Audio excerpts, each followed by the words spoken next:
Chapter 11, Gamer System. As I glanced up, I noticed a floating button hovering above me. It read, Start. Okay, what the hell? I muttered, my brows furrowed in confusion. Taking a deep breath to steady myself, I exclaimed, alright, I'll say it, what the fuck is going on? After calming down, I rubbed the back of my neck. Alright, so, do I just press it or something?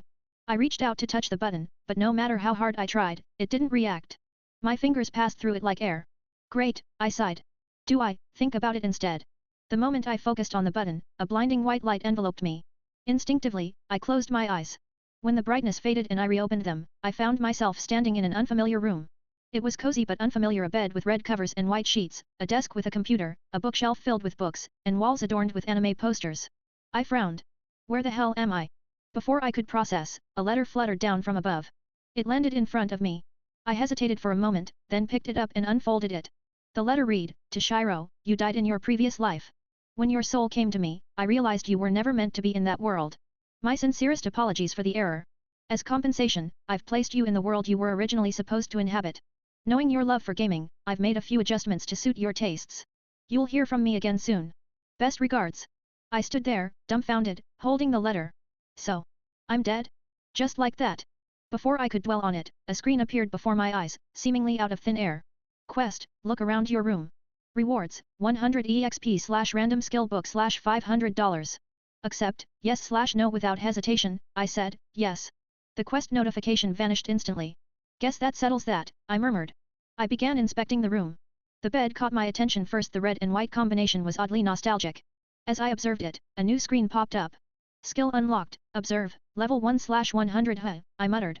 So, I can gain skills just by looking at stuff? Not bad. Curiosity piqued, I thought aloud, I wonder if I can see my stats. Another screen materialized in front of me. Stats screen displayed. I blinked in surprise, then smiled. Stats, I said, and the screen disappeared. Okay, so that works too. I repeated the command, and the screen reappeared. I scanned through the details displayed on it, noting everything seemed to align with the bio information provided in the system. So, instead of 100 EXP, I get 500 because of that boost, I muttered, smirking. This is starting to get interesting. I moved to the desk, my eyes landing on the computer. The setup felt eerily familiar, almost identical to the one I'd had in my previous life. This room? I murmured. It's just like my old one. After thoroughly exploring the rest of the room, a new notification appeared before me. Quest completed, you have received your rewards. I grinned. Ha ha ha ha. After thoroughly examining the room, a notification appeared before me. Quest completed, you have received your rewards. I felt a faint surge of energy coursing through me as I leveled up. Glancing at my stats, I noticed I had gained a few levels. However, I didn't see the skill book I was promised. Wait, could it be in my inventory? I muttered. The moment I thought of it, a screen materialized in front of me, displaying a list of items I didn't even know I had.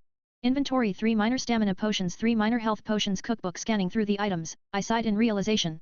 So this is the skill book. I selected the cookbook, and another screen appeared. Would you like to learn from this cookbook? Yes/no. Without hesitation, I thought, yes. The book began to glow, dissolving into a bright ball of light that surged into my head.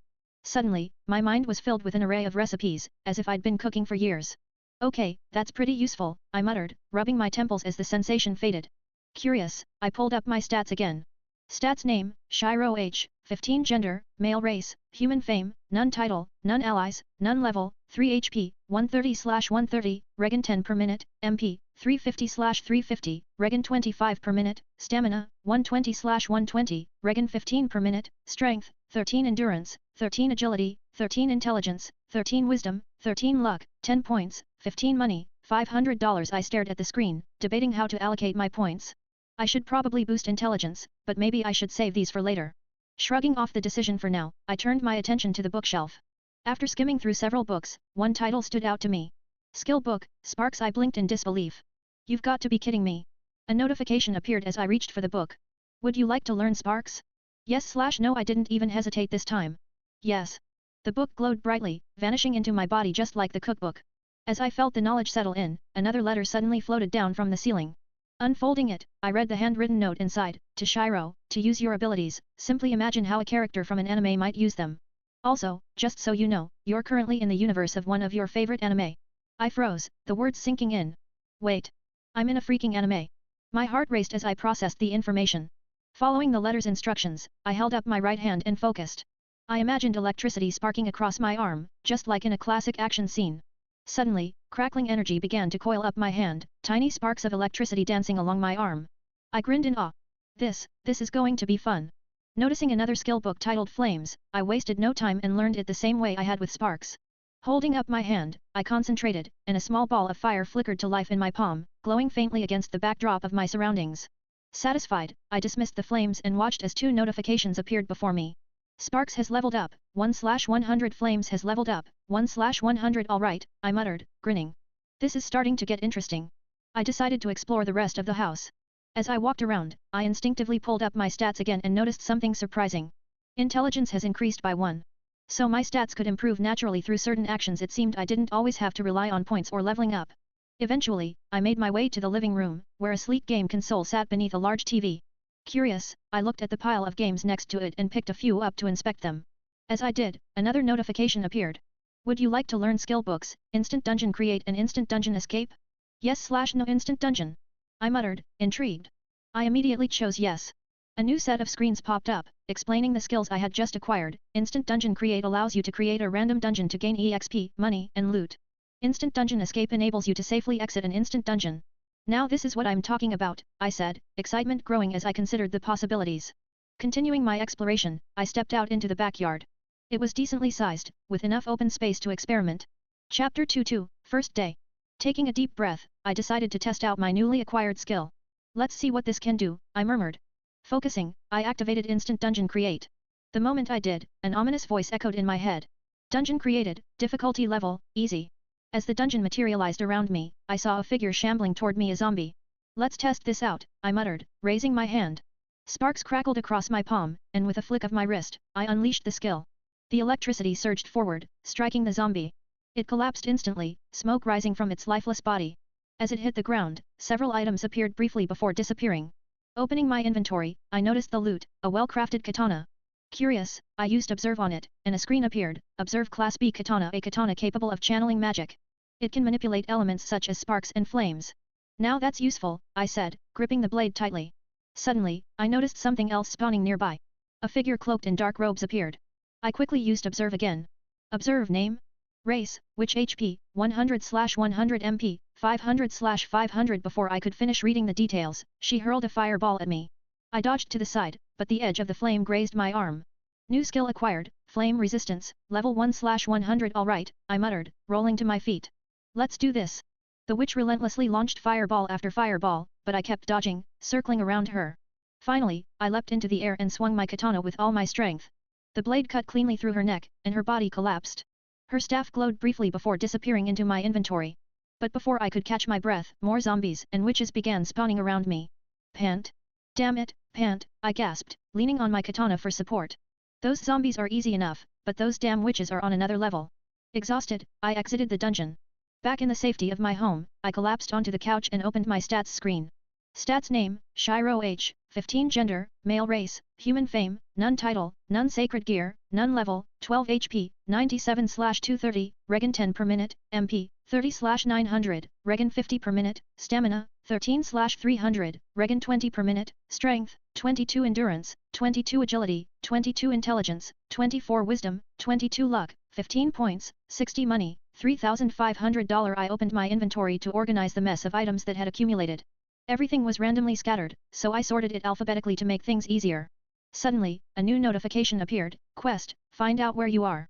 Rewards, 2000 EXP/a skill book $1,000 a set of equipment. Accept, yes/no. Without hesitation, I accepted the quest. Just then, another letter fluttered down. I grabbed it and read the message. To Shiro, I left your school uniform in the first drawer of your bedroom dresser. I headed to my room and opened the drawer. My breath caught as I saw the uniform. It was strikingly familiar. Frowning, I opened my stats again and focused on a detail I had overlooked earlier. Sacred gear, none. My eyes widened in realization. No way. I'm in high school DxD. As the truth dawned on me, another notification appeared. Quest completed, your items have been added to your inventory. A rush of energy followed as I leveled up 3 more times. Opening my stats again, I saw the updates. Stats name, Shiro age, 15 gender, male race, human fame, none title, none sacred gear, none level, 15 HP, 137/260, regen 10 per minute, MP, 130/1000, regen 50 per minute, stamina, 120/330, regen 20 per minute, strength, 25 endurance, 25 agility, 25 intelligence, 27 wisdom, 25 luck, 16 points, 75 money, $4,500 exhausted. I flopped onto my bed, only for another letter to fall onto my chest. I sighed and opened it.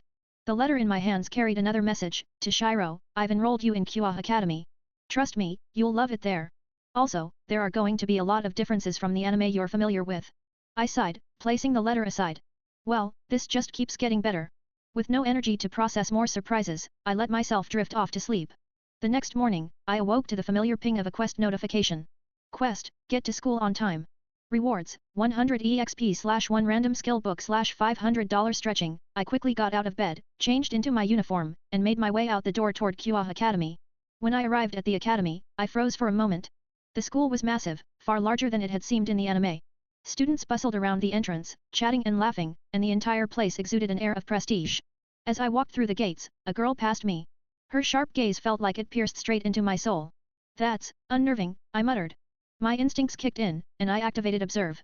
Observe name, Sana Satrai age, 18 gender, female race, pure-blooded devil level, 35. Before I could gather more information, she walked too far away, disappearing into the crowd. Shaking my head, I focused on finding my classroom, but the massive building soon had me wandering aimlessly. I sighed, frustrated. I'm completely lost. Just then, I felt a tap on my shoulder. Turning around, I saw a boy about my age. I instinctively used Observe again. Observe name, Saji Genshiro race, reincarnated devil title, Pawn of Sana Satrai sacred gear, Vritra, the prison dragon gender, male level, 10 HP, 110/110 MP, 200/200 stamina, 100/100 strength, 10 endurance, 10 agility, 10 intelligence, 10 wisdom, 10 luck, 5. I exhaled in relief. Okay, so I'm definitely at the beginning of season 1. Thank God. The boy smiled. You must be the new transfer student. Yes, I admitted. Sorry, I got lost. I'm not familiar with this place at all. Saji chuckled. It's fine. This school is pretty huge. Follow me, I'll take you to the student council room to get your schedule. Grateful, I followed him. Chapter 33, 2 Meetings. When we arrived at the student council room, Saji knocked and opened the door. Inside, Sana Satrai sat at her desk, her presence calm yet commanding. As soon as I stepped in, I used Observe again, curious about her stats. Observe name, Sana Satrai race, pure-blooded devil title, second heir to the Satrai clan fame, student council president sacred gear, none gender, female level, 35 HP, 1100/1100 MP, 1000/1000 stamina, 400/400 strength, 30 endurance, 32 agility, 29 intelligence, 53 wisdom, 50. I raised an eyebrow. Her intelligence and wisdom were incredible, but the rest of her stats seemed underwhelming for someone of her level. Sana looked up from her desk and smiled. You must be the new transfer student from America. Yes, ma'am, I replied politely. Her smile widened slightly. How polite. Here's your class schedule. She handed me a piece of paper and scanned the details. Your first class is, a cooking class. Since you're a first year and new here, I'll have Saji escort you there. I hope you enjoy your time at QA Academy. I nodded, taking the schedule. Thank you, Miss can I ask a question? I asked, his tone polite but curious. Sana adjusted her glasses, tilting her head slightly. Yes, what is it? Do I have to call you senpai, or is that just something in anime? I asked bluntly. For a moment, silence filled the room. Saji struggled to hold back a laugh, his shoulders shaking, while Sana's cheeks flushed ever so slightly. No, just Sana is fine, she replied, her composure slipping for a fraction of a second. I smiled. Okay, thanks. And then I turned to follow Saji, leaving the room. Sana's POV, I watched Shiro leave, but something about him felt off. I couldn't place it. Was it a sacred gear? Or something else entirely? The curiosity gnawed at me. Determined to dig deeper, I opened the records sent by his previous school. My eyes widened as I read the file. Tsubeki, my vice president, noticed my expression. What's wrong? It's the new students' records, I said, scanning the pages. What about them? She asked, stepping closer. It says he sent 7 students to the hospital. In one fight. And it was self-defense, I explained, my voice tinged with disbelief. Tsubeki's eyes widened in shock. 7? By himself? I nodded. Apparently, the students he fought were part of some gang. He rubbed them the wrong way. It also notes that he has a habit of causing trouble just to see what happens. Tsubaki crossed her arms, her expression contemplative. I'll need to keep an eye on him, I said thoughtfully. He might have potential for my peerage. Shiro's POV, as Saji led me to my class, he stopped in front of the door. Alright, this is it. Good luck.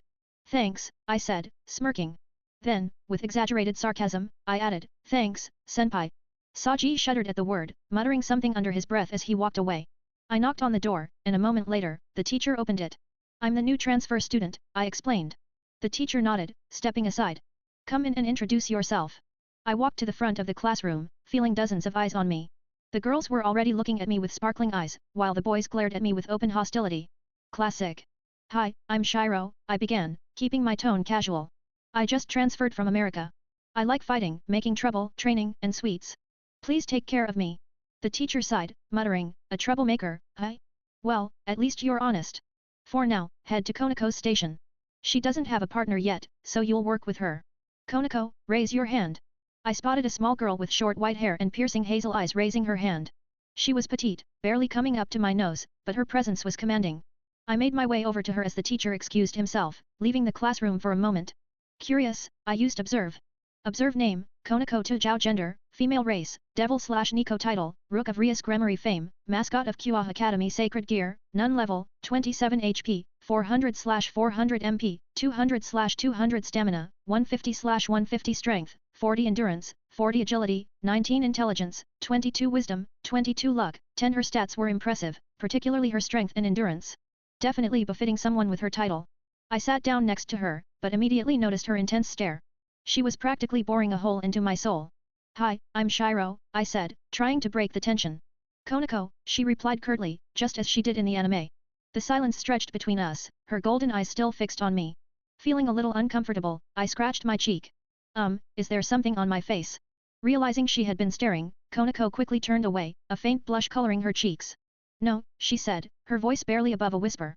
The teacher returned to the classroom, clapping his hands to get Chiron's attention. Alright, class, he announced. Today, we'll be making vegetable soup. One of you will handle chopping the carrots while the other prepares the pot and water. Decide quickly and get started. I glanced at Konako, who was still eerily quiet but focused. I'll chop the carrots. You handle the pot, I offered. She nodded. Okay. I grabbed the carrots, placed one on the cutting board, and picked up the knife. As confident as I tried to look, I quickly realized cutting carrots was a lot harder than it seemed. My first few cuts were awkward, and I misjudged the angle, nicking my finger. Ah, crap, I muttered under my breath, holding my finger to inspect the small cut. Konako noticed immediately. Without a word, she walked over to the first aid kit, pulled out a bandage, and silently placed it on my finger. You know, it's nothing. Chapter 44, Water Control. You know, it's nothing. I said, trying to sound tough. Her response was swift and unexpected. She flicked me on the forehead. Ow. I whined, rubbing the sore spot. That hurt. Quiet, she said flatly, as if scolding a child. While her back was turned, I stuck my tongue out at her in defiance. Unfortunately for me, she caught the gesture, and before I could react, she flicked me again, this time harder. Ow. I whined louder. Here, Konako said, grabbing my hand. Let me show you. Her small hands guided mine as she demonstrated the proper technique to chop the carrots. Even with her help, it was still surprisingly tricky, but at least I wasn't cutting my fingers anymore. After class, I sat outside, enjoying my 8th chocolate bar of the day. There was something soothing about sweets. They were my way of unwinding. As I tore open another wrapper, a familiar-looking boy walked by. Brown hair, a slightly goofy expression, and a certain air of perversion about him. I decided to use observe. Observe name, Issei Hyudo gender, male race, reincarnated devil title, Pawn of Rias Gremory fame, leader of the perverted trio Sacred Gear, boosted gear level, 7 HP, 110/110 MP, 50/50th stamina, 100/100 strength, 9 endurance, 9 agility, 9 intelligence, 13 wisdom, 13 luck, 4. I wasn't surprised by what I saw. His stats were laughably average, but given the timeline, it made sense. Not feeling particularly motivated to deal with anyone, I decided to skip my next class. Math wasn't exactly my favorite subject, and the thought of sitting through equations made my head hurt.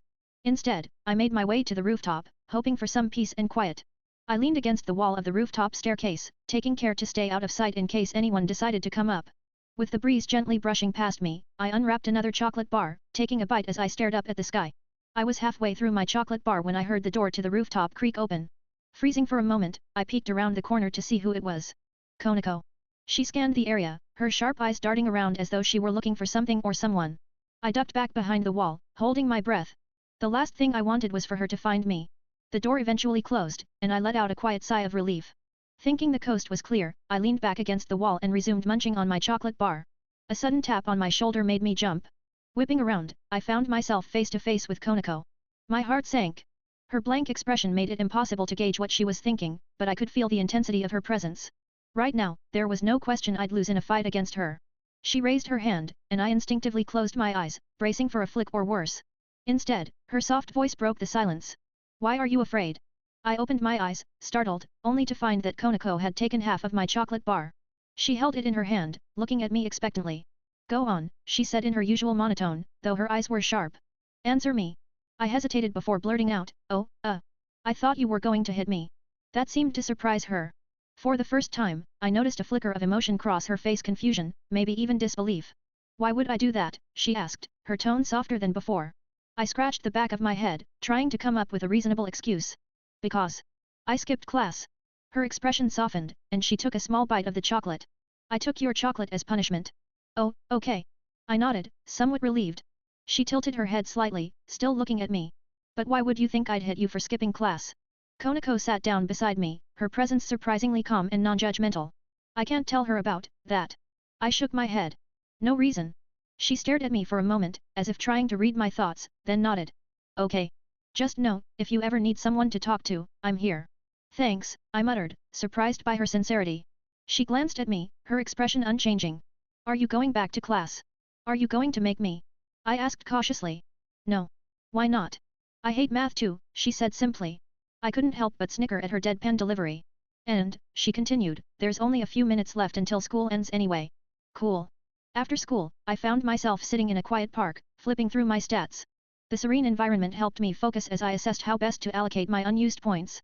Stats: name, Shiro; gender, male; race, human; title, none; fame, none; sacred gear, none; level, 15 HP, 260/360, Regen, 10/min, MP, 1000/1400, Regen, 50/min, stamina, 330/550, Regen, 20/min, strength, 35 endurance, 35 agility, 35 intelligence, 38 wisdom, 35 luck, 20. I studied the numbers for a moment, pleased with how balanced my stats had become.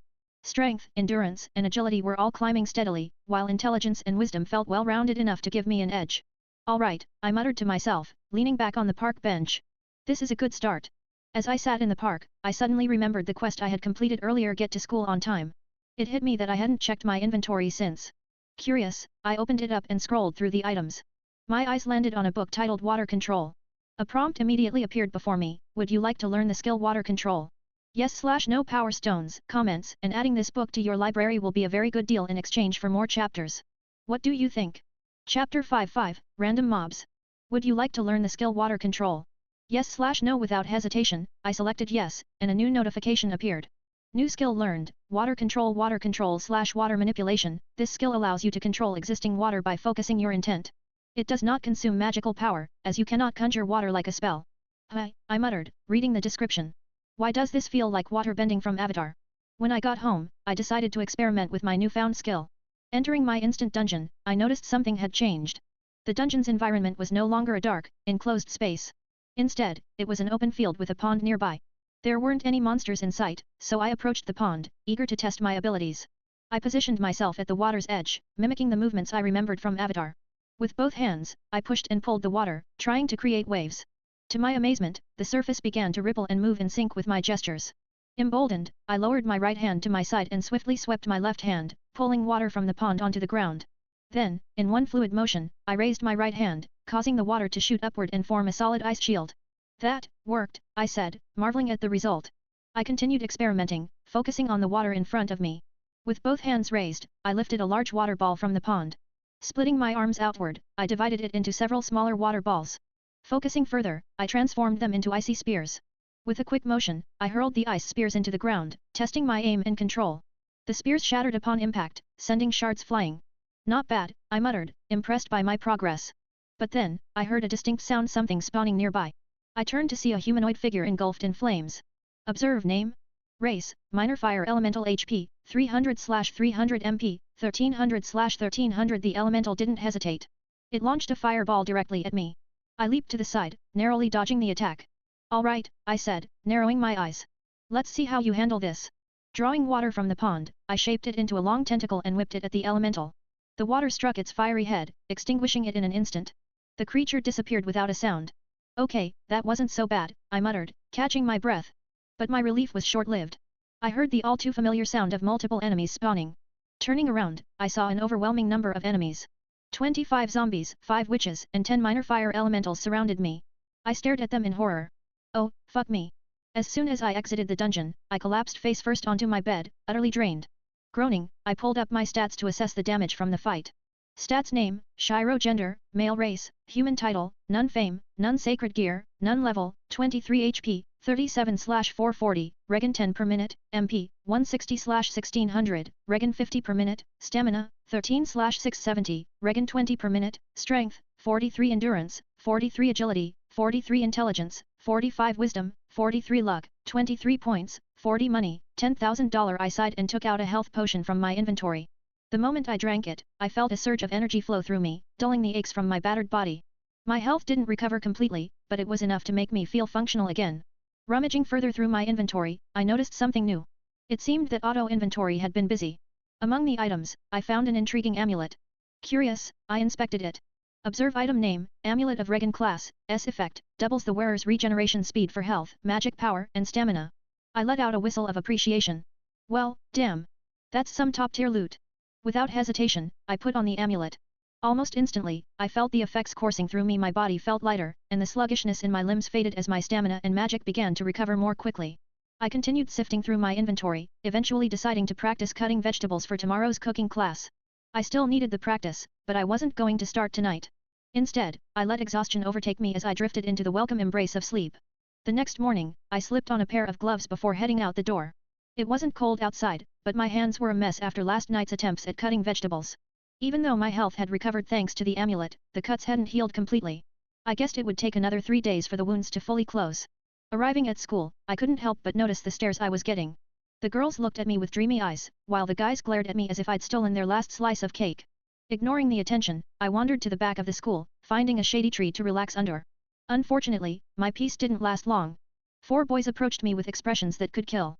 2 of them looked like third years, while the other 2 seemed to be second years. They stopped in front of me, their animosity practically radiating off them. One of them stepped forward, his tone dripping with hostility. I hear you've been cozying up to Konako. Is that true? Random boy 1 asked me with some hostility. I blinked, caught off guard. Well, I have classes with her, and we've talked a little, but that's it. TCH, stay away from her. Random boy 2 tried to threaten me with his high-pitched voice. I raised an eyebrow. That's going to be kind of hard considering we share classes, and, you know, I'm her partner in cooking class. Bastard. She's ours. Random boy 3 declared like it was something Eve Chiron knew. Without warning, he lunged at me, his fist swinging wildly. I sidestepped his attack easily, but the other 3 charged at me in unison. Great, I muttered, bracing myself. One of them aimed a punch at my side, but I caught his wrist and kicked him backward, sending him crashing into another guy. The other 2 closed in on me from behind, but I quickly ducked under their swings and shoved them forward, causing them to collide with the first 2. Before things could escalate further, I heard a familiar voice. Hey! What's going on here?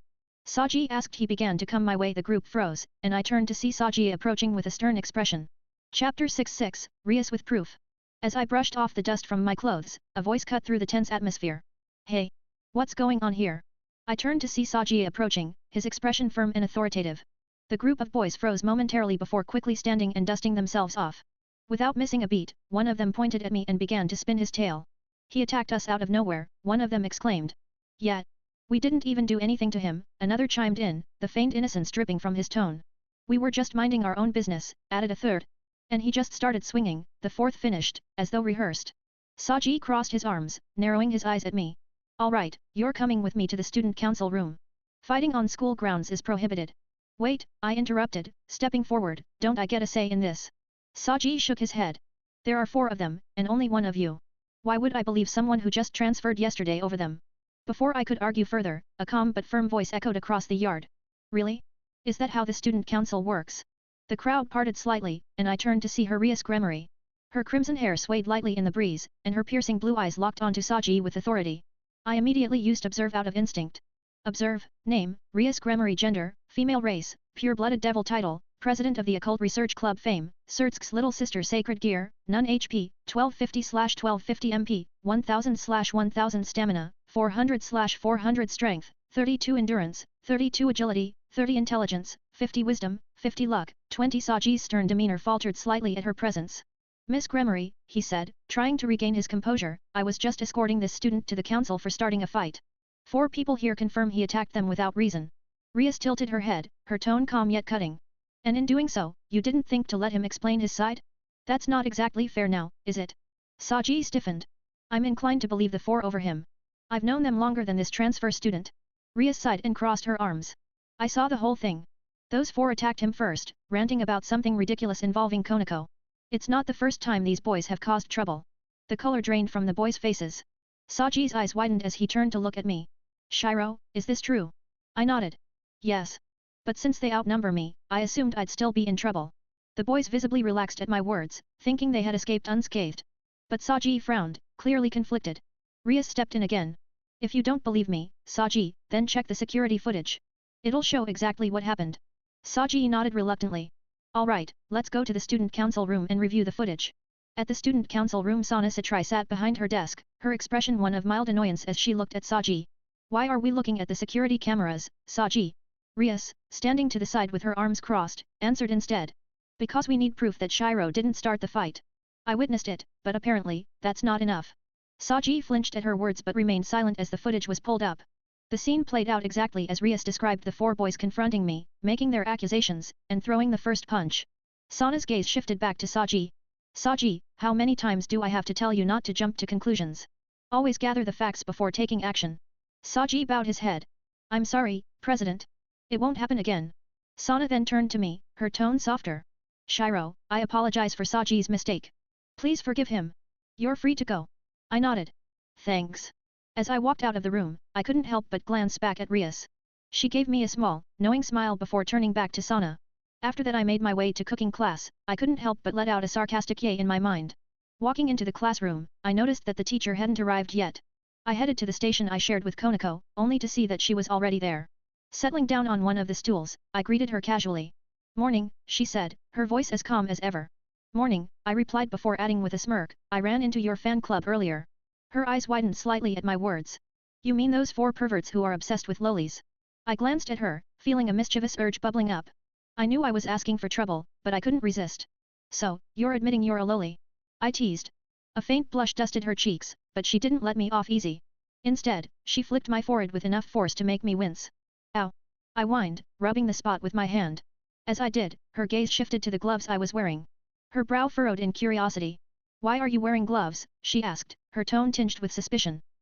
My hands get cold easily, I stammered, cursing inwardly at how obvious my lie sounded. Her eyes narrowed, clearly unconvinced. Take them off. But my hands are really cold, I tried again, though even I didn't believe the excuse. Her expression remained unchanged, but her tone carried a warning. Fine. If you won't, I'll take them off myself. If you're not hiding anything, I'll apologize and even give you a chocolate bar. That's not fair. I protested, feeling a growing sense of dread. I'll definitely win. He stutters when he lies. Her thought must have echoed in her mind because she tilted her head slightly, unrelenting. Then you shouldn't have a problem with it. Resigned, I placed my hand on the table, watching as she carefully removed the first glove. Her eyes darkened the moment she saw the cuts on my hand. Her expression shifted, her face dipping slightly so I couldn't see her full reaction. With even more care, she pulled off the second glove, though her rough handling made me wince. Ow! Not so rough, I muttered. Ignoring my complaint, her gaze locked onto the shallow cuts lining my fingers. There was a spark of anger in her eyes as she looked up at me. Did those 4 guys do this to you? She asked, her voice low but brimming with barely contained frustration. No, they didn't, I said quickly, shaking my head. Then how did it happen? She pressed, still suspicious. Avoiding her gaze, I scratched my chin sheepishly and mumbled, well. I tried cutting vegetables like you showed me this morning, and it didn't end well. Her lips curled ever so slightly into a small smile so faint I almost missed it. But just as quickly, her expression returned to one of concern. Without another word, she walked over to the first aid kit, brought it back to our station, and began tending to my hands with surprising gentleness. Though I felt embarrassed, a small part of me appreciated the care she showed. Despite her stoic demeanor, Konako clearly had a soft side, one she wasn't afraid to show when it mattered. Keep Power Stones coming for more chapters. Chapter 77, Don't Zeke. The girls in class were all watching us, their faces lighting up with amused smiles. Ow, that stings. I complained as Konako carefully cleaned one of my cuts. Well, suck it up, you big baby, she retorted, her tone flat but her words sharp. But I don't like bandages. I whined, shifting uncomfortably. I can't punch people properly with them on. Without missing a beat, Konako flicked my forehead again. You shouldn't be punching people anyway, she said sternly. Unless you absolutely have to. But I like causing trouble, I shot back, grinning mischievously. She sighed, exasperated. I've noticed. From behind us, the teacher chuckled, clearly entertained by our back and forth. So, Konako began, her tone shifting to something more serious, what did my so-called fan club want with you? Oh, and nothing, I stammered, suddenly avoiding her gaze. Her eyes narrowed as she leaned closer. Shiro. Truth. Now. I sighed, knowing there was no way out of this. It's nothing, really. They just, sorta tried to beat me up. Her expression darkened with anger, but then something dawned on her. Wait, she said, narrowing her eyes, tried. I grinned, a little proud of myself. Oh, yeah. They were so slow. I dodged the first 2 punches, kicked one into another, and as they fell, I got behind the other 2 and pushed them into the pile. She stared at me for a moment, her face unreadable, before shaking her head. You're more trouble than you're worth. I ain't worth much anyway, I replied with a shrug. Her fingers flicked my forehead again, making me flinch. It was supposed to be a joke, idiot, she said, her voice carrying a faint hint of amusement. I tilted my head, confused. Really? Konako's POV, I had just received a text from Rias asking me to come to the club room. When I arrived, she was already there, seated gracefully at her desk. Good, Konako, you're here, Rias said, looking up from some papers. There's someone I'd like you to keep an eye on, the new transfer student from America, Shiro. My eyes widened slightly at her words. I've noticed you've taken an interest in him, she continued. I'm not sure if he's someone we can trust or if he might even have the potential to become a peerage member.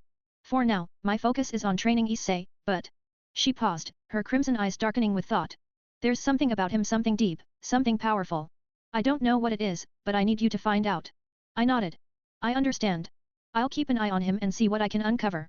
I clenched my fists briefly, conflicted. Shiro was my friend, or at least, that's how I saw him. But even so, it was our responsibility to ensure he wasn't a threat. Shiro's POV, as I walked through the park, I couldn't help but notice that Konako was following me. Her stealth wasn't bad, but I was starting to get used to her presence. I stopped at the fountain where Issei had been killed, letting the faint trickle of water fill the silence. Then I felt it, a darker, more sinister aura heading straight for me. Moments later, a man wearing a hat stepped into view. His aura practically screamed danger, and my instincts kicked in. I used Observe to assess him. Observe activated: name, Donaseek, gender, male, race, fallen angel, title, none, fame, none, level, 30 strength, 25 endurance, 25 agility, 25 intelligence, 25 wisdom, 25 luck, 10. The man's lips curled into a predatory smirk as he locked eyes with me. Looks like I found my prey, Donaseek said, his voice dripping with malice. I clenched my fists, readying myself. This wasn't going to be easy. As the enemy spread his wings, he hurled a light spear straight at me with deadly precision. Without hesitation, I summoned my sword, its blade gleaming in the dim light. I could hear the sound of footsteps behind me but couldn't afford to look. With a swift slash, I shattered the light spear into a cascade of glowing fragments, scattering in all directions like falling stars. I dismissed my sword momentarily, conjuring a burst of flames that roared from my hands. The flames surged toward him, and his expression twisted in surprise. He couldn't react in time, and the fire engulfed him. With a pained cry, he fell to the ground, motionless. Knowing what I had to do, I resummoned my sword. Walking over to his fallen form, I aimed for his heart. One clean strike was all it took to end his suffering. The sword pierced through, and with a final exhale, it was over. I stood there for a moment, catching my breath as I dismissed my weapon again. But when I turned around, I froze. Konako. I stammered, my voice cracking as I caught sight of her. She was standing there, her wide eyes locked on me. Shock and anger painted her face, creating a storm of emotions I wasn't ready to deal with. Shiro, she said, her voice low and laced with frustration. Oh. Shock and anger, definitely not a great combo, especially coming from a girl like Konako. Bye. I blurted out, panic overtaking my senses as I spun on my heel and bolted. Shiro, she shouted, her voice full of both anger and confusion as she sprinted after me. Fuck. I yelled, my voice trailing off as I ran for my life. I ducked into a dark alley, leaning against the wall to catch my breath. My heart pounded in my chest as I scanned the shadows. Hopefully, I'd lost her. Spotting a nearby bench, I slumped onto it, letting out a relieved sigh. A tap on my shoulder made me nearly jump out of my skin. Whipping around, I saw Konako standing there, arms crossed, her expression a mix of irritation and concern. How does she do that? I thought, panicking internally. Konako. Before I could react, she stepped closer, pinning me against the wall with her hands on either side of me. Her glare was enough to make me shrink under her gaze. Shiro, she said, her voice low but firm, do you know about the supernatural? I swallowed hard and nodded. Why yes, I admitted, my voice barely above a whisper. Her eyes softened just a little, and she released me, gesturing toward the bench. Come on. Sit. I hesitated for a moment but obeyed, sitting beside her. She took a deep breath before speaking again. I'm sorry for getting mad earlier, she began, her tone calmer now. But you had me worried. You killed a fallen angel right in front of me like it was nothing. I am sorry, I mumbled, staring at the ground. Konako shook her head. That's not it, Shiro. Why are you always so scared when you think you're in trouble? You act like you're afraid someone's going to hurt you. Her words hit me harder than I expected, and I looked away, unable to meet her gaze. She reached out and gently took my hand, her touch soft but firm. I know what you're thinking, she said, her voice quieter now. That I can't help you. But I can. I'm a devil, Shiro. I can help you, at least ease the pain. Please. I'm worried about you. About my friend. Her words caught me off guard. I turned to look at her, the concern in her golden eyes unmistakable. Really? I asked hesitantly, unsure if I could believe her. Instead of answering, Konako leaned forward and hugged me. I froze, completely unused to such a gesture of kindness. When she finally pulled away, she gave me a small, reassuring smile. See, can I tell you some other time? I asked, my voice trembling slightly. Konako sighed but nodded. Fine. But you have to promise me that you will. I swallowed hard and nodded. I promise. Chapter 88, Zombie Dungeon. I returned home after my conversation with Konako. She had insisted she needed to inform Rias about what she'd seen, which I understood but still felt uneasy about. The next day, Konako's POV, I stood in Rias's office, explaining everything from last night. Her expression remained calm, but I could see the wheels turning in her head. So, you're saying that Shiro did all of this? Rias asked, her tone measured. I nodded. Yes. But he told me he doesn't want to become a devil. He said he'll help us if we ever need him, though. Rias leaned back in her chair, her crimson hair cascading over her shoulders. I see. Well, I suppose we should formally introduce ourselves to him. Is he at school today? I shook my head, frowning. No, he didn't come. It worries me. He always acts like he's expecting to get hit for the smallest things. And I just have a bad feeling. Rias's thoughtful expression softened slightly as she motioned for me to sit beside her on the couch. I obeyed, unsure of what she was about to say. You're worried about him, she observed. What do you think is going on? I hesitated, gathering my thoughts. I think he might be getting abused. I don't have any real proof, but the way he reacts it's like he's bracing himself for punishment. The first time I caught him doing something wrong, he closed his eyes and waited, as if expecting me to hit him. When I asked why he was afraid, he said he thought I was going to hurt him. Later, I joked that he wasn't worth the trouble he gets into, and he said, I'm not worth shit. I clenched my fists, frustration and concern bubbling to the surface. I can't prove it, but I just feel like something's wrong. Rias sighed, her gaze thoughtful but understanding. Konako, I know you're worried about him. And I trust your instincts.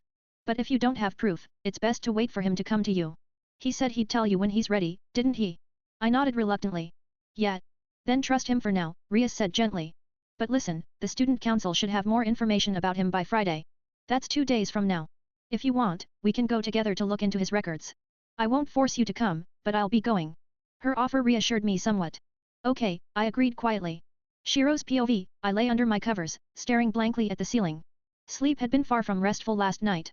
I had dreamt of them again, the ones who left scars on me, not just physically but deep in my mind.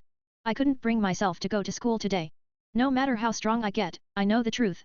I'm weak, a disgrace. That thought echoed in my head like a cruel mantra, refusing to fade. Later that day, feeling slightly better, I decided to distract myself with training. I accessed my instant dungeon ability, hoping to push myself further. System notification, new dungeon options available. The interface now displayed multiple new options, each with intriguing descriptions. One caught my eye immediately, Vampire's Castle, a daunting dungeon where players can face powerful vampire enemies. Rewards include, Rare Ring, Class B, S, Rare Amulet, Class B, S, Vampire's Ring, Class S, Vampire's Crown, Class S. My gaze lingered on the description. An S-Class ring and crown? Those rewards could be a game changer. Curiosity got the better of me, and I scrolled to examine the other dungeon options, eager to see what challenges awaited me next. Zombies Castle, dungeon description: this castle is overrun with hordes of zombies. Beware of zombie archers lurking in the shadows. Possible rewards include, Rare Bow, Class B, S, Rare Sword, Class B, S, Rare Materials from the dungeon's hidden beast. Without hesitation, I selected the Zombies Castle dungeon. Inside the dungeon I stood amidst a sea of fallen undead, panting slightly. Every zombie in the castle had been eradicated, their bodies strewn across the crumbling stone floors. The last archer had been particularly annoying, but I managed to cut it down without a scratch. Finally, I muttered, pulling out a stamina potion. Despite not using any magic or taking any damage, the relentless wave of enemies had left me drained. I tilted the bottle back, the cool liquid revitalizing me instantly. Just as I lowered the bottle, a blood-red message flashed before my eyes, warning, boss approaching. My stomach sank as the room darkened, an oppressive energy filling the air. Great, just what I needed, I grumbled, gripping my sword tightly. A massive black magic circle appeared on the ground before me, pulsating with malevolent energy. From its depths emerged a towering dragon, its skeletal frame wreathed in dark flames. This is just ridiculous, I muttered, staring up at the creature. A dragon? Really? The undead dragon let out a deafening roar that shook the very foundation of the castle. Observe activated. Name?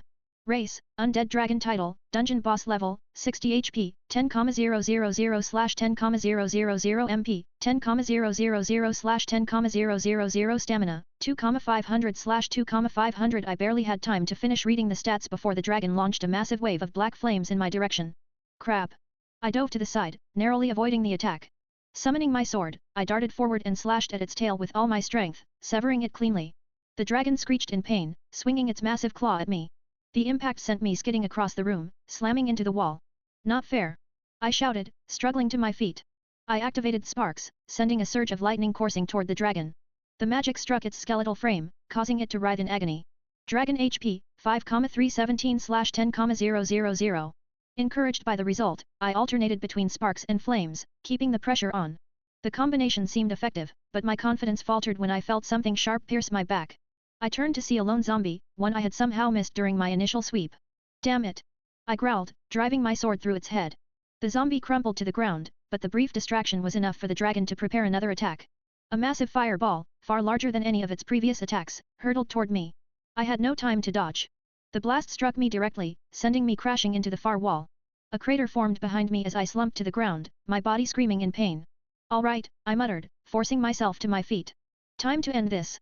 Summoning every ounce of magical power I had left, I channeled it into my sword. Flames erupted along the blade, the heat so intense that it turned blue. The air shimmered as the temperature rose, and I could feel my magic reserves rapidly depleting. The dragon roared, charging toward me, its hollow eyes burning with fury. Raising my sword above my head, I unleashed all my energy into one final attack.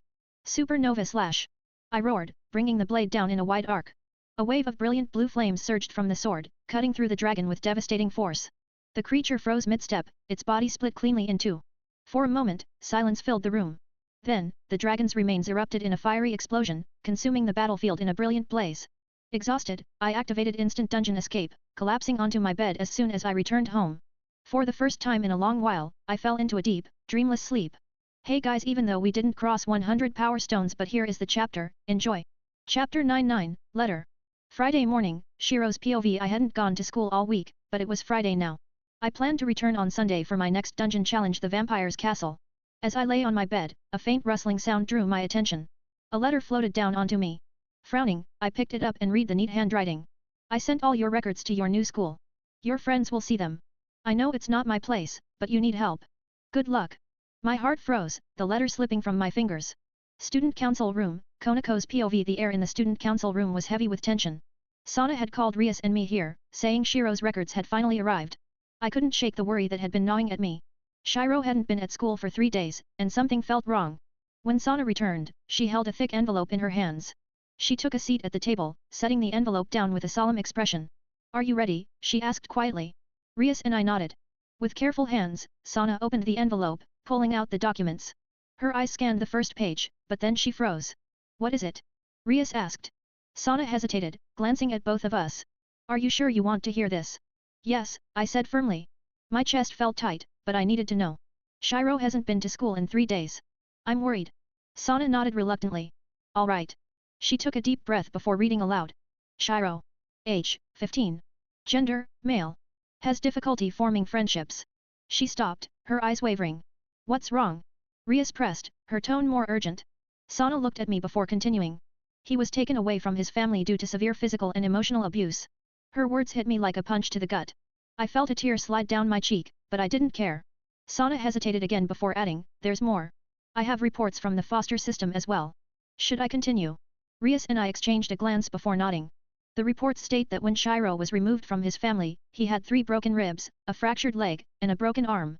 He also had self-inflicted wounds, though they weren't deep enough to leave scars. When staff tried to tell him he didn't deserve such treatment, he reportedly said, "I'm a failure. I deserve this." My hands balled into fists as Sana's voice began to crack. At the age of 10, Shiro attempted suicide. He tried again at 13. He eventually became stable enough to pursue his education in Japan, hoping to escape the memories of his parents. The foster system still checks on him monthly to ensure his well-being. Sana's voice fell silent, and for a moment, the room was filled only with the sound of quiet, restrained sobs. I wiped at my tears hastily, standing abruptly. Konako Rias began, but I didn't wait. I ran for the door, my mind racing. I remembered the reports. He'd tried to take his own life before. He hadn't been to school in 3 days. And now, all I could think was, what if he tries again? Rias's POV. I watched as Konako bolted out of the room, her footsteps echoing in the hallway. Turning to Sana, I couldn't hide the tremble in my voice. "Sana, you don't think?" Sana's gaze met mine, her expression grim. "I don't know. We have no right to go over there," Sana said, her tone steady despite the unease she felt. "Konako does. I know it sounds harsh, but think about it. If strangers barged into your house, asking if you were okay, would you feel safe enough to tell them the truth? Or would you just say you're fine to make them leave?" Rias frowned but nodded reluctantly. "You're right. This has to be Konako." Shiro POV. I was trembling, curled up beneath the covers in the corner of my closet with the door shut tight. My breathing was shallow, and I couldn't stop shaking. Suddenly, I heard the sound of the front door slamming open. "Shiro!" Konako's voice echoed through the house, loud and frantic. Konako's POV. He had to be here. He just had to be.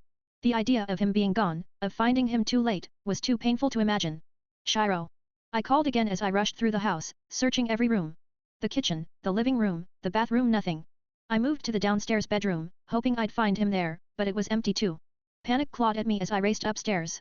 One by one, I checked each bedroom until I reached the master bedroom. "Shiro!" My eyes scanned the room desperately. The bed was a mess, with the covers tossed onto the floor. I dropped to my knees and looked underneath, but he wasn't there. That's when I noticed the walk-in closet. I stood and opened the door. My heart clenched. There he was, huddled in the corner, shaking uncontrollably. "Shiro!" I ran to him without hesitation, wrapping my arms around him and pulling him into a tight hug. Shiro's POV. I flinched when something collided with me, but then I realized it was Konako. Her arms were wrapped around me, holding me close. I looked up at her, my vision blurry from tears, and saw that she was crying too. "You're okay," she whispered, her voice breaking as she clung to me. She pulled me closer, pressing my head against her chest as if shielding me from the world. Her warmth felt foreign, almost unreal, but I couldn't stop the memories from flooding back: the pain, the fear, the despair. Tears spilled from my eyes, and before I knew it, I was sobbing into her arms. "It's okay," she whispered, her voice steady despite her own tears. "I'm here. No one will ever hurt you again. I promise." I cried until I couldn't cry anymore, my body heavy with exhaustion. Konako's POV. I held Shiro as he wept, each sob breaking my heart a little more. Eventually, his breathing evened out, and I realized he'd cried himself to sleep. Carefully, I scooped him up and carried him to the bed. He was so light, so fragile, and it made me want to protect him even more. I laid him down gently and pulled the covers over him before lying down beside him. He needed to know he wasn't alone anymore. "I'm here for you," I whispered, brushing a strand of hair from his face. "Always." Chapter 1010, Word Count, No Chapter, Bonus Chapter at 150. This is not a chapter, it is a mixture of previous chapters. I repeat, this is not a chapter but just words for word count on the FIC. Chapter is already uploaded 5 hours ago for today. If you want a bonus chapter it will be at 150 Power Stones or on 10 5-star reviews. Time limit is 24 hours. Tick tock alarm clock mantelpiece clock. Good night.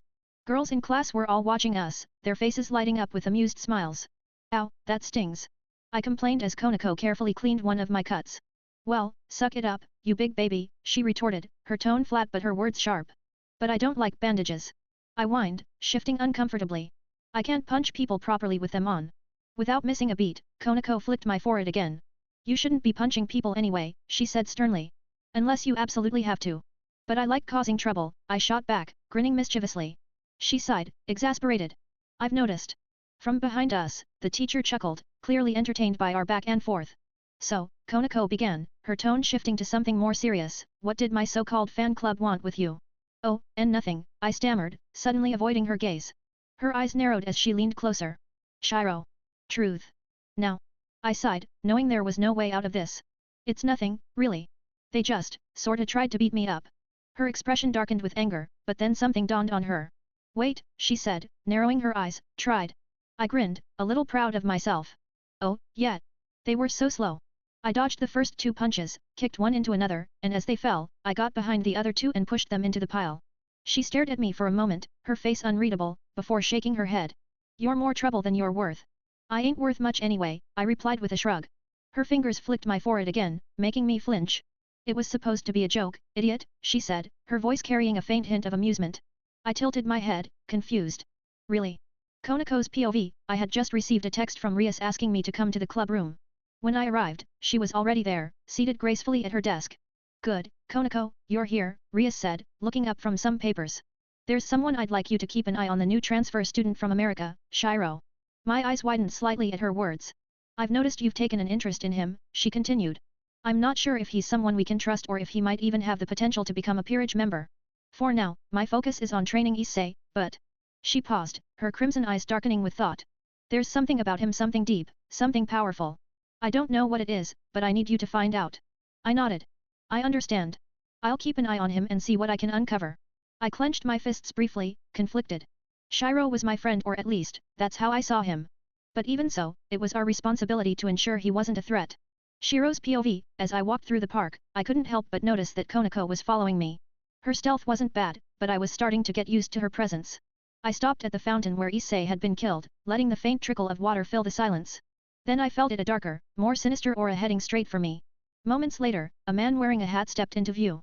His aura practically screamed danger, and my instincts kicked in. I used Observe to assess him.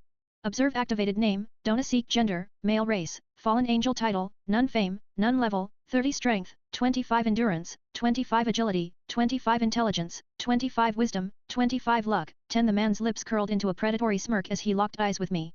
Looks like I've found my prey, Donaseek said, his voice dripping with malice. I clenched my fists, readying myself. This wasn't going to be easy. As the enemy spread his wings, he hurled a light spear straight at me with deadly precision. Without hesitation, I summoned my sword, its blade gleaming in the dim light. I could hear the sound of footsteps behind me but couldn't afford to look. With a swift slash, I shattered the light spear into a cascade of glowing fragments, scattering in all directions like falling stars. I dismissed my sword momentarily, conjuring a burst of flames that roared from my hands. The flames surged toward him, and his expression twisted in surprise. He couldn't react in time, and the fire engulfed him. With a pained cry, he fell to the ground, motionless. Knowing what I had to do, I resummoned my sword. Walking over to his fallen form, I aimed for his heart. One clean strike was all it took to end his suffering. The sword pierced through, and with a final exhale, it was over. I stood there for a moment, catching my breath as I dismissed my weapon again. But when I turned around, I froze. Konako. I stammered, my voice cracking as I caught sight of her. She was standing there, her wide eyes locked on me. Shock and anger painted her face, creating a storm of emotions I wasn't ready to deal with. Shiro, she said, her voice low and laced with frustration. Oh. Shock and anger, definitely not a great combo, especially coming from a girl like Konako. Bye. I blurted out, panic overtaking my senses as I spun on my heel and bolted. Shiro, she shouted, her voice full of both anger and confusion as she sprinted after me. Fuck. I yelled, my voice trailing off as I ran for my life. I ducked into a dark alley, leaning against the wall to catch my breath. My heart pounded in my chest as I scanned the shadows. Hopefully, I'd lost her. Spotting a nearby bench, I slumped onto it, letting out a relieved sigh. A tap on my shoulder made me nearly jump out of my skin. Whipping around, I saw Konako standing there, arms crossed, her expression a mix of irritation and concern. How does she do that? I thought, panicking internally. Konako. Before I could react, she stepped closer, pinning me against the wall with her hands on either side of me. Her glare was enough to make me shrink under her gaze. Shiro, she said, her voice low but firm, do you know about the supernatural? I swallowed hard and nodded. Why yes, I admitted, my voice barely above a whisper. Her eyes softened just a little, and she released me, gesturing toward the bench. Come on. Sit. I hesitated for a moment but obeyed, sitting beside her. She took a deep breath before speaking again. I'm sorry for getting mad earlier, she began, her tone calmer now. But you had me worried. You killed a fallen angel right in front of me like it was nothing. I am sorry, I mumbled, staring at the ground. Konako shook her head. That's not it, Shiro. Why are you always so scared when you think you're in trouble? You act like you're afraid someone's going to hurt you. Her words hit me harder than I expected, and I looked away, unable to meet her gaze. She reached out and gently took my hand, her touch soft but firm. I know what you're thinking, she said, her voice quieter now. That I can't help you. But I can. I'm a devil, Shiro. I can help you, at least ease the pain. Please. I'm worried about you. About my friend. Her words caught me off guard. I turned to look at her, the concern in her golden eyes unmistakable. Really? I asked hesitantly, unsure if I could believe her. Instead of answering, Konako leaned forward and hugged me. I froze, completely unused to such a gesture of kindness. When she finally pulled away, she gave me a small, reassuring smile. "See, can I tell you some other time?" I asked, my voice trembling slightly. The girls in class were all watching us, their faces lighting up with amused smiles. "Ow, that stings," I complained as Konako carefully cleaned one of my cuts. "Well, suck it up, you big baby," she retorted, her tone flat but her words sharp. "But I don't like bandages," I whined, shifting uncomfortably. "I can't punch people properly with them on." Without missing a beat, Konako flicked my forehead again. "You shouldn't be punching people anyway," she said sternly. "Unless you absolutely have to." "But I like causing trouble," I shot back, grinning mischievously. She sighed, exasperated. "I've noticed." From behind us, the teacher chuckled, clearly entertained by our back and forth. "So," Konako began, her tone shifting to something more serious, "what did my so-called fan club want with you?" "Oh, and nothing," I stammered, suddenly avoiding her gaze. Her eyes narrowed as she leaned closer. "Shiro. Truth. Now." I sighed, knowing there was no way out of this. "It's nothing, really. They just, sorta tried to beat me up." Her expression darkened with anger, but then something dawned on her. "Wait," she said, narrowing her eyes, "tried." I grinned, a little proud of myself. "Oh, yeah. They were so slow." I dodged the first two punches, kicked one into another, and as they fell, I got behind the other two and pushed them into the pile. She stared at me for a moment, her face unreadable, before shaking her head. "You're more trouble than you're worth." "I ain't worth much anyway," I replied with a shrug. Her fingers flicked my forehead again, making me flinch. "It was supposed to be a joke, idiot," she said, her voice carrying a faint hint of amusement. I tilted my head, confused. "Really?" Konako's POV, I had just received a text from Rias asking me to come to the club room. When I arrived, she was already there, seated gracefully at her desk. "Good, Konako, you're here," Rias said, looking up from some papers. "There's someone I'd like you to keep an eye on, the new transfer student from America, Shiro." My eyes widened slightly at her words. "I've noticed you've taken an interest in him," she continued. "I'm not sure if he's someone we can trust or if he might even have the potential to become a peerage member. For now, my focus is on training Issei, but..." She paused, her crimson eyes darkening with thought. "There's something about him, something deep, something powerful. I don't know what it is, but I need you to find out." I nodded. "I understand. I'll keep an eye on him and see what I can uncover." I clenched my fists briefly, conflicted. Shiro was my friend, or at least, that's how I saw him. But even so, it was our responsibility to ensure he wasn't a threat. Shiro's POV, as I walked through the park, I couldn't help but notice that Konako was following me. Her stealth wasn't bad, but I was starting to get used to her presence. I stopped at the fountain where Issei had been killed, letting the faint trickle of water fill the silence. Then I felt it, a darker, more sinister aura heading straight for me. Moments later, a man wearing a hat stepped into view. His aura practically screamed danger, and my instincts kicked in. I used Observe to assess him. Observe activated: name, Donaseek, gender, male, race, fallen angel, title, none, fame, none, level, 30 strength, 25 endurance, 25 agility, 25 intelligence, 25 wisdom, 25 luck, 10. The man's lips curled into a predatory smirk as he locked eyes with me. "Looks like I've found my prey," Donaseek said, his voice dripping with malice. I clenched my fists, readying myself. This wasn't going to be easy. As the enemy spread his wings, he hurled a light spear straight at me with deadly precision. Without hesitation, I summoned my sword, its blade gleaming in the dim light. I could hear the sound of footsteps behind me but couldn't afford to look. With a swift slash, I shattered the light spear into a cascade of glowing fragments, scattering in all directions like falling stars. I dismissed my sword momentarily, conjuring a burst of flames that roared from my hands. The flames surged toward him, and his expression twisted in surprise. He couldn't react in time, and the fire engulfed him. With a pained cry, he fell to the ground, motionless. Knowing what I had to do, I resummoned my sword. Walking over to his fallen form, I aimed for his heart. One clean strike was all it took to end his suffering. The sword pierced through, and with a final exhale, it was over.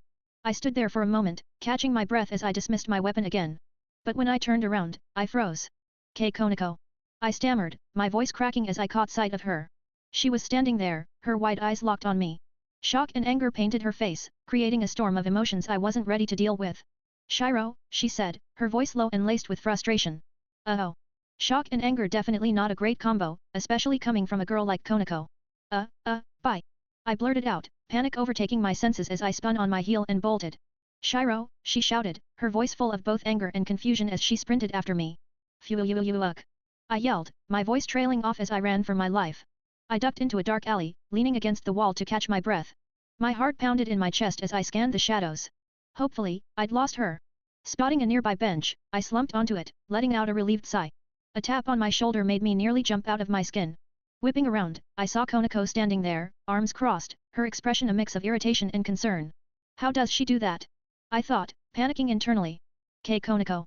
Before I could react, she stepped closer, pinning me against the wall with her hands on either side of me. Her glare was enough to make me shrink under her gaze. Shiro, she said, her voice low but firm, do you know about the supernatural? I swallowed hard and nodded.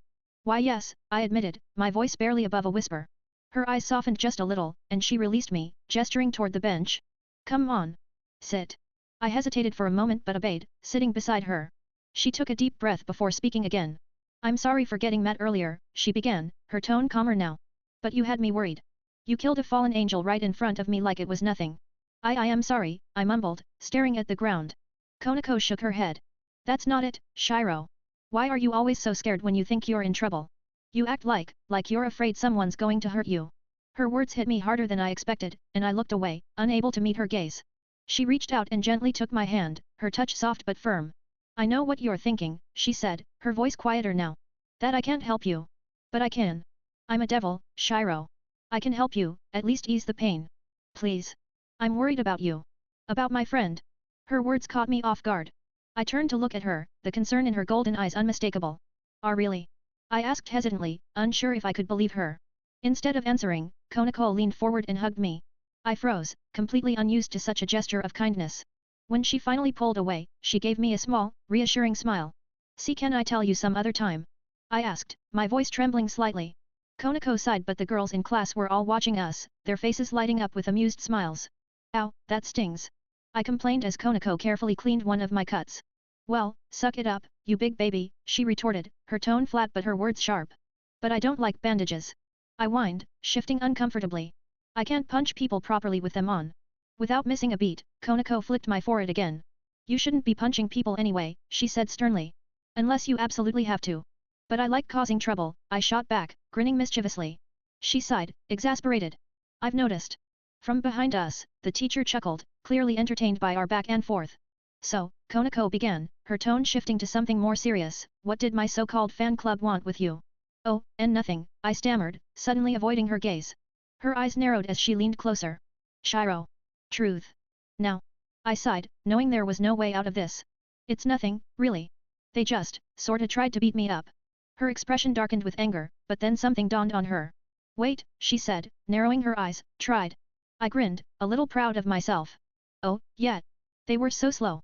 I dodged the first two punches, kicked one into another, and as they fell, I got behind the other two and pushed them into the pile. She stared at me for a moment, her face unreadable, before shaking her head. You're more trouble than you're worth. I ain't worth much anyway, I replied with a shrug. Her fingers flicked my forehead again, making me flinch. It was supposed to be a joke, idiot, she said, her voice carrying a faint hint of amusement. I tilted my head, confused. Really? Konako's POV, I had just received a text from Rias asking me to come to the club room. When I arrived, she was already there, seated gracefully at her desk. Good, Konako, you're here, Rias said, looking up from some papers. There's someone I'd like you to keep an eye on, the new transfer student from America, Shiro. My eyes widened slightly at her words. I've noticed you've taken an interest in him, she continued. I'm not sure if he's someone we can trust or if he might even have the potential to become a peerage member. For now, my focus is on training Issei, but... She paused, her crimson eyes darkening with thought. There's something about him, something deep, something powerful. I don't know what it is, but I need you to find out. I nodded. I understand. I'll keep an eye on him and see what I can uncover. I clenched my fists briefly, conflicted. Shiro was my friend, or at least, that's how I saw him. But even so, it was our responsibility to ensure he wasn't a threat. Shiro's POV, as I walked through the park, I couldn't help but notice that Konako was following me. Her stealth wasn't bad, but I was starting to get used to her presence. I stopped at the fountain where Issei had been killed, letting the faint trickle of water fill the silence. Then I felt it, a darker, more sinister aura heading straight for me. Moments later, a man wearing a hat stepped into view. His aura practically screamed danger, and my instincts kicked in. I used Observe to assess him. Observe activated: name, Donaseek, gender, male, race, fallen angel, title, none, fame, none, level, 30 strength, 25 endurance, 25 agility, 25 intelligence, 25 wisdom, 25 luck, 10. The man's lips curled into a predatory smirk as he locked eyes with me. Looks like I found my prey, Donaseek said, his voice dripping with malice. I clenched my fists, readying myself. This wasn't going to be easy. As the enemy spread his wings, he hurled a light spear straight at me with deadly precision. Without hesitation, I summoned my sword, its blade gleaming in the dim light. I could hear the sound of footsteps behind me but couldn't afford to look. With a swift slash, I shattered the light spear into a cascade of glowing fragments, scattering in all directions like falling stars. I dismissed my sword momentarily, conjuring a burst of flames that roared from my hands. The flames surged toward him, and his expression twisted in surprise. He couldn't react in time, and the fire engulfed him. With a pained cry, he fell to the ground, motionless. Knowing what I had to do, I resummoned my sword. Walking over to his fallen form, I aimed for his heart. One clean strike was all it took to end his suffering. The sword pierced through, and with a final exhale, it was over. I stood there for a moment, catching my breath as I dismissed my weapon again. But when I turned around, I froze. Konako. I stammered, my voice cracking as I caught sight of her. She was standing there, her wide eyes locked on me. Shock and anger painted her face, creating a storm of emotions I wasn't ready to deal with. Shiro, she said, her voice low and laced with frustration. Oh. Shock and anger definitely not a great combo, especially coming from a girl like Konako. Bye. I blurted out, panic overtaking my senses as I spun on my heel and bolted. Shiro, she shouted, her voice full of both anger and confusion as she sprinted after me. Fuck. I yelled, my voice trailing off as I ran for my life. I ducked into a dark alley, leaning against the wall to catch my breath. My heart pounded in my chest as I scanned the shadows. Hopefully, I'd lost her. Spotting a nearby bench, I slumped onto it, letting out a relieved sigh. A tap on my shoulder made me nearly jump out of my skin. Whipping around, I saw Konako standing there, arms crossed, her expression a mix of irritation and concern. How does she do that? I thought, panicking internally. Konako. Before I could react, she stepped closer, pinning me against the wall with her hands on either side of me. Her glare was enough to make me shrink under her gaze. Shiro, she said, her voice low but firm, do you know about the supernatural? I swallowed hard and nodded. Why yes, I admitted, my voice barely above a whisper. Her eyes softened just a little, and she released me, gesturing toward the bench. Come on. Sit. I hesitated for a moment but obeyed, sitting beside her. She took a deep breath before speaking again. I'm sorry for getting mad earlier, she began, her tone calmer now. But you had me worried. You killed a fallen angel right in front of me like it was nothing. I am sorry, I mumbled, staring at the ground. Konako shook her head. That's not it, Shiro. Why are you always so scared when you think you're in trouble? You act like you're afraid someone's going to hurt you. Her words hit me harder than I expected, and I looked away, unable to meet her gaze. She reached out and gently took my hand, her touch soft but firm. I know what you're thinking, she said, her voice quieter now. That I can't help you. But I can. I'm a devil, Shiro. I can help you, at least ease the pain. Please. I'm worried about you. About my friend. Her words caught me off guard. I turned to look at her, the concern in her golden eyes unmistakable. Really? I asked hesitantly, unsure if I could believe her. Instead of answering, Konako leaned forward and hugged me. I froze, completely unused to such a gesture of kindness. When she finally pulled away, she gave me a small, reassuring smile. See, can I tell you some other time? I asked, my voice trembling slightly. Konako sighed, but the girls in class were all watching us, their faces lighting up with amused smiles. Ow, that stings. I complained as Konako carefully cleaned one of my cuts. Well, suck it up, you big baby, she retorted, her tone flat but her words sharp. But I don't like bandages. I whined, shifting uncomfortably. I can't punch people properly with them on. Without missing a beat, Konako flicked my forehead again. You shouldn't be punching people anyway, she said sternly. Unless you absolutely have to. But I like causing trouble, I shot back, grinning mischievously. She sighed, exasperated. I've noticed. From behind us, the teacher chuckled, clearly entertained by our back and forth. So, Konako began, her tone shifting to something more serious, what did my so-called fan club want with you? Oh, and nothing, I stammered, suddenly avoiding her gaze. Her eyes narrowed as she leaned closer. Shiro. Truth. Now. I sighed, knowing there was no way out of this. It's nothing, really. They just, sorta tried to beat me up. Her expression darkened with anger, but then something dawned on her. Wait, she said, narrowing her eyes, tried. I grinned, a little proud of myself. Oh, yeah. They were so slow. I dodged the first two punches, kicked one into another, and as they fell, I got behind the other two and pushed them into the pile. She stared at me for a moment, her face unreadable, before shaking her head. You're more trouble than you're worth. I ain't worth much anyway, I replied with a shrug. Her fingers flicked my forehead again, making me flinch. It was supposed to be a joke, idiot, she said, her voice carrying a faint hint of amusement. I tilted my head, confused. Really? Konako's POV, I had just received a text from Rias asking me to come to the club room. When I arrived, she was already there, seated gracefully at her desk. Good, Konako, you're here, Rias said, looking up from some papers. There's someone I'd like you to keep an eye on, the new transfer student from America, Shiro. My eyes widened slightly at her words. I've noticed you've taken an interest in him, she continued. I'm not sure if he's someone we can trust or if he might even have the potential to become a peerage member. For now, my focus is on training Issei, but... She paused, her crimson eyes darkening with thought. There's something about him, something deep, something powerful. I don't know what it is, but I need you to find out. I nodded. I understand. I'll keep an eye on him and see what I can uncover. I clenched my fists briefly, conflicted. Shiro was my friend, or at least, that's how I saw him. But even so, it was our responsibility to ensure he wasn't a threat. Shiro's POV, as I walked through the park, I couldn't help but notice that Konako was following me. Her stealth wasn't bad, but I was starting to get used to her presence. I stopped at the fountain where Issei had been killed, letting the faint trickle of water fill the silence.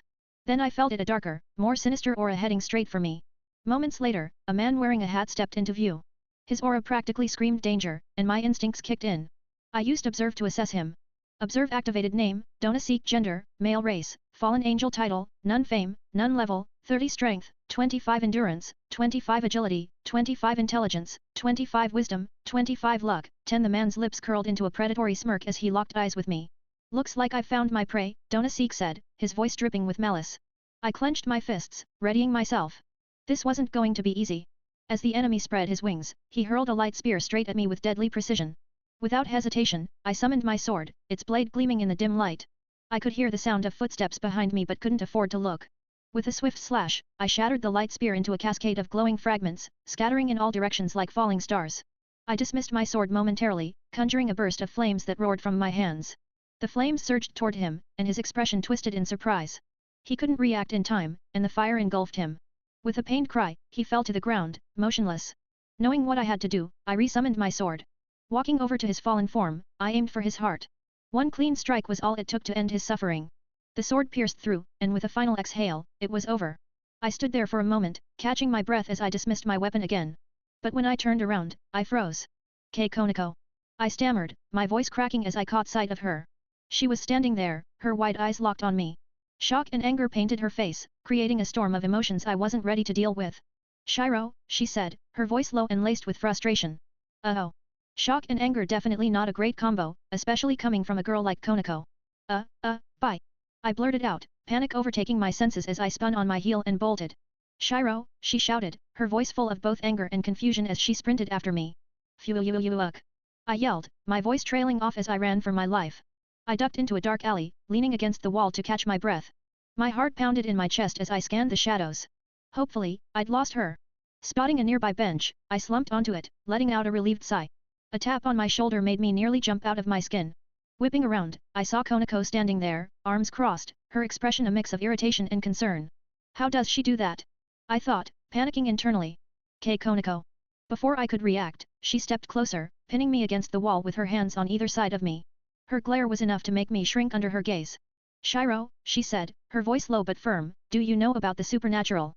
I swallowed hard and nodded. Why yes, I admitted, my voice barely above a whisper. Her eyes softened just a little, and she released me, gesturing toward the bench. Come on. Sit. I hesitated for a moment but obeyed, sitting beside her. She took a deep breath before speaking again. I'm sorry for getting mad earlier, she began, her tone calmer now. But you had me worried. You killed a fallen angel right in front of me like it was nothing. I am sorry, I mumbled, staring at the ground. Konako shook her head. That's not it, Shiro. Why are you always so scared when you think you're in trouble? You act like you're afraid someone's going to hurt you. Her words hit me harder than I expected, and I looked away, unable to meet her gaze. She reached out and gently took my hand, her touch soft but firm. I know what you're thinking, she said, her voice quieter now. That I can't help you. But I can. I'm a devil, Shiro. I can help you, at least ease the pain. Please. I'm worried about you. About my friend. Her words caught me off guard. I turned to look at her, the concern in her golden eyes unmistakable. Really? I asked hesitantly, unsure if I could believe her. Instead of answering, Konako leaned forward and hugged me. I froze, completely unused to such a gesture of kindness. When she finally pulled away, she gave me a small, reassuring smile. See, can I tell you some other time? I asked, my voice trembling slightly. Konako sighed, but the girls in class were all watching us, their faces lighting up with amused smiles. Ow, that stings. I complained as Konako carefully cleaned one of my cuts.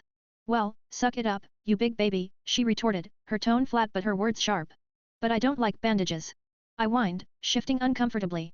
I can't punch people properly with them on. Without missing a beat, Konako flicked my forehead again. You shouldn't be punching people anyway, she said sternly. Unless you absolutely have to. But I like causing trouble, I shot back, grinning mischievously. She sighed, exasperated. I've noticed.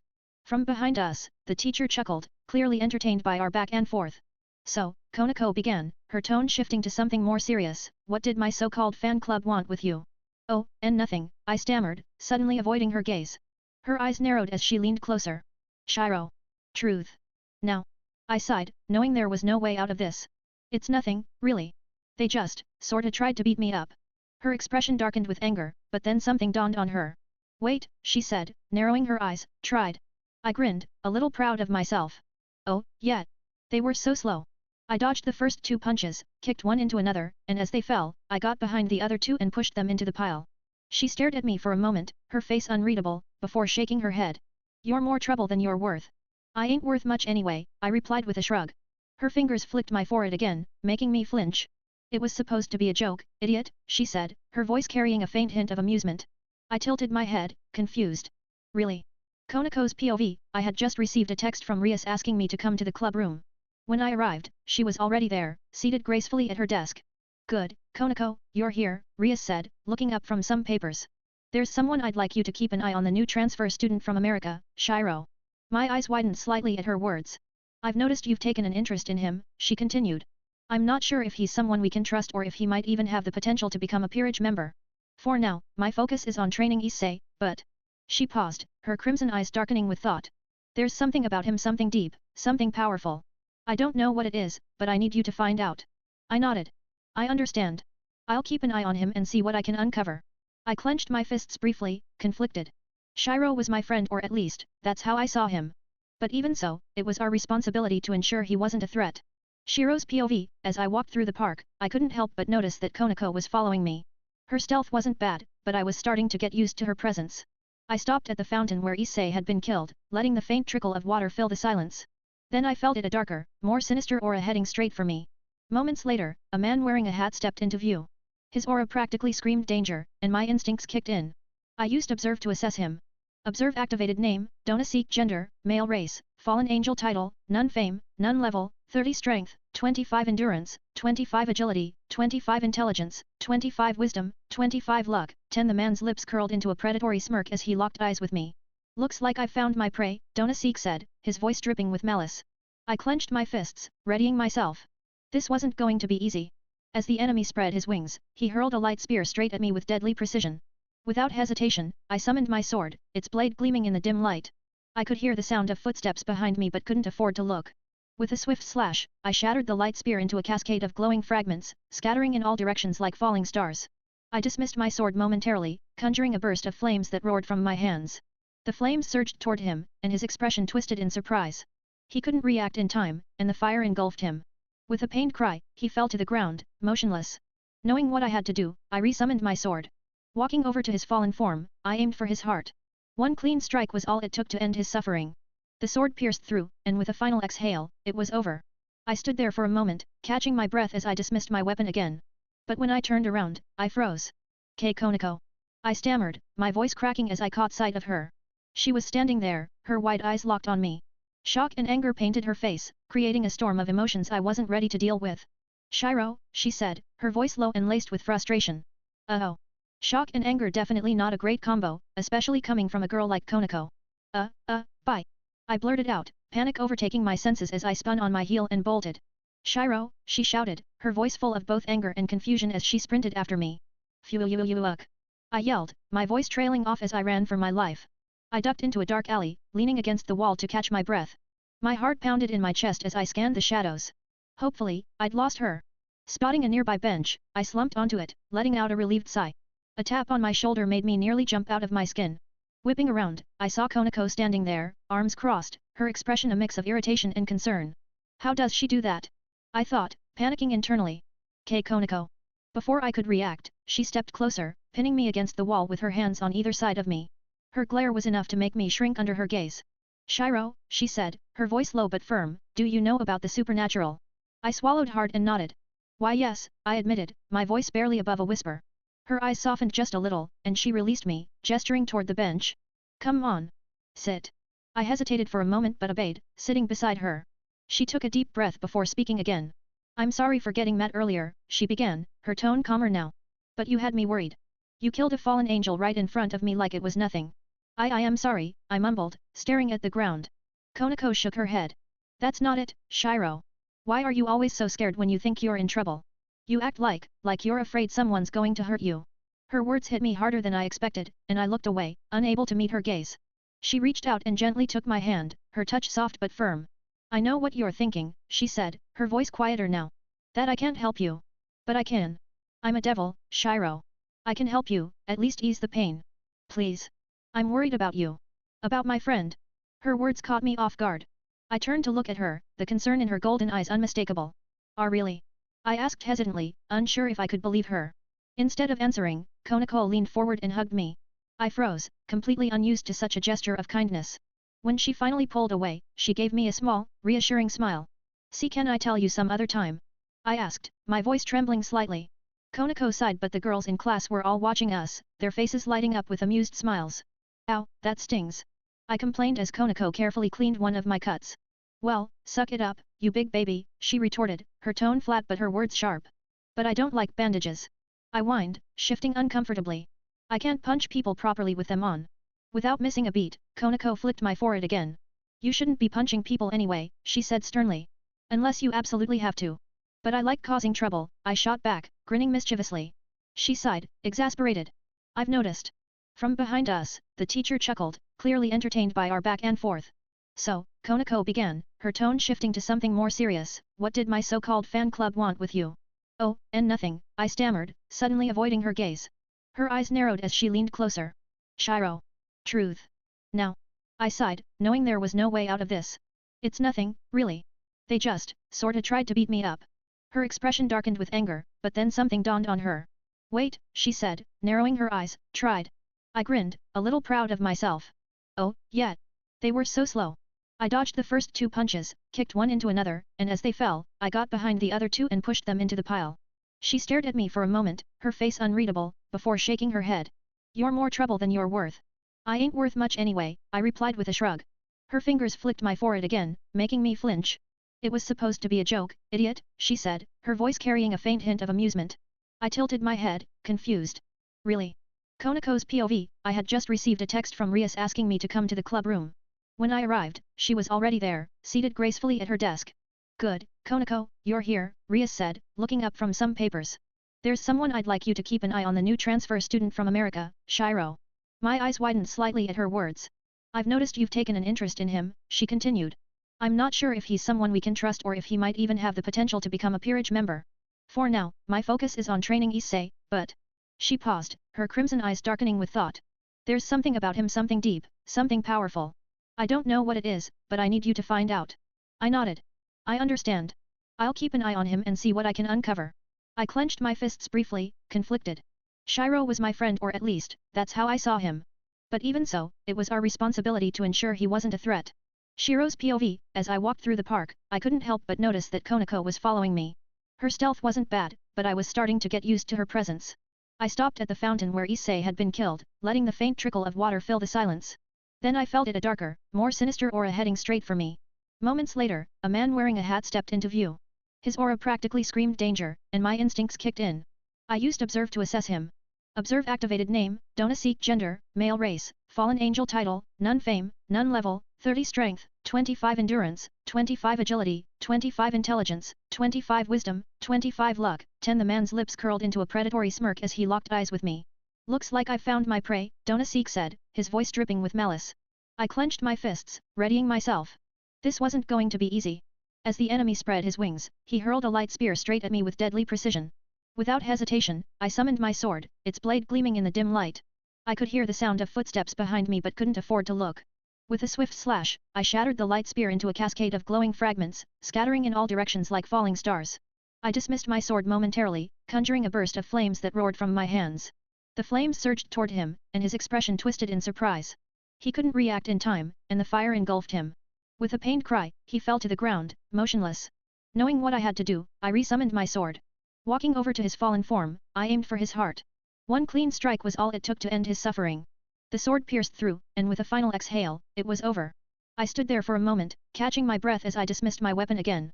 But when I turned around, I froze. Konako. I stammered, my voice cracking as I caught sight of her. She was standing there, her wide eyes locked on me. Shock and anger painted her face, creating a storm of emotions I wasn't ready to deal with. Shiro, she said, her voice low and laced with frustration. Oh. Shock and anger definitely not a great combo, especially coming from a girl like Konako. Bye. I blurted out, panic overtaking my senses as I spun on my heel and bolted. Shiro, she shouted, her voice full of both anger and confusion as she sprinted after me. Phew. I yelled, my voice trailing off as I ran for my life. I ducked into a dark alley, leaning against the wall to catch my breath. My heart pounded in my chest as I scanned the shadows. Hopefully, I'd lost her. Spotting a nearby bench, I slumped onto it, letting out a relieved sigh. A tap on my shoulder made me nearly jump out of my skin. Whipping around, I saw Konako standing there, arms crossed, her expression a mix of irritation and concern. How does she do that? I thought, panicking internally. Konako. Before I could react, she stepped closer, pinning me against the wall with her hands on either side of me. Her glare was enough to make me shrink under her gaze. Shiro, she said, her voice low but firm, do you know about the supernatural? I swallowed hard and nodded. Why yes, I admitted, my voice barely above a whisper. Her eyes softened just a little, and she released me, gesturing toward the bench. Come on. Sit. I hesitated for a moment but obeyed, sitting beside her. She took a deep breath before speaking again. I'm sorry for getting mad earlier, she began, her tone calmer now. But you had me worried. You killed a fallen angel right in front of me like it was nothing. I am sorry, I mumbled, staring at the ground. Konako shook her head. That's not it, Shiro. Why are you always so scared when you think you're in trouble? You act like you're afraid someone's going to hurt you. Her words hit me harder than I expected, and I looked away, unable to meet her gaze. She reached out and gently took my hand, her touch soft but firm. I know what you're thinking, she said, her voice quieter now. That I can't help you. But I can. I'm a devil, Shiro. I can help you, at least ease the pain. Please. I'm worried about you. About my friend. Her words caught me off guard. I turned to look at her, the concern in her golden eyes unmistakable. Really? I asked hesitantly, unsure if I could believe her. Instead of answering, Konako leaned forward and hugged me. I froze, completely unused to such a gesture of kindness. When she finally pulled away, she gave me a small, reassuring smile. See, can I tell you some other time? I asked, my voice trembling slightly. Konako sighed, but the girls in class were all watching us, their faces lighting up with amused smiles. Ow, that stings.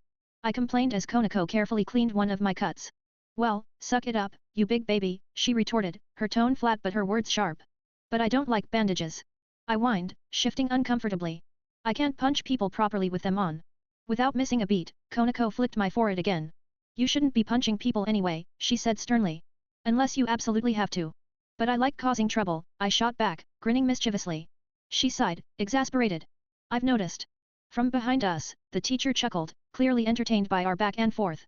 So, Konako began, her tone shifting to something more serious, what did my so-called fan club want with you? Oh, and nothing, I stammered, suddenly avoiding her gaze. Her eyes narrowed as she leaned closer. Shiro. Truth. Now. I sighed, knowing there was no way out of this. It's nothing, really. They just, sorta tried to beat me up. Her expression darkened with anger, but then something dawned on her. Wait, she said, narrowing her eyes, tried. I grinned, a little proud of myself. Oh, yeah. They were so slow. I dodged the first two punches, kicked one into another, and as they fell, I got behind the other two and pushed them into the pile. She stared at me for a moment, her face unreadable, before shaking her head. You're more trouble than you're worth. I ain't worth much anyway, I replied with a shrug. Her fingers flicked my forehead again, making me flinch. It was supposed to be a joke, idiot, she said, her voice carrying a faint hint of amusement. I tilted my head, confused. Really? Konako's POV, I had just received a text from Rias asking me to come to the club room. When I arrived, she was already there, seated gracefully at her desk. Good, Konako, you're here, Rias said, looking up from some papers. There's someone I'd like you to keep an eye on, the new transfer student from America, Shiro. My eyes widened slightly at her words. I've noticed you've taken an interest in him, she continued. I'm not sure if he's someone we can trust or if he might even have the potential to become a peerage member. For now, my focus is on training Issei, but... She paused, her crimson eyes darkening with thought. There's something about him, something deep, something powerful. I don't know what it is, but I need you to find out. I nodded. I understand. I'll keep an eye on him and see what I can uncover. I clenched my fists briefly, conflicted. Shiro was my friend, or at least, that's how I saw him. But even so, it was our responsibility to ensure he wasn't a threat. Shiro's POV, as I walked through the park, I couldn't help but notice that Konako was following me. Her stealth wasn't bad, but I was starting to get used to her presence. I stopped at the fountain where Issei had been killed, letting the faint trickle of water fill the silence. Then I felt it a darker, more sinister aura heading straight for me. Moments later, a man wearing a hat stepped into view. His aura practically screamed danger, and my instincts kicked in. I used Observe to assess him. Observe activated name, Donaseek gender, male race, fallen angel title, none fame, none level, 30 strength, 25 endurance, 25 agility, 25 intelligence, 25 wisdom, 25 luck, 10. The man's lips curled into a predatory smirk as he locked eyes with me. Looks like I've found my prey, Donaseek said, his voice dripping with malice. I clenched my fists, readying myself. This wasn't going to be easy. As the enemy spread his wings, he hurled a light spear straight at me with deadly precision. Without hesitation, I summoned my sword, its blade gleaming in the dim light. I could hear the sound of footsteps behind me but couldn't afford to look. With a swift slash, I shattered the light spear into a cascade of glowing fragments, scattering in all directions like falling stars. I dismissed my sword momentarily, conjuring a burst of flames that roared from my hands. The flames surged toward him, and his expression twisted in surprise. He couldn't react in time, and the fire engulfed him. With a pained cry, he fell to the ground, motionless. Knowing what I had to do, I resummoned my sword. Walking over to his fallen form, I aimed for his heart. One clean strike was all it took to end his suffering. The sword pierced through, and with a final exhale, it was over. I stood there for a moment, catching my breath as I dismissed my weapon again. But when I turned around, I froze. Konako. I stammered, my voice cracking as I caught sight of her. She was standing there, her wide eyes locked on me. Shock and anger painted her face, creating a storm of emotions I wasn't ready to deal with. Shiro, she said, her voice low and laced with frustration. Oh. Shock and anger definitely not a great combo, especially coming from a girl like Konako. Bye. I blurted out, panic overtaking my senses as I spun on my heel and bolted. Shiro, she shouted, her voice full of both anger and confusion as she sprinted after me. Fuck. I yelled, my voice trailing off as I ran for my life. I ducked into a dark alley, leaning against the wall to catch my breath. My heart pounded in my chest as I scanned the shadows. Hopefully, I'd lost her. Spotting a nearby bench, I slumped onto it, letting out a relieved sigh. A tap on my shoulder made me nearly jump out of my skin. Whipping around, I saw Konako standing there, arms crossed, her expression a mix of irritation and concern.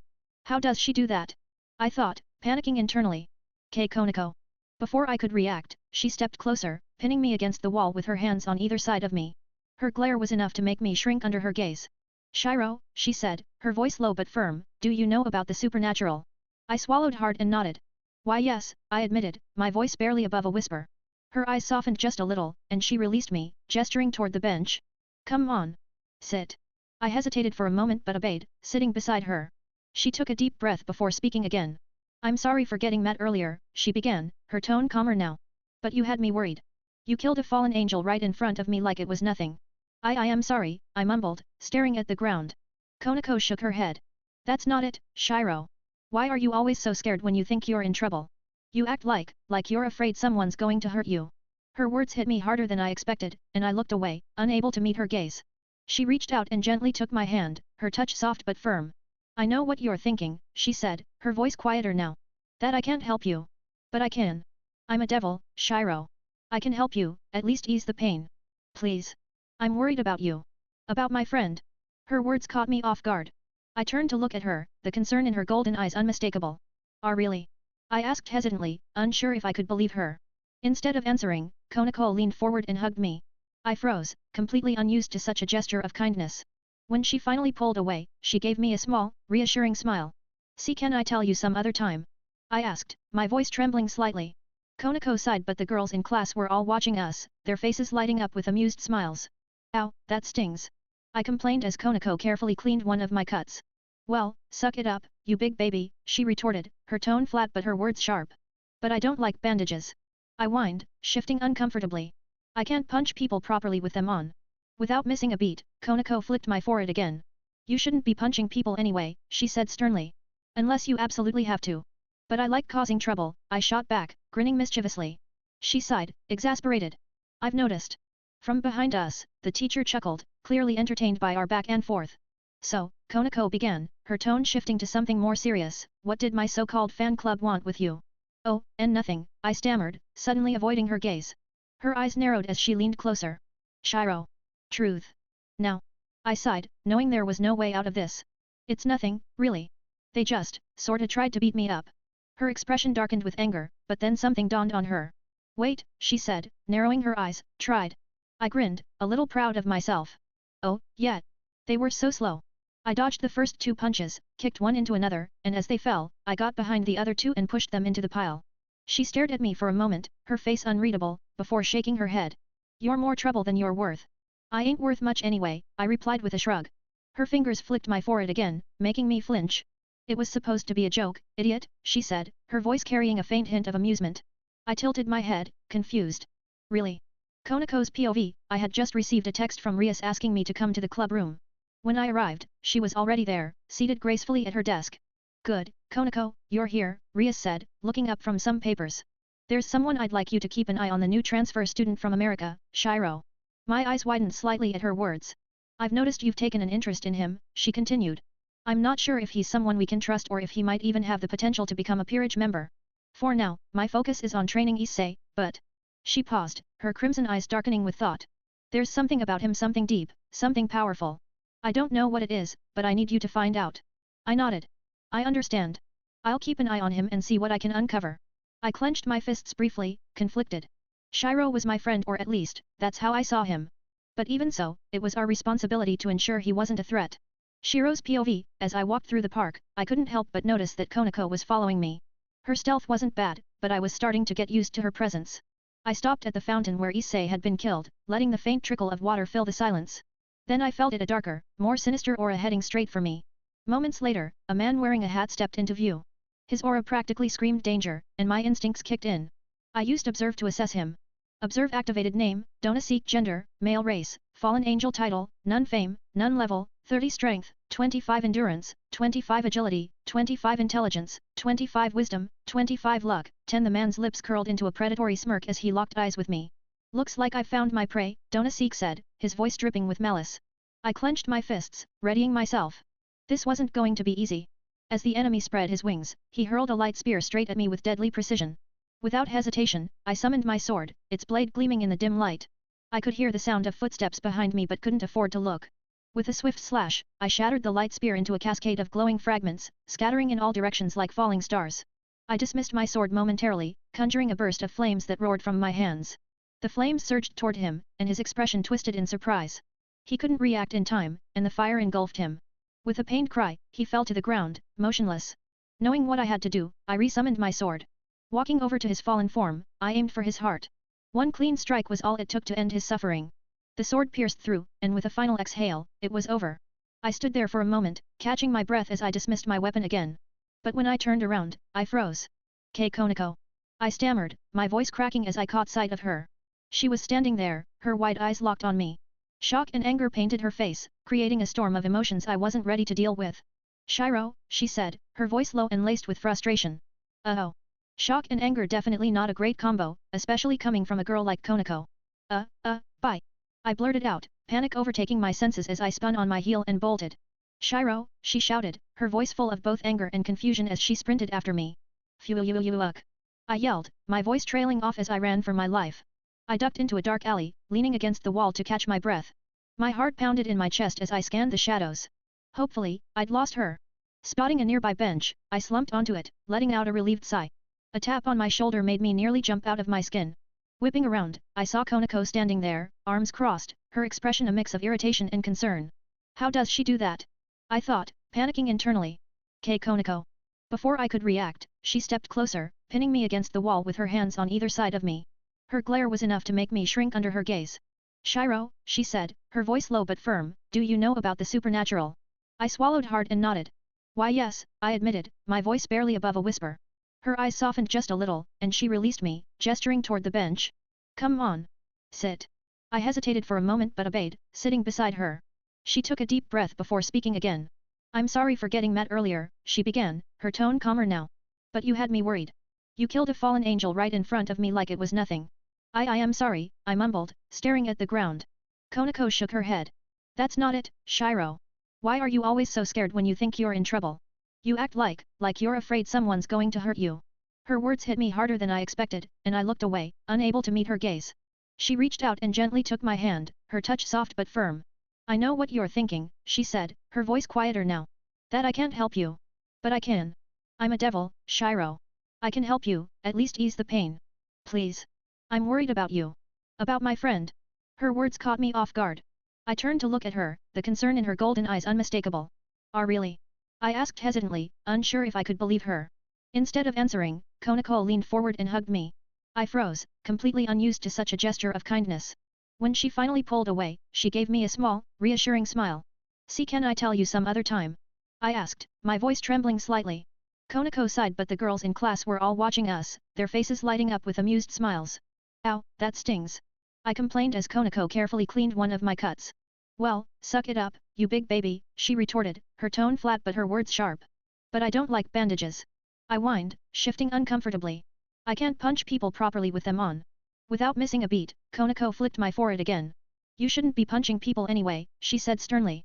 "Unless you absolutely have to." "But I like causing trouble," I shot back, grinning mischievously. She sighed, exasperated. "I've noticed." From behind us, the teacher chuckled, clearly entertained by our back and forth. "So," Konako began, her tone shifting to something more serious, "what did my so-called fan club want with you?" "Oh, and nothing," I stammered, suddenly avoiding her gaze. Her eyes narrowed as she leaned closer. "Shiro. Truth. Now." I sighed, knowing there was no way out of this. "It's nothing, really. They just, sorta tried to beat me up." Her expression darkened with anger, but then something dawned on her. "Wait," she said, narrowing her eyes, "tried." I grinned, a little proud of myself. "Oh, yeah. They were so slow." I dodged the first two punches, kicked one into another, and as they fell, I got behind the other two and pushed them into the pile. She stared at me for a moment, her face unreadable, before shaking her head. "You're more trouble than you're worth." "I ain't worth much anyway," I replied with a shrug. Her fingers flicked my forehead again, making me flinch. "It was supposed to be a joke, idiot," she said, her voice carrying a faint hint of amusement. I tilted my head, confused. "Really?" Konako's POV, I had just received a text from Rias asking me to come to the club room. When I arrived, she was already there, seated gracefully at her desk. "Good, Konako, you're here," Rias said, looking up from some papers. "There's someone I'd like you to keep an eye on, the new transfer student from America, Shiro." My eyes widened slightly at her words. "I've noticed you've taken an interest in him," she continued. "I'm not sure if he's someone we can trust or if he might even have the potential to become a peerage member. For now, my focus is on training Issei, but..." She paused, her crimson eyes darkening with thought. "There's something about him, something deep, something powerful. I don't know what it is, but I need you to find out." I nodded. "I understand. I'll keep an eye on him and see what I can uncover." I clenched my fists briefly, conflicted. Shiro was my friend, or at least, that's how I saw him. But even so, it was our responsibility to ensure he wasn't a threat. Shiro's POV, as I walked through the park, I couldn't help but notice that Konako was following me. Her stealth wasn't bad, but I was starting to get used to her presence. I stopped at the fountain where Issei had been killed, letting the faint trickle of water fill the silence. Then I felt it, a darker, more sinister aura heading straight for me. Moments later, a man wearing a hat stepped into view. His aura practically screamed danger, and my instincts kicked in. I used Observe to assess him.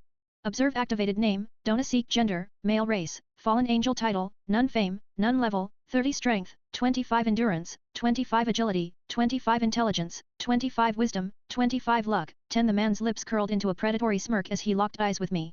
"Looks like I've found my prey," Donaseek said, his voice dripping with malice. I clenched my fists, readying myself. This wasn't going to be easy. As the enemy spread his wings, he hurled a light spear straight at me with deadly precision. Without hesitation, I summoned my sword, its blade gleaming in the dim light. I could hear the sound of footsteps behind me but couldn't afford to look.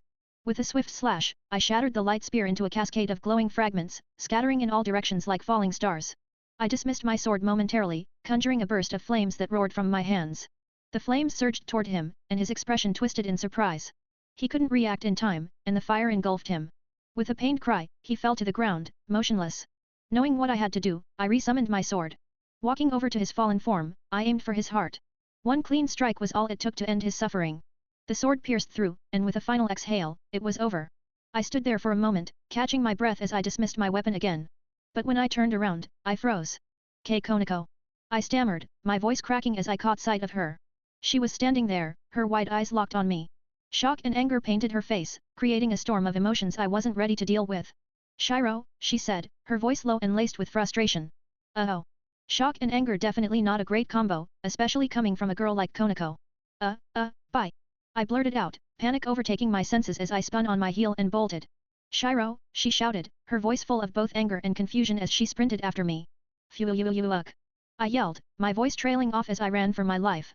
I ducked into a dark alley, leaning against the wall to catch my breath. My heart pounded in my chest as I scanned the shadows. Hopefully, I'd lost her. Spotting a nearby bench, I slumped onto it, letting out a relieved sigh. A tap on my shoulder made me nearly jump out of my skin. Whipping around, I saw Konako standing there, arms crossed, her expression a mix of irritation and concern. How does she do that? I thought, panicking internally. Konako. Before I could react, she stepped closer, pinning me against the wall with her hands on either side of me. Her glare was enough to make me shrink under her gaze. Shiro, she said, her voice low but firm, do you know about the supernatural? I swallowed hard and nodded. Why yes, I admitted, my voice barely above a whisper. Her eyes softened just a little, and she released me, gesturing toward the bench. Come on. Sit. I hesitated for a moment but obeyed, sitting beside her. She took a deep breath before speaking again. I'm sorry for getting mad earlier, she began, her tone calmer now. But you had me worried. You killed a fallen angel right in front of me like it was nothing. I am sorry, I mumbled, staring at the ground. Konako shook her head. That's not it, Shiro. Why are you always so scared when you think you're in trouble? You act like you're afraid someone's going to hurt you. Her words hit me harder than I expected, and I looked away, unable to meet her gaze. She reached out and gently took my hand, her touch soft but firm. I know what you're thinking, she said, her voice quieter now. That I can't help you. But I can. I'm a devil, Shiro. I can help you, at least ease the pain. Please. I'm worried about you. About my friend. Her words caught me off guard. I turned to look at her, the concern in her golden eyes unmistakable. Really? I asked hesitantly, unsure if I could believe her. Instead of answering, Konako leaned forward and hugged me. I froze, completely unused to such a gesture of kindness. When she finally pulled away, she gave me a small, reassuring smile. See, can I tell you some other time? I asked, my voice trembling slightly. Konako sighed, but the girls in class were all watching us, their faces lighting up with amused smiles. Ow, that stings. I complained as Konako carefully cleaned one of my cuts. Well, suck it up, you big baby, she retorted, her tone flat but her words sharp. But I don't like bandages. I whined, shifting uncomfortably. I can't punch people properly with them on. Without missing a beat, Konako flicked my forehead again. You shouldn't be punching people anyway, she said sternly. Unless you absolutely have to. But I like causing trouble, I shot back, grinning mischievously. She sighed, exasperated. I've noticed. From behind us, the teacher chuckled, clearly entertained by our back and forth.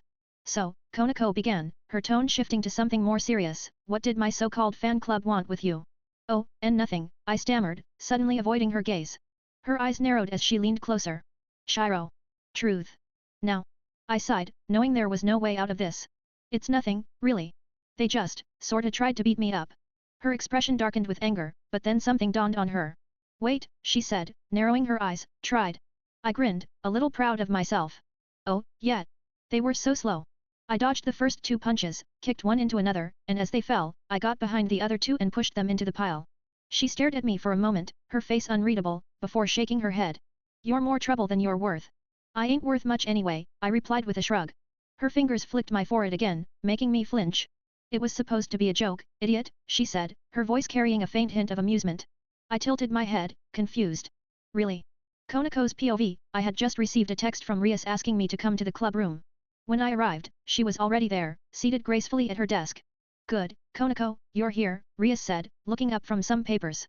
There's someone I'd like you to keep an eye on, the new transfer student from America, Shiro.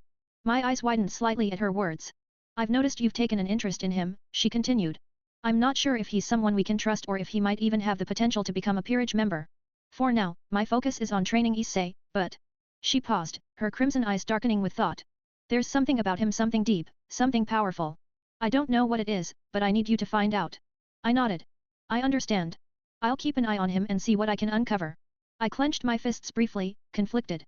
Shiro was my friend, or at least, that's how I saw him. But even so, it was our responsibility to ensure he wasn't a threat.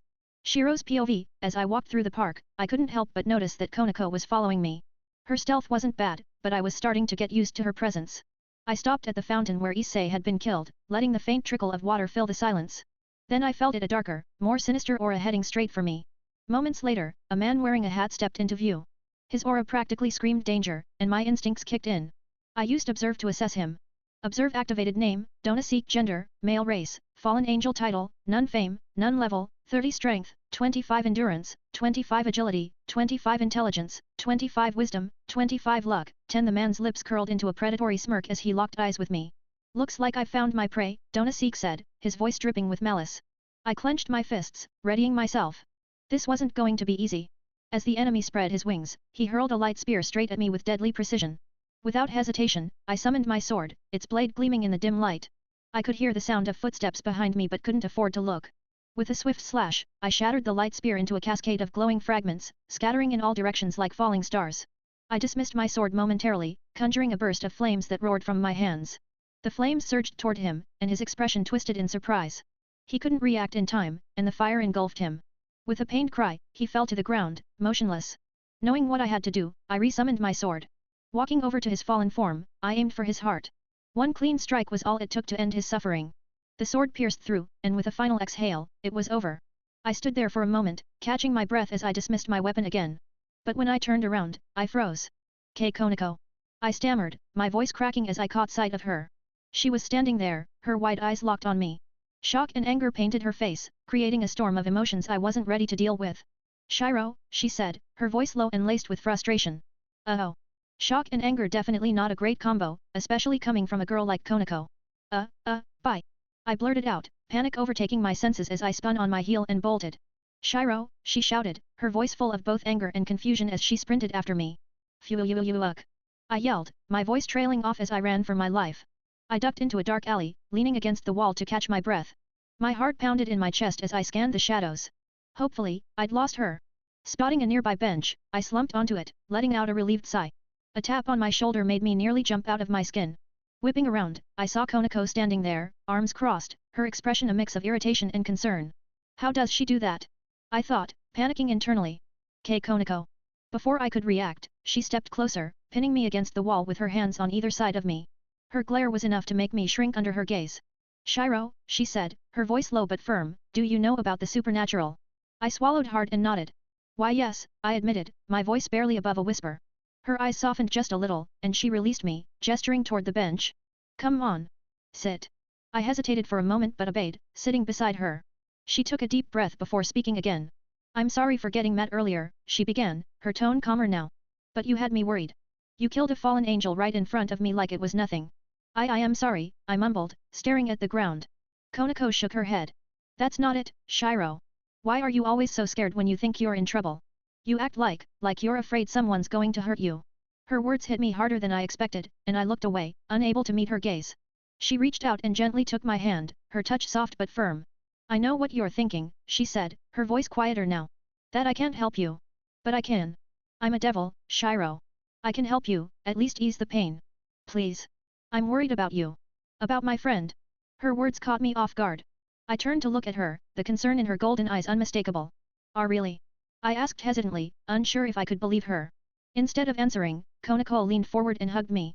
I froze, completely unused to such a gesture of kindness. When she finally pulled away, she gave me a small, reassuring smile. See, can I tell you some other time? I asked, my voice trembling slightly. Konako sighed but nodded. Fine. But you have to promise me that you will. I swallowed hard and nodded. I promise. Fine. But you have to promise me that you will.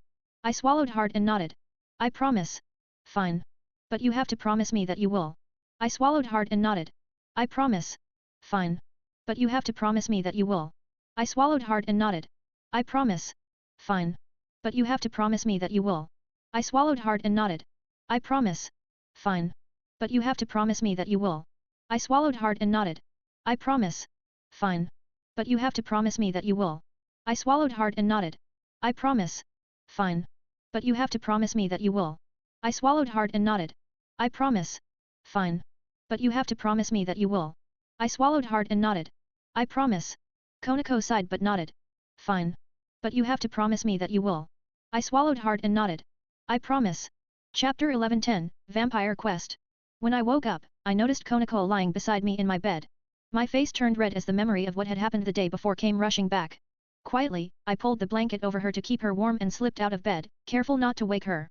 Once I made it to the living room, an idea struck me. I should make her breakfast as a thank you for coming to check on me. Konako's POV. I woke up to the smell of something burning. Alarmed, I sat up and noticed that Shiro wasn't in bed. Following the trail of smoke, I hurried to the kitchen, only to find Shiro coughing as a small cloud of smoke hovered above him. He turned to me sheepishly. How long are you supposed to cook eggs and bacon for? Shiro's POV. I sat on the couch, sulking. Konako had banned me from the kitchen until she finished cleaning up the disaster I'd made. A few minutes later, she walked out, her expression less than amused. Without warning, she flicked me on the forehead. Ow! I whined, rubbing the spot. How have you even been eating if you can't cook? She asked, scanning the room. Her eyes landed on the pile of wrappers scattered across the living room. McDonald's, Wendy's, Taco Bell, instant ramen packets. I scratched my chin, avoiding her gaze. Gotta love Grubhub. I muttered sheepishly. Another flick to the forehead. Ow! I protested again, pouting. Once we finished cleaning up, I flopped onto the couch beside Konako. She turned to me, her gaze steady as she stared directly at me. Shiro, she began, her voice soft but firm, I know you've been through a lot in America. But I want you to understand that I'm here for you. Her words caught me off guard. Really? Even though I'm a disgrace? I said, my voice barely above a whisper. She grabbed my shoulders and made me face her, her eyes glistening with unshed tears. You are not a disgrace, she said, her voice trembling with emotion. A disgrace couldn't have killed a fallen angel like it was nothing. A disgrace wouldn't have fought so hard to survive. A disgrace wouldn't have stolen my heart. I froze, shocked by her words. Her cheeks turned bright red as she realized what she'd just admitted. Before she could say anything else, I hugged her tightly, surprising her this time. Thank you, I murmured, my voice breaking. I needed that. I love you too. She pulled back slightly, her eyes wide. Then, with a soft smile, she leaned in and kissed me on the cheek. My face burned even brighter as she grinned at my reaction. You're not allowed in the kitchen anymore, she teased. But I kind of like almost burning down the house, I replied, smirking. Another flick to the forehead. Ow! I whined for the third time, but this time, we both laughed. I crossed my arms, pouting. That's not fair. Konako gave me a pointed look. Life's not fair. Where did you put my candy stash? I demanded. It's gone, she said firmly, until you eat all of your food. I gasped, utterly betrayed. But I have candy with everything. And that's exactly why it's gone, she shot back. You need to eat properly. You eat a lot of sweets too, I argued, trying to shift the blame. I limit myself to 4 chocolate bars a day. How many do you eat? About 20, but that's beside the point. Her expression didn't budge. No, the point is that you're eating this without sweets. You need a balanced diet. I don't want to be on a diet. I'm not a schoolgirl trying to watch her weight so she doesn't look fat. I protested dramatically. Konako's eyes narrowed at me, a flicker of irritation crossing her face. Then came another flick to my forehead. Ow! I whined, rubbing the spot. Does that apply to me? She asked with an icy edge to her voice. I blinked, realizing my mistake. I didn't know lolis watched their weight. Flick. Ow! I yelped again, wincing as she crossed her arms and smirked triumphantly. I stretched out on the couch, watching Konako doze off nearby. Her peaceful expression brought a small smile to my face. As her breathing evened out, I decided to close my eyes and enter my instant dungeon. When I opened my interface, I noticed there were more options than before. A notification popped up, catching my attention. Quest, defeat the Vampire King rewards, $10,000 3000 EXP 3 random skill books 2 mystery items without hesitation. I hit yes and entered the vampire castle early. The castle was massive, much larger than I had expected. The dark, looming walls cast eerie shadows, and a massive outer wall surrounded the structure. At the center was a gate, which stood wide open. With a deep breath, I stepped through, my sword in hand. No sooner had I entered than I was greeted by the sight of 30 vampires standing before me. They all turned their crimson eyes toward me, their predatory gazes locking on like I was fresh prey. I quickly activated Observe, name, race, vampire HP, 500 MP, 2000/2000 well, crap, I muttered under my breath. They've got some serious magical power. The vampires charged toward me in unison. Not wasting any time, I activated sparks, sending arcs of electricity through the air toward them. With my free hand, I summoned my sword and ignited it with flames. The moment the fiery blade roared to life, the vampires hesitated, their movements faltering. That's when I remembered they were afraid of sunlight, and my flames mimicked its destructive properties. A grin spread across my face.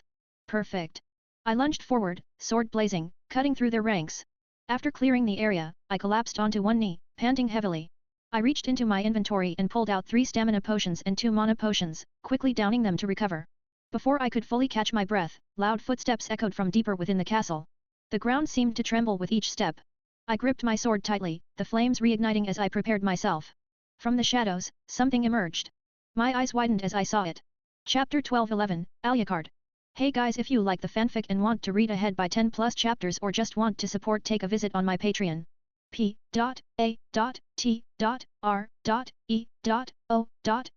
http://Marin_Kitawega. The air grew colder as he stepped out of the shadows, a tall, imposing figure with long white hair that had a faint pinkish tint, shimmering faintly in the dim light.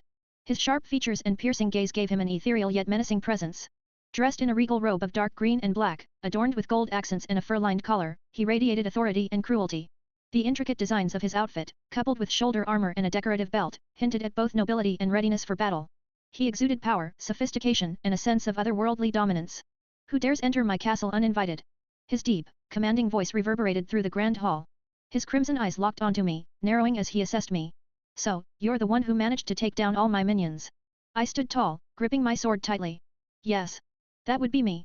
He tilted his head slightly, his expression shifting to one of mild amusement. A young one, I see. You show potential, but if you think you can defeat me, you're severely mistaken. You still have much to learn. Without warning, his form dissolved into a swarm of bats, darting toward me. I instinctively unleashed sparks, the crackling arcs of electricity scattering the bats into nothingness. But then, I felt a presence behind me. My name is Alucard. I am the Vampire King, said the imposing figure, finally revealing its name. I whirled around, summoning Observe to learn more about my adversary. Observe, name, Alucard, race, vampire, title, King of all vampires, fame, King of all vampires, level, 75 HP, 20,000/20,000 MP, 39,500/40,000 stamina, 2,000/2,000 strength, 70 endurance, 70 agility, 70 intelligence, 70 wisdom, 70 luck, 40. My heart sank as I read his stats. Are you kidding me right now? Still, I steadied myself and spoke with as much confidence as I could muster. My name is Shiro. I wish for a duel. Alucard raised an eyebrow, clearly intrigued. A duel? Not to kill me. I hesitated for a moment, deciding to be honest. Not really. You don't seem like a bad guy. I just wanted to test my strength. The corner of his mouth twitched, as if he was suppressing a laugh. Son of a... Did my guards even try to speak to you before attacking? No, I said flatly. All I got was hiss and them trying to claw my face off. Alucard groaned, pinching the bridge of his nose. This is the 5th time this has happened. I'll have to discipline them later. Regardless, I accept your duel. He stepped forward, his regal demeanor replaced with one of readiness. Impress me. We assumed our positions, and the fight began. I leapt into the air, aiming to slice him in half. My blade came down with force, only for him to catch it effortlessly with one hand. The impact caused the ground beneath him to crack and form a crater, but he remained unfazed. Alucard glanced at his hand, impressed. You've already impressed me, and we've barely started. I channeled flames into my sword, the intense heat forcing him to release it. Without hesitation, I followed up with sparks, though the attack barely seemed to faze him. Desperate, I used my flames again and rushed at him, slashing furiously. But he dodged each attack with ease, a smile never leaving his face. Then, in a blur of motion, he stopped my blade with just 2 fingers. He looked me in the eye and said, "How about this? You train, get stronger, and come back when you're ready. Because right now, we both know how this will end." I clenched my fists, frustrated but unable to argue. His words stung because they were true. With a deep sigh, I lowered my sword. Fine. But next time, I will be stronger. Alucard's smile widened slightly. I look forward to it, Shiro. With that, I activated instant dungeon escape, vanishing from the castle. When I opened my eyes, I was back in my room. Konako wasn't there anymore, but before I could dwell on it, a notification appeared in front of me. Secret quest completed. Quest, get spared by the Vampire King. Rewards, 5 random skill books, $5,000, 2,000 EXP. I stared at the notification, utterly dumbfounded. Okay, what the hell? As I sat on the couch, Konako walked into the room, her expression calm yet determined. Hey, Konako. Just curious, when are you leaving? I asked, not like I wanted her to leave or anything, but a question that's been on my mind. Never. She answered almost instantly. I blinked, confused. Hi. She crossed her arms, a faint blush dusting her cheeks. You said you loved me, and I love you too. So, I'm staying here with my boyfriend. Her words caught me off guard. Wait, we're boyfriend and girlfriend now. Her gaze lowered slightly as her voice grew quieter. Well, not if you don't want us to be. Hearing the sadness in her tone, I couldn't stop myself from leaning forward and kissing her gently on the cheek before looking away, my face burning. Like I'd ever throw my cute girlfriend out. Her face turned crimson, but her expression quickly shifted as she puffed her cheeks out in annoyance. I'm not a loli. And yet, you have a loli fan club, I teased. Her response came swiftly as her finger flicked me hard on the forehead. Ow. Why do you keep doing that? Rias wants you to meet her peerage, she said, ignoring my complaint. Fine, but I'm not becoming a devil. I know. We walked through the dimly lit halls of the old school building until we reached a set of large double doors. Hey guys, if you like the fanfic and want to read ahead by 10+ chapters or just want to support, take a visit on my Patreon. p.a.t.r.e.o.n http://marin_kitawega chapter 1312 Meeting with Rias. Hey guys, if you like the fanfic and want to read ahead by 10+ chapters or just want to support, take a visit on my Patreon. P. A. T. R. E. O. N. http://Marin_Kitawega Konako pushed them open, and I immediately noticed a group of people waiting inside. Ria sat elegantly on a couch, her demeanor calm and commanding. Beside her was Akeno, who wore a teasing smile, her aura both graceful and dangerous. Kiba stood nearby, his hand resting lightly on the hilt of his sword. Issei, the only one I didn't recognize as a devil right away, looked at me curiously. Rias greeted us warmly. Ah, hello, Shiro. Welcome, Konako. The others turned their attention to us. Rias, who's this? Issei asked, his tone curious but casual. Kiba, on the other hand, seemed more cautious, his stance shifting subtly as he tightened his grip on his sword. Intrigued, I used observe. Observe, name, Kiba Ueto race, reincarnated devil title, Knight of Rias Grammary Sacred Gear, sword birth level, 30 stats, strength, 22 endurance, 22 agility, 40 intelligence, 30 wisdom, 30. At this point nothing surprises me anymore. I let out a small sigh before addressing the group. Hi, I'm Shiro. Rias nodded, her tone calm yet proud. Yes, he's the one I mentioned, the one who killed Done Zeke. Kiba's sharp eyes remained locked on me. I heard you killed him with a sword. I nodded. Yeah, but I caught him off guard by using magic. It wasn't pure skill. Issei's jaw dropped. Wait, you're still human. Last I checked, I replied dryly. Kiba took a step forward, his hand loosening on his sword. I'd like to spar with you sometime. A small smile tugged at my lips. I look forward to it. Akeno's voice broke through, her tone dripping with playful malice. Someone so strong. Her lips curled into a teasing smile as she licked them slightly. The sadistic gleam in her eyes made me tense, and I could feel the blood drain from my face. Just as I was about to back away, Konako stepped in front of me, her arms outstretched in a protective stance. Mine, she said firmly. Kiba blinked, looking genuinely surprised. Well, that's unexpected. Ria smiled faintly, her tone amused. Agreed. It seems Shiro has stolen her heart. Issei smirked, leaning in. Oh, is there love in the air? Before he could finish, Konako's fist slammed into his stomach, cutting him off mid-sentence. Akeno laughed softly. It seems our little Konako is growing up. Konako's cheeks flushed at the comment, but she didn't say a word. Instead, I reached out and gently patted her head, causing her blush to deepen. Her flustered expression brought a small smile to my face. Rias gestured toward the couch, her voice soft yet inviting. Would you like to sit down? Sure, I replied, settling into the plush seat. Akeno leaned forward, her signature teasing smile on full display. Would you like some tea? No, thank you, I said politely. Her eyes sparkled with amusement. How about some hot chocolate? Yes, please, I answered a little too quickly, the excitement clear in my voice.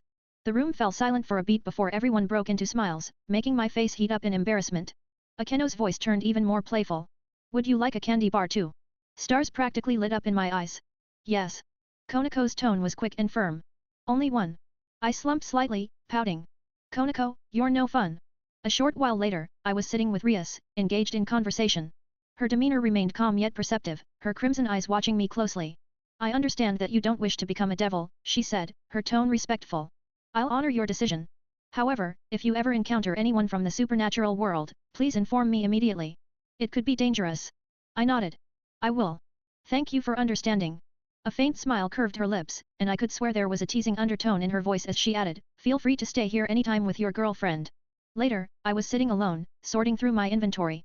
The translucent menu hovered before me as I reviewed the items I had accumulated. Inventory, 27 minor health potions, 27 minor MP potions, 27 minor stamina potions, 13 large health potions, 13 large MP potions, 13 large stamina potions, 3 Class B katanas, 7 Class A gauntlets, 6 Class C bows, 1 ring of skeletons, 1 ring of bats, 147 normal arrows, 1 pair of dual short swords. Curious, I took out the ring of skeletons and focused on it, activating my observe skill.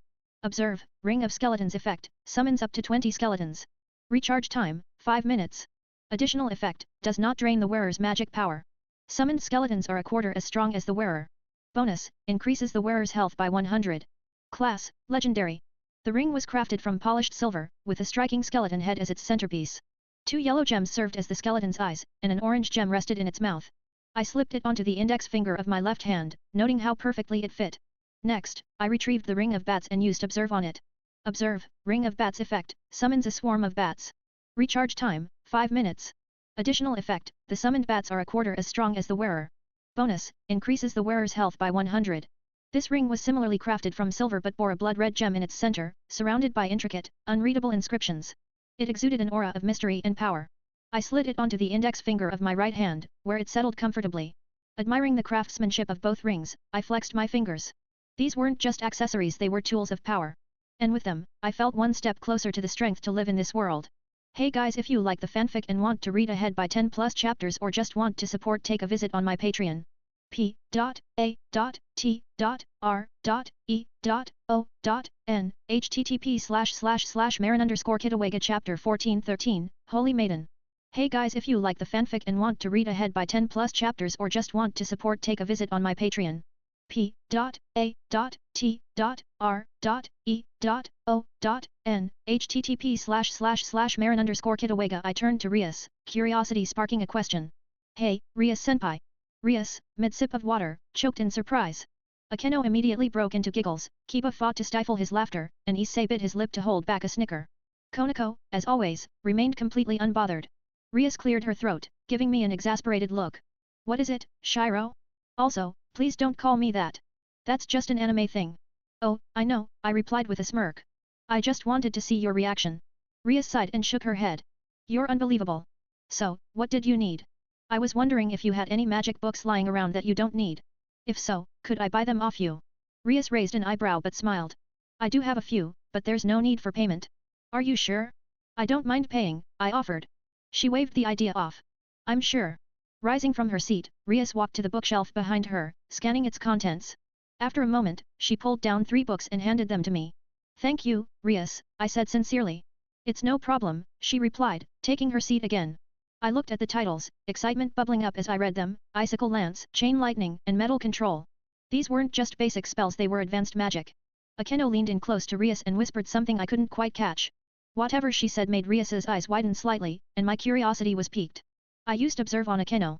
Observe, name, Akeno Heimjima race, Devil/Fallen Angel gender, female fame, Queen of Rias Grammary title, Lightning Priestess Shrine Maiden Sacred Gear, None HP, 1350/1350 MP, 1500/1500 Stamina, 800/800 Strength, 45 Endurance, 45 Agility, 45 Intelligence, 40 Wisdom, 40 Luck, 20 Unsurprising, but impressive stats nonetheless. Just then, a notification popped up. Observe has leveled up. 37/100. I didn't pay much attention to it and instead returned to my inventory to continue where I had left off.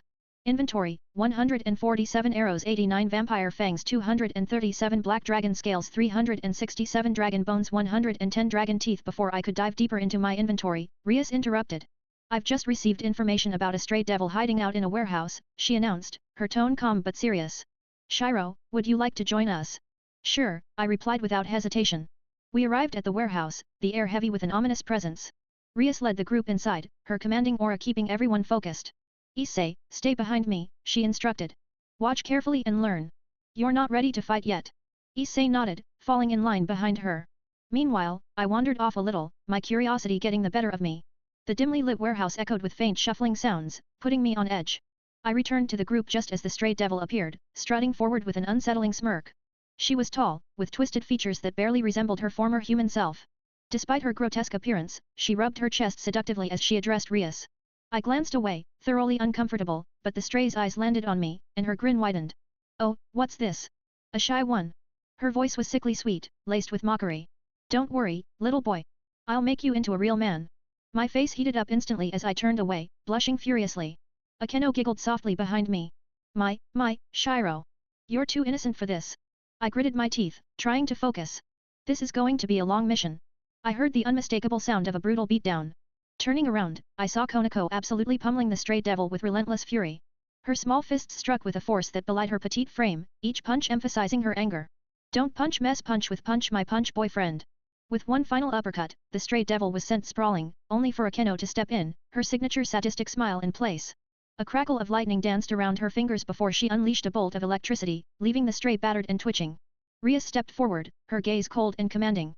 Anything to say before your end? The stray devil coughed and spat blood, her voice hoarse. Kill me. Rias's expression didn't change as she extended her hand. Wish granted. With a burst of crimson energy, her destruction magic consumed the stray, leaving nothing behind. Konako walked over to me, her usual stoic expression softening. She got on her tiptoes and patted my head, catching me completely off guard. Good boy, she said simply. I blinked in confusion, unsure of how to respond. Konako noticed my expression and elaborated. You looked away when she, well, you know, she explained, a faint blush dusting her cheeks. Unlike a certain perv over there. I glanced at Issei, who was desperately trying to hide his disappointment at missing the action. On the way back to my house, I turned to Konako. So, should you bring your stuff here or what? I'll do that Monday, she replied. Want me to help? I offered. You know you'll miss school, she said, narrowing her eyes slightly. That's the point, I teased with a grin. She flicked my forehead.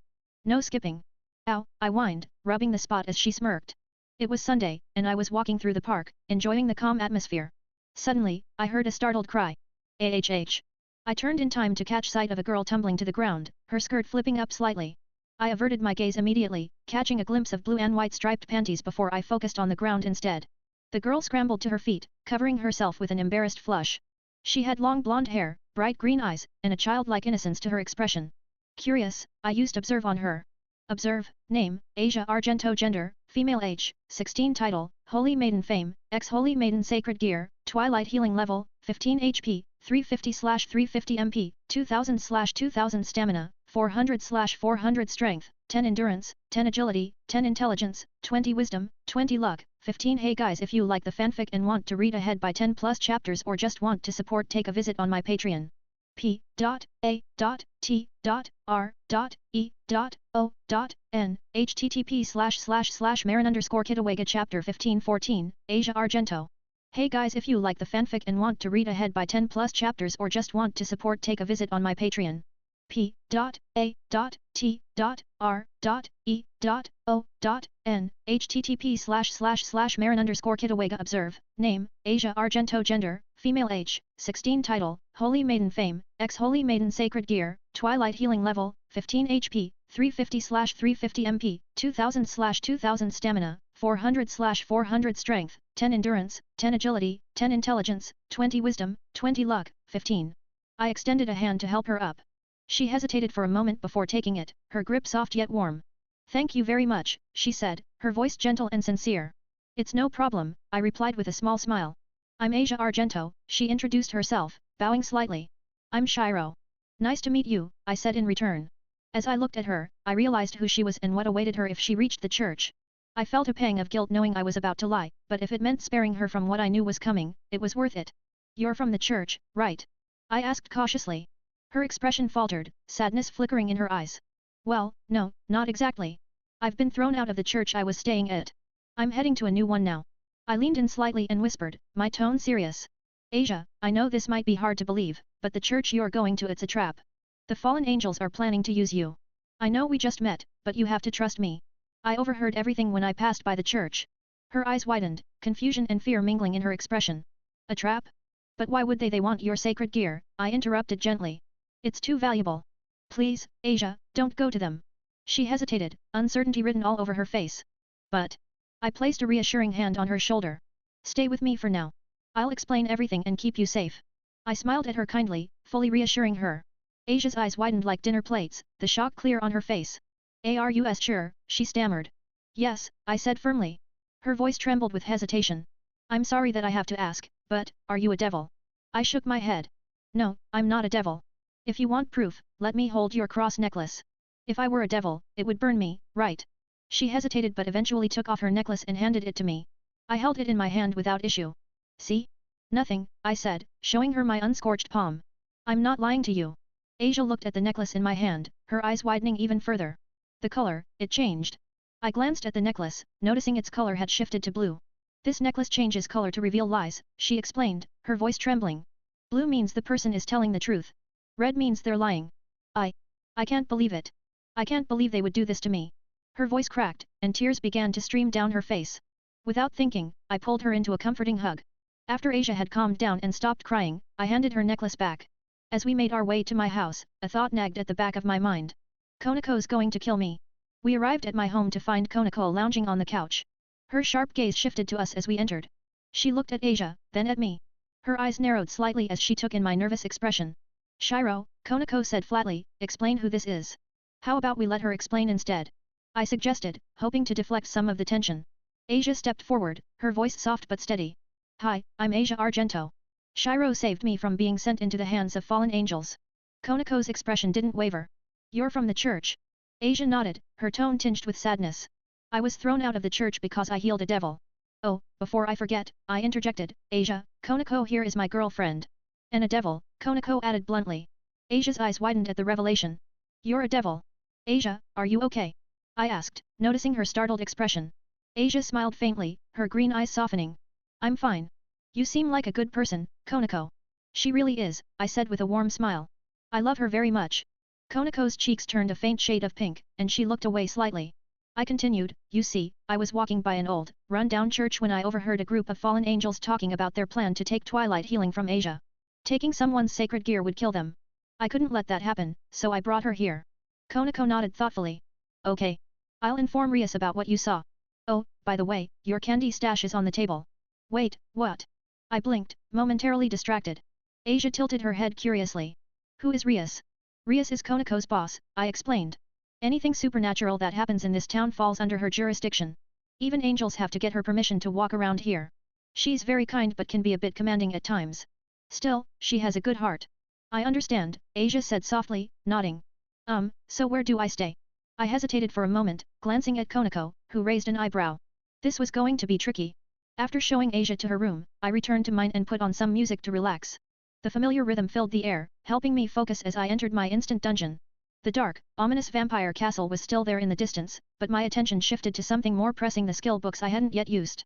I opened my inventory and took a closer look at their titles: Icicle Lance, Chain Lightning, Metal Control, Holy Break, Hell Flare, Mist of Death, Water Slicers, Dragon Lightning. A prompt appeared in front of me.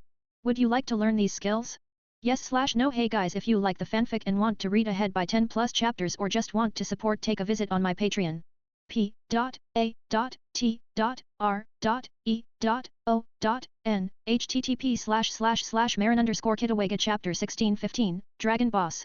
Hey guys, if you like the fanfic and want to read ahead by 10 plus chapters or just want to support, take a visit on my Patreon.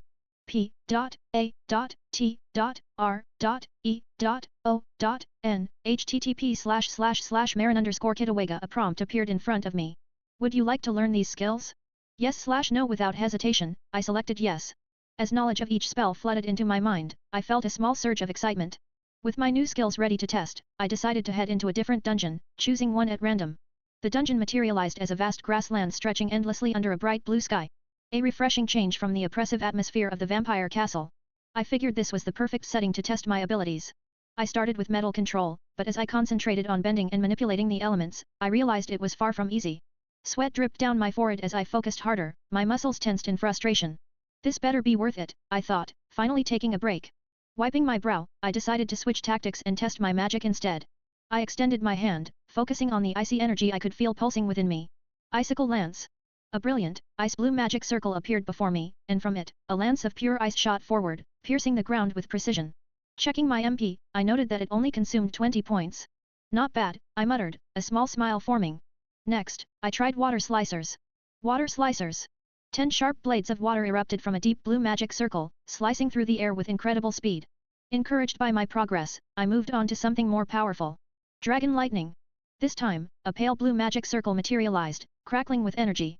A torrent of lightning shot forth, its shape forming into the head of a roaring dragon before it blasted into the distance. I checked my MP gauge. 200 points gone. Yeah, that looks powerful, I said, impressed. Curious about Hell Flare, I conjured a small orb of crimson fire in my palm. It looked unassuming but radiated an intense heat. A zombie spawned nearby, and I hurled the flame at it. The second it made contact, the zombie disintegrated into ash, obliterated completely. Surprisingly, it only cost 10 MP. The dungeon then spawned 5 more zombies, shambling toward me in a loose formation. I decided to test Mist of Death. Mist of Death. A purple magic circle appeared beneath the zombies, and a dark mist began to envelop them. Their energy drained rapidly, and to my surprise, I felt my own stamina and magic replenishing in real time. Now that's useful, I remarked, grinning. But my moment of satisfaction was cut short as the system gave a sudden warning. Boss incoming. The notification flashed ominously before my eyes. A cold breeze swept through the dungeon, and I prepared myself for whatever was coming next. A massive green magic circle appeared before me, and from it emerged a dragon clad in shimmering green scales. Its presence was overwhelming, radiating an aura of raw power that shook the very ground beneath me. Without hesitation, I activated Observe. Observe, name? Race, Nature Dragon. Title, Dungeon Boss. Fame, Dungeon Boss. HP, 10,000/10,000 MP, 20,000/20,000 Stamina, 1,000/1,000 Strength, 50 Endurance, 50 Agility, 50 Intelligence, 10 Wisdom, 10 Luck, 20 Alright, I can do this, I thought to myself. I had defeated a dragon before barely, but I had learned from the experience. I wasted no time, summoning sparks of lightning and launching them at the dragon. The bolts hit their mark, but the creature merely shrugged them off as though they were nothing. Guess lightning won't cut it, I muttered, shifting strategies. Conjuring crimson flames in my hands, I hurled them at the beast. The moment the fire engulfed its scales, the dragon let out an ear-splitting roar of pain. So, fire hurts it. Hell flare! I shouted, releasing a surge of fire toward the dragon. The flames immobilized the massive creature, wrapping it in a relentless inferno that chipped away at its health. I quickly used Observe again to check its status. Observe, name, race, nature dragon title, dungeon boss fame, dungeon boss HP, 3,478/10,000 not bad. Hell flare is doing its job. Just then, a notification popped up. Observe has leveled up, 40/100. You can now see what is most effective against an opponent. Finally, some good news, I thought, a small smirk forming. Realizing the dragon was still vulnerable, I decided to end this quickly. Calling upon my holy magic, I clasped my hands together, focusing my energy into a single point. A glowing sphere of radiant light began to form between my palms, pulsating with immense power. Holy break! I yelled, thrusting my hands forward. The sphere exploded into countless beams of holy energy, scattering in all directions before converging on the dragon. Each beam struck true, tearing through its massive frame as it let out a final, deafening roar. The mighty creature dissolved into dust, its colossal form disintegrating before my eyes. As the battlefield fell silent, I opened my inventory, eager to see the spoils of victory. The defeat of the dungeon boss had earned me more than just relief, it had brought new treasures, and I couldn't wait to see what more it'd have for me. After the fight with the nature dragon, I checked my inventory, feeling a sense of accomplishment as I reviewed the loot. Inventory, 237 nature dragon scales, 220 dragon teeth, 720 dragon bones. Next, I pulled up my stats, eager to see how I had progressed. Stats: name, Shiro H, 15 race, human title, none fame, none sacred gear, none level, 33 HP, 497/770, regen 10 per minute, MP, 990/2300, regen 50 per minute, stamina, 580/760, regen 20 per minute, strength, 53. Endurance, 53 agility, 53 intelligence, 55 wisdom, 53 luck, 25 points, 90 with 90 unused stat points. I decided it was time for an upgrade. I carefully distributed the points across my stats, making sure to balance my growth. Hey guys, if you like the fanfic and want to read ahead by 10 plus chapters or just want to support, take a visit on my Patreon. p.a.t.r.e.o.n http://marin_kitawega chapter 1716 Blacksmith. Hey guys, if you like the fanfic and want to read ahead by 10 plus chapters or just want to support, take a visit on my Patreon. p.a.t.r.e.o.n http://marin_kitawega with 90 unused stat points. I decided it was time for an upgrade. I carefully distributed the points across my stats, making sure to balance my growth. After spending the points, I checked my updated stats. Updated stats: name, Shiro H, 15 gender, male race, human title, none fame, none sacred gear, none HP, 560/900, regen 10 per minute, MP, 1200/2700, regen 50 per minute, stamina, 620/900, regen 20 per minute, strength, 65 endurance, 65 agility, 65 intelligence, 65 wisdom, 65 luck, 25 points, 0 money, $25,000. Looking at my improved stats, I couldn't help but grin. I'm getting closer to being ready for Alucard, I thought, considering paying him a visit. Exiting the dungeon, I flopped onto my bed, exhausted but satisfied. As I scrolled through my inventory, something caught my eye, an item I'd completely overlooked. Blacksmith set. This set can only be placed in a large open area. When activated, it will transform into a fully equipped blacksmith station. Comes in capsule form. Press the button and toss it where you want. You will have 10 seconds to do so. Curious, I grabbed the small capsule, reminiscent of something out of Dragon Ball. Deciding to try it out, I left my room. Walking into the living room, I saw Asia and Konako chatting. When they noticed me, they smiled. Suspicious. Very suspicious. Hey, girls. Wanna see a magic trick? I asked with a grin. Konako crossed her arms. I'm a devil. I've seen magic before. Asia tilted her head. And I use healing magic daily. I rolled my eyes. Just humor me, okay? They exchanged glances, then followed me outside to the backyard. There was a barren patch of grass, a perfect spot for what I had in mind. Holding up the capsule, I pressed the button. What's that? Asia asked, curious. You'll see, I replied with a smirk, tossing it into the middle of the dead grass. For a moment, nothing happened. Then, with a faint beep, the capsule exploded into a puff of smoke, revealing a fully equipped blacksmith station. The anvil gleamed under the sunlight, a forge roared to life, and a variety of tools hung neatly on the station's racks. Konako blinked. Wait for it, I said with a smirk, turning to Asia and Konako. As the girls watched, a cloud of thick smoke erupted from the capsule. Once it cleared, what stood before us was nothing short of impressive, a fully equipped blacksmith's garage. An anvil gleamed in the center, racks of tools lined the walls, and a roaring forge radiated heat. Everything a blacksmith could ever need to create weapons, armor, or anything else.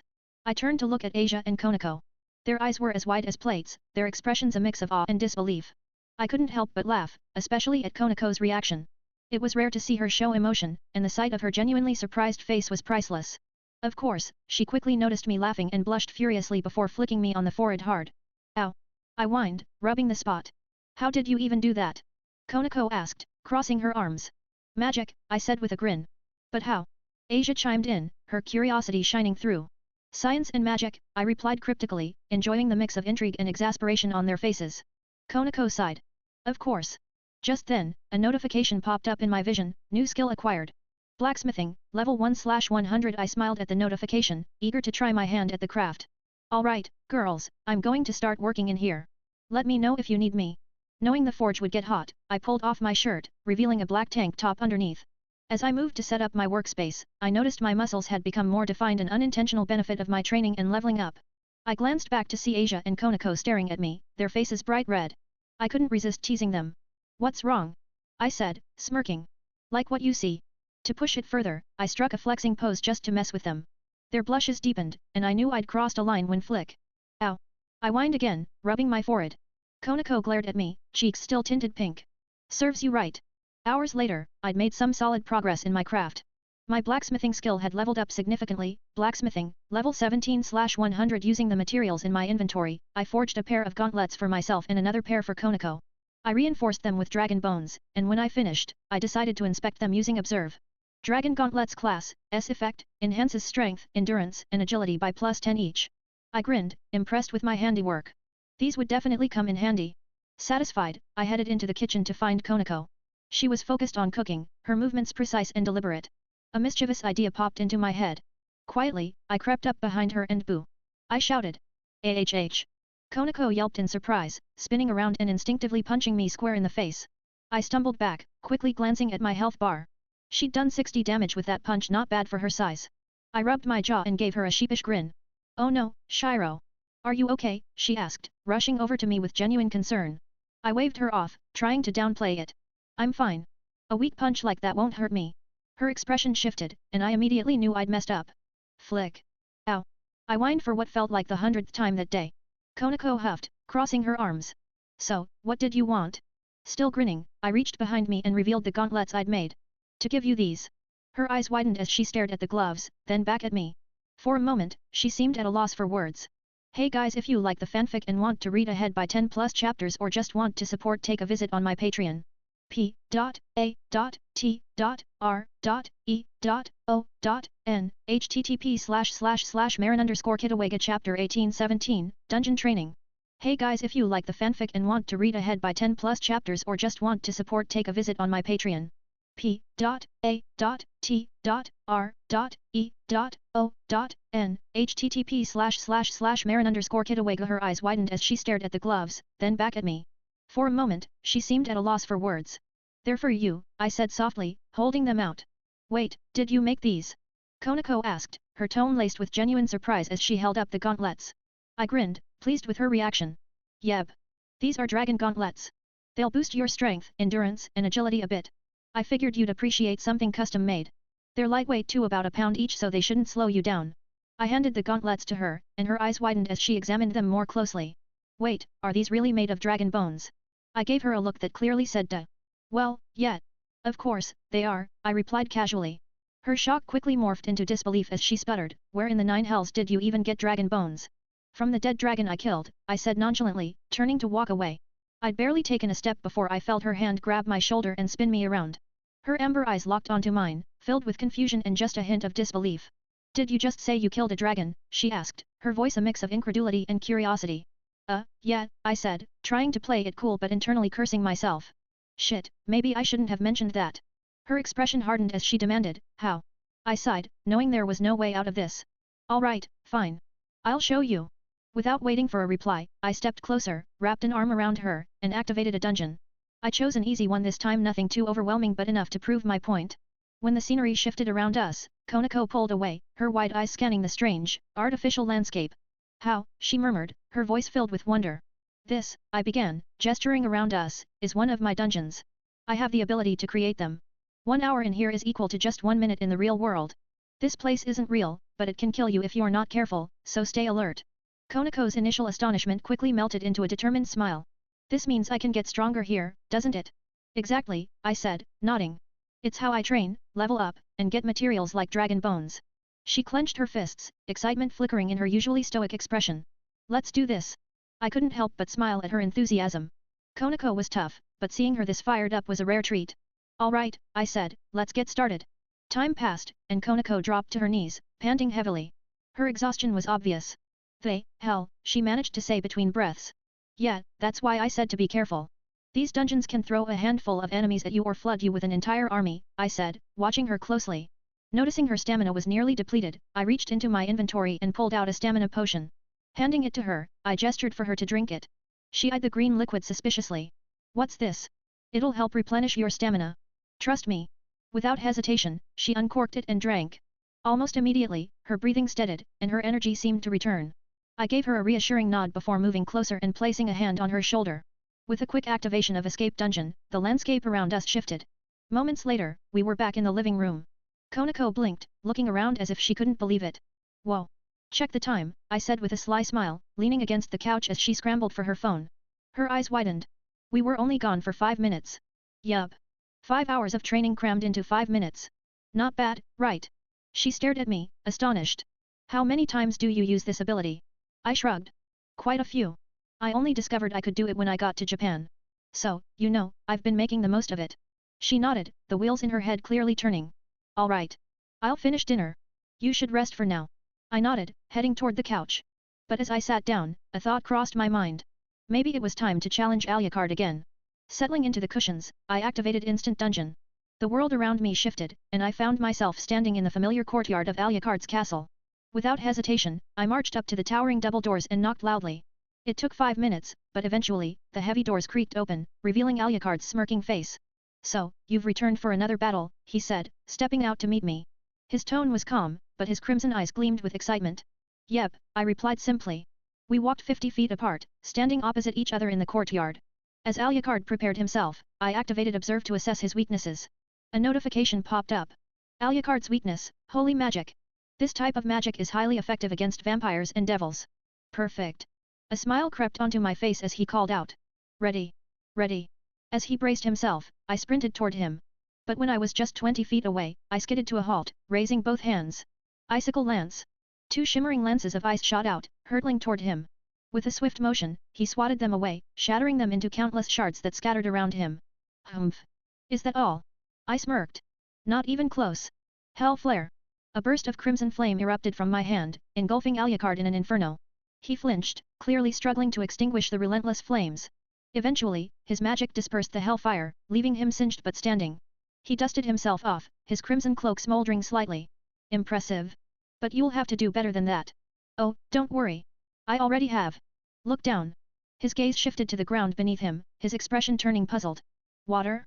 From the ice lance. It melted. Why does that? This is why. Hey guys, if you like the fanfic and want to read ahead by 10+ chapters or just want to support, take a visit on my Patreon. p.a.t.r.e.o.n http://marin_kitawega chapter 1918, Volt Eris. Hey guys, if you like the fanfic and want to read ahead by 10+ chapters or just want to support, take a visit on my Patreon. p.a.t.r.e.o.n http://marin_kitawega. This is why.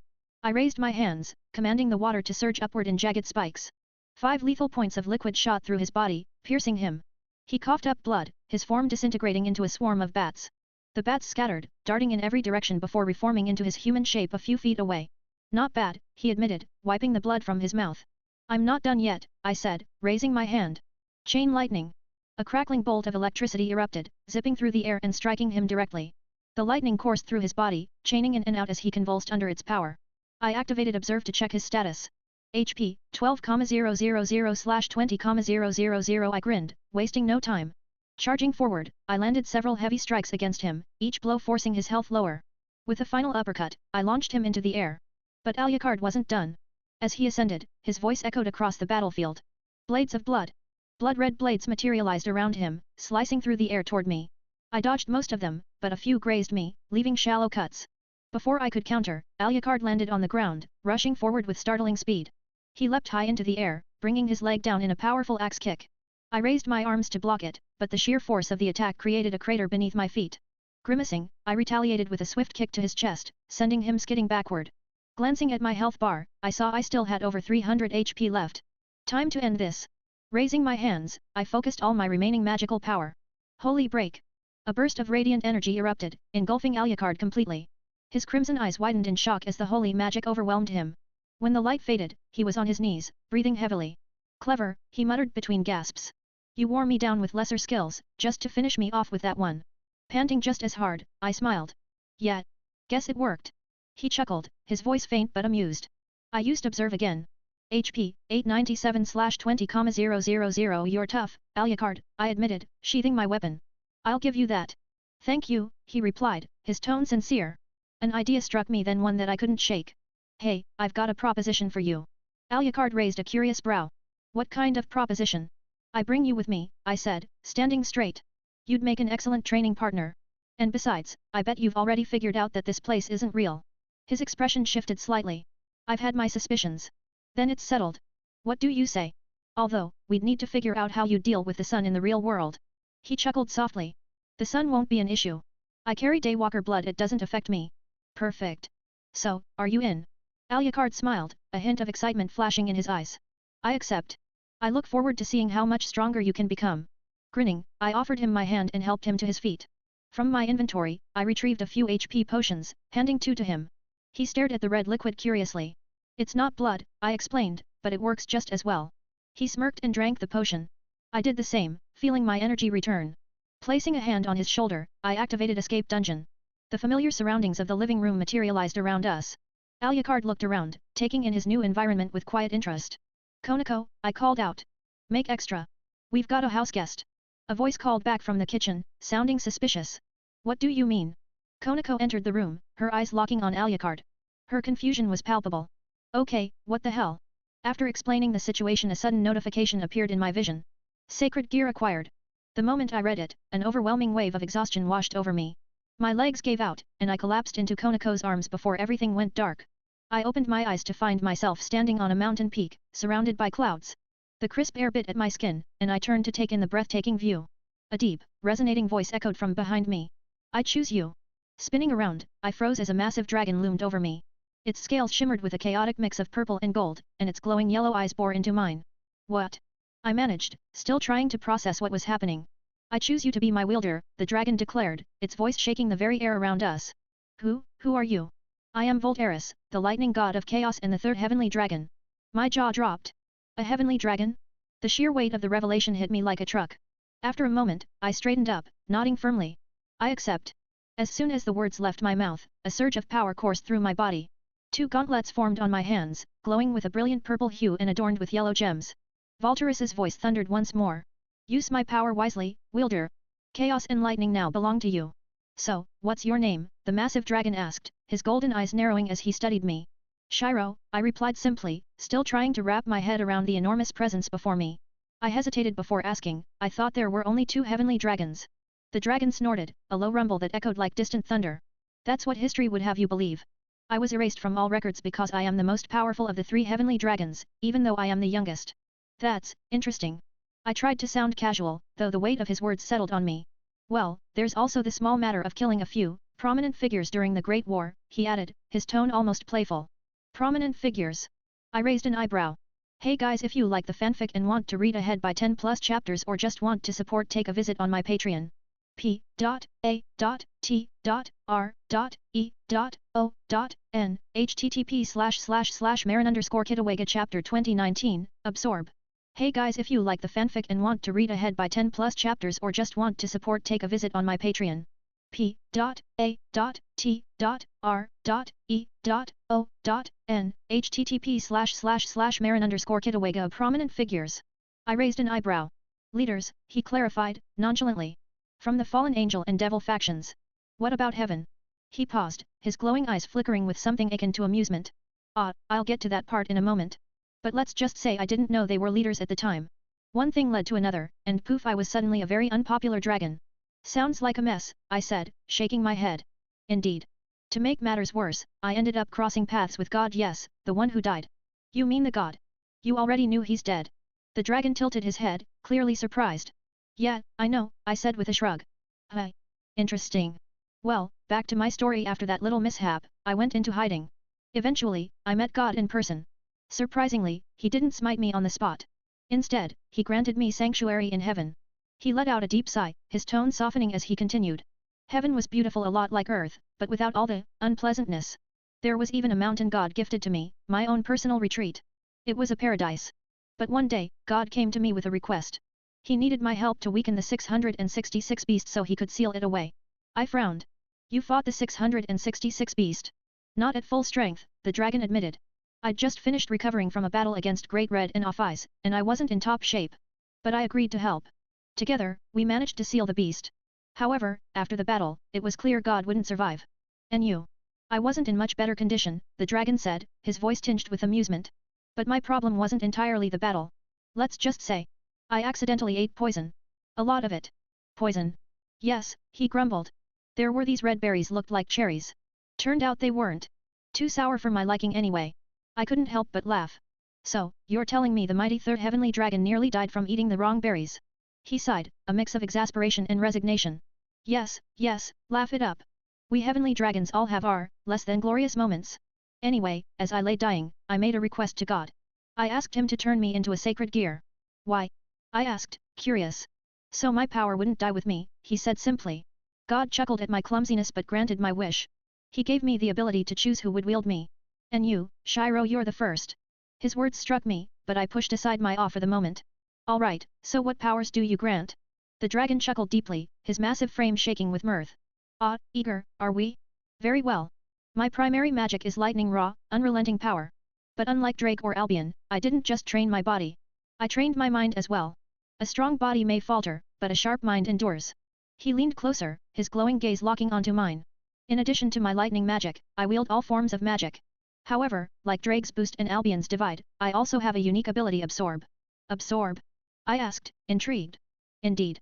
When an enemy strikes you with their power, I can absorb it, converting it into strength for you. Once the battle is over, they will regain their power but you will keep the additional strength you gained. With each fight, your power will grow exponentially. That's a lot to take in, I admitted, trying to process everything. He laughed again. It is, but you'll understand it better with experience. So, basically, I can get stronger by letting people hit me? Their strength gets absorbed into mine, but it doesn't permanently affect them after the battle. Shiro tilted his head, seeking clarification. That's correct, Voltaris rumbled, his deep voice reverberating like distant thunder. But it does weaken their power during the fight. Their next hit will be noticeably less effective. Oh, I get it now, Shiro said, nodding thoughtfully. Good. Now, onto the more interesting part, Voltaris continued, his glowing eyes narrowing slightly. My power is immense, so immense that my user becomes roughly 70% dragon. Don't worry, there won't be any physical changes to your body. However, you'll gain the ability to activate dragon eyes at will, and you'll even be able to sharpen your teeth whenever you feel like it. That's so cool. Shiro's face lit up with excitement. Voltaris blinked, clearly surprised. I thought you'd be upset about something like that. Upset? Not at all. This means I can play amazing pranks now. So you're the type who enjoys being a pain to people. Only to the ones I love, Shiro replied with a grin. Fair enough, Voltaris said, shaking his massive head. One more thing, you can summon your sacred gear at any time. Just focus on your hands. My sacred gear is called Chaos Lightning. You play games, right? Yep, all the time, Shiro replied confidently. Good. Let me explain it like this. Let's say you currently have 10 points in strength.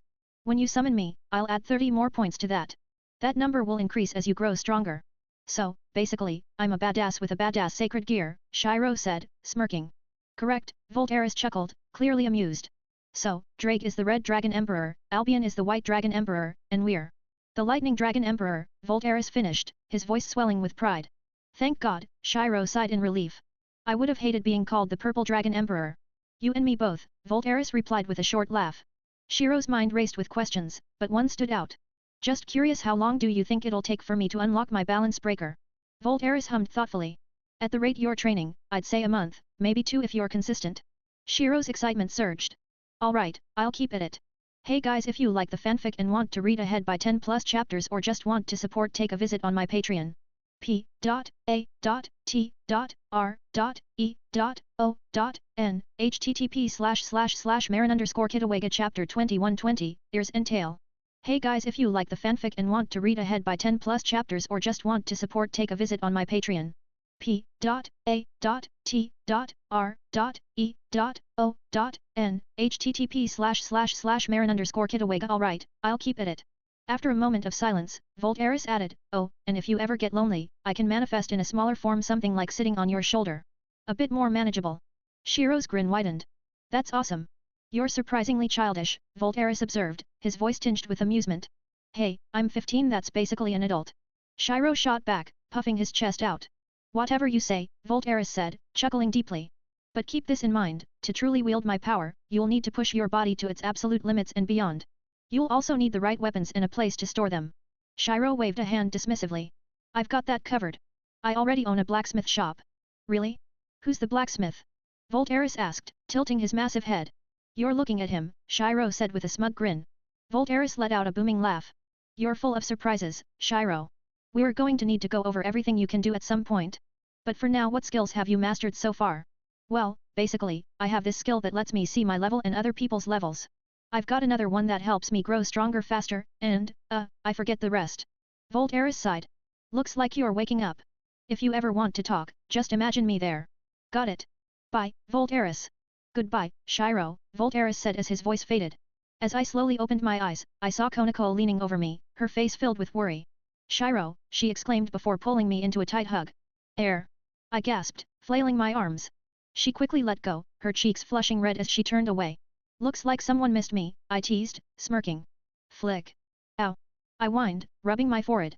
Don't push your luck, Konako muttered, clearly embarrassed. Now explain what happened. What do you mean? I asked, playing dumb. You've been asleep for over an hour, she said firmly, crossing her arms. Are you sure? Flick.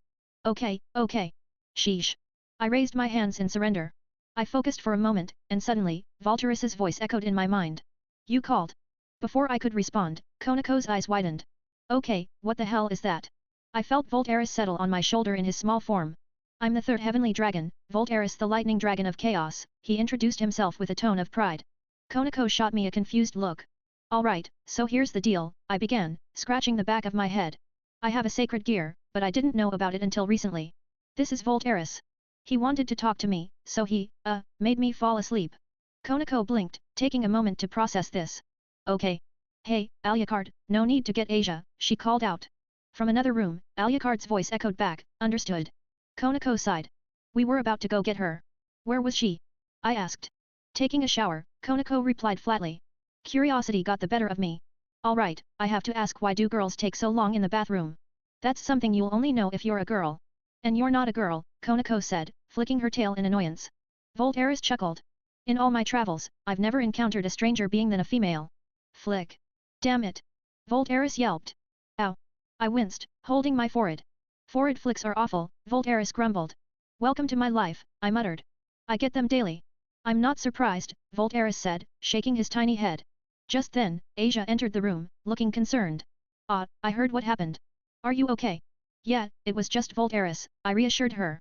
After a quick explanation to Asia, Alucard appeared in the doorway. I see you're awake, he said, his crimson eyes studying me. Yep, I replied, giving him a thumbs up. Satisfied, they all eventually left, leaving me alone in the room.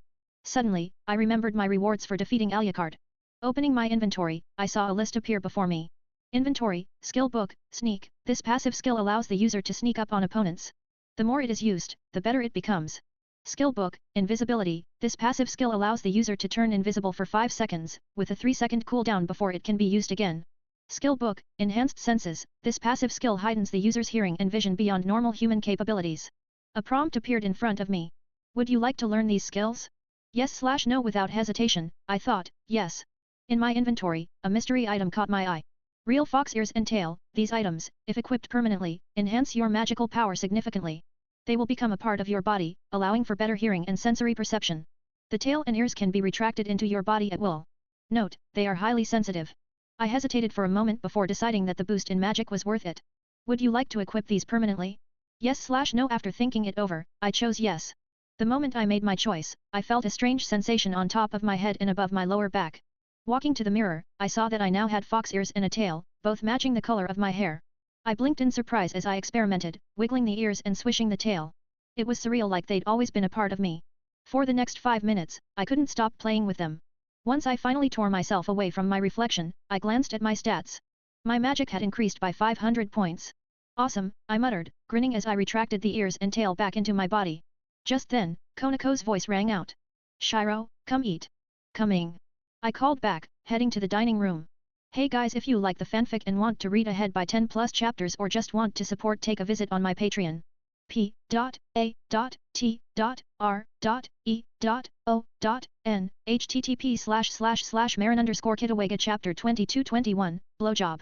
R18 plus. Hey guys, if you like the fanfic and want to read ahead by 10 plus chapters or just want to support, take a visit on my Patreon. p.a.t.r.e.o.n http://Marin_Kitawega. We were sitting at the table eating dinner. Asia and Alucard were chatting happily, but I noticed Konako staring at me intently. What's wrong? I asked, raising an eyebrow. You smell different, she replied, her expression serious. Oh, I didn't know you were into smelling people, I teased, smirking. Her face flushed bright red, and before I could react, flick. Ow! I whined, rubbing my forehead. Later that evening, I was lying on my bed, relaxing after the day's events, when I heard the door creak open. I turned my head to see Konako standing there, her cheeks tinted with a blush. Without a word, she closed the door behind her and erected a soundproof barrier around the room. My eyes widened. This can't be good, I thought nervously. Konako? Did you, need something? I asked hesitantly. She avoided my gaze for a moment before finally speaking. You know we're all devils, right? Yep, I replied, confused about where this was going. Well, how would you feel if I was, and Nico, she stammered, her voice barely above a whisper. I froze at her words. This was unexpected, to say the least. After a brief pause, I decided to be honest. I'd love you just the same as I do now, but I'd definitely play with your ears and tail, I admitted with a small laugh. Her blush deepened as she slowly revealed her Nico form, ears and tail appearing as she nervously looked at me. My eyes widened as I took in the sight. She was adorable. Oh my god, you're so cute! I blurted, unable to contain myself. I practically launched myself at her, wrapping her in a hug as I pet her ears and tail. Soft, involuntary moans escaped her lips, snapping me out of my excitement. Realizing what I was doing, I quickly pulled away, retreating to my bed with a light blush. Sorry about that, I stammered, avoiding her gaze. I got a little carried away. You were just so cute. I glanced back at her, only to find her staring at me with an expression I couldn't quite place until I noticed the unmistakable glint of lust in her eyes. What did I just do? Konako's voice was low and sultry as she spoke. Oh, so you just wanted to get me worked up and send me on my merry way? Well, I don't think so. You're going to pay the price. I backed up against the headboard, raising my hands defensively. And now, let's not get too excited, Konako. She smirked, stepping closer. Oh, I'm already excited. No. That's a bad kitty. I said, trying to defuse the tension. Konako licked her lips, her voice dropping an octave. Shiro. Bed. Now. I sat on the edge of the bed, my hands resting on the soft fabric, watching her as she climbed onto it with quiet determination. Her movements were deliberate, her breath steady yet laced with a hint of nervousness. Piece by piece, her clothes slipped away, revealing the delicate curves of her frame. Her blush deepened as her gaze traveled to me, lingering on my chest and arms. Her fingers hesitated before reaching out, trembling slightly as they traced along the contours of my muscles. The flush on her cheeks only grew as I stood, unbuttoning my pants and letting them fall to the floor. Now clad in only my boxers, I felt her eyes on me, wide with a mixture of awe and apprehension. Before we go any further, I said softly, breaking the silence. My voice was calm but carried a note of sincerity. Are you absolutely certain this is what you want? She met my gaze, her expression softening as her lips parted. I've never been more sure of anything, she replied, her voice steady despite her reddened cheeks. I've loved you since the day we met. Her words sent a warmth through my chest, and a smile tugged at my lips. All right, I said, my tone gentle yet firm. I hooked my fingers into the waistband of my boxers, sliding them down and stepping out of them. Her reaction was immediate, her eyes widened, and her lips parted slightly as a wave of color spread across her face. She was clearly trying to process what she was seeing. What's wrong? I asked, a hint of amusement in my voice as I noticed her stunned expression. It's so big, she stammered, her voice barely above a whisper. How am I supposed to fit this? I chuckled softly, hoping to ease her nerves. 11 inches, give or take, I teased lightly, my tone playful. Don't worry, kitten. I'll be gentle with you. Her blush deepened to a vivid scarlet, her lips pressing together as she tried to steady her breathing. Summoning her courage, she moved closer to me, her petite frame kneeling on the bed. Her hands reached out tentatively, her fingers brushing against me as she lowered herself until her face hovered just inches away. She hesitated for a moment before her tongue darted out, tracing a slow, deliberate line along the base of my dick. The sensation was electric, and a low groan escaped my lips as she worked her way upwards with measured precision. When she reached the tip, she paused, her tongue swirling lightly as if testing my reaction. The corners of her mouth curved into a faint smile, pleased with the effect she was having on me. Taking a deep breath, she opened her mouth and began to take me in. At first, her movements were cautious, her lips stretching to accommodate what she could manage. Gradually, her confidence grew, and she found a rhythm, her tongue pressing against me as her lips tightened. Each motion sent shivers coursing through my body, and I couldn't suppress the moans that escaped my throat. Konako, I managed to stammer, my voice strained with effort. I'm close. Konako's response was immediate, she quickened her pace, her hands steadying me as she worked. Moments later, the wave of pleasure surged through me, and I come into her mouth. Hey guys, if you like the fanfic and want to read ahead by 10 plus chapters or just want to support, take a visit on my Patreon. p.a.t.r.e.o.n http://marin_kitawega chapter 2322, rough and harder. R18 plus. Hey guys, if you like the fanfic and want to read ahead by 10 plus chapters or just want to support, take a visit on my Patreon. p.a.t.r.e.o.n http://marin_kitawega. Konako's response was immediate, she quickened her pace, her hands steadying me as she worked. Moments later, the wave of pleasure surged through me, and I come into her mouth. The warmth overflowed, some spilling onto the floor, but she didn't falter. She swallowed what she could, her eyes lifting to meet mine with a mix of affection and desire that took my breath away. Without a word, I reached down and gently lifted her, cradling her petite frame as I laid her down on the bed. Her legs rested on my shoulders, her small body trembling beneath me. The tip of my dick pressed lightly against her stomach, its heat making her shiver. My hands traced her thighs, moving with deliberate care as I positioned myself at her pussy. Are you sure? I asked again, my voice low and filled with concern. Her response was immediate and unwavering. Please, Shiro, she whispered, her voice trembling but resolute. I love you. This is what I want. I nodded, my expression softening as I adjusted myself. All right. But it's going to hurt at first. Just hold on, okay? She nodded, her fingers gripping the sheets tightly as I began to ease myself in. Her breath hitched, and I could see the tension in her body as she adjusted to the intrusion. Tears welled in her eyes, and my heart clenched at the sight. I paused, my voice tender as I spoke. I'm sorry, kitten. Tell me when you're ready. For a moment, she didn't respond, her chest rising and falling as she steadied herself. Then, she nodded, her body relaxing slightly as her eyes met mine. I'm ready, she whispered, and then she nodded, her cheeks flushed with a deep crimson, and I began to move slowly, careful not to hurt her. Her petite chest rose and fell, her small curves bouncing slightly with every motion. The sight before me was both tender and captivating, a moment that only deepened my love for her. Then I heard her mumble something, her voice barely audible. Huh? I can't hear you, I said, leaning closer. Her reply came in a soft, breathy moan. F faster. She whispered, her words punctuated by quiet gasps. A teasing smile played on my lips as I stopped my movements. What was that? Did you say you want me to stop? Her expression shifted instantly, her eyes narrowing in a way that sent a chill down my spine. I swear to Satan, she growled, her voice suddenly commanding despite her flushed face, if you stop, I'll cut it off and shove it up your ass. Now go faster. My eyes widened. Holy shit, I muttered, quickly complying. Her sudden assertiveness left no room for argument. Time seemed to blur as the rhythm intensified. Her moans grew louder, her voice calling my name as she writhed beneath me. Shiro. She gasped, her body trembling. Encouraged, I moved harder and deeper, eliciting cries of pleasure from her lips. Yes. Yes. Right there, master, she screamed, her voice filled with raw passion. The heat and tightness of her body around me were intoxicating, each movement driving us closer to the edge. I felt her tense beneath me, her walls tightening as her cries reached a crescendo. I'm coming, she cried, her voice filled with both relief and ecstasy. Me too, I managed, my voice strained as I come within her. The warmth of her body surrounded me, and I watched as my seed seeped from her, her body still trembling from the intensity of the moment. Her tongue peeked slightly from her lips as she panted, her expression a mix of exhaustion and satisfaction. Unable to resist, I gently flipped her over, her petite frame yielding to my touch. Her round, toned rear was raised before me, and I couldn't help but let a playful grin spread across my face. My, what a cute little ass you have here, I teased, giving it a light spank. Her blush deepened to a shade as vivid as Rias's hair, and she let out an involuntary sound. Naya, she squeaked, her voice a mix of embarrassment and surprise. I couldn't resist the urge to playfully stroke her cat ears, my fingers gently running along their soft fur. She twitched slightly at the touch, her ears flattening for a moment before perking back up. I then caught her little two cat ears and pulled them towards me as her face was now upwards, her tail swirling on my dick and stomach in rhythm. I thrust my dick into her pussy by pulling her little cat ears, her fur so soft that I felt like I was holding cotton in my hand. Naya, she squeaked, her moans filling the room. Oh my, I said, my grin widening. Such naughty sounds coming from my cute little kitten. Chiro, she stammered, her voice barely above a whisper, please. Please what? I asked, feigning innocence as my grin turned mischievous. Her face was a burning red as she finally managed to speak. Please, fuck me in the ass. Wish granted, I said with a chuckle, positioning myself behind her. Pressing my dick against her tight pussy, I couldn't help but think back to all the teasing flicks she had given me on the forehead. As I pushed in, her voice rose in a startled scream. AHH. It's too big. You already said that, I replied, pausing to give her time to adjust. While waiting, I trailed a hand to her tail, giving it a playful tug.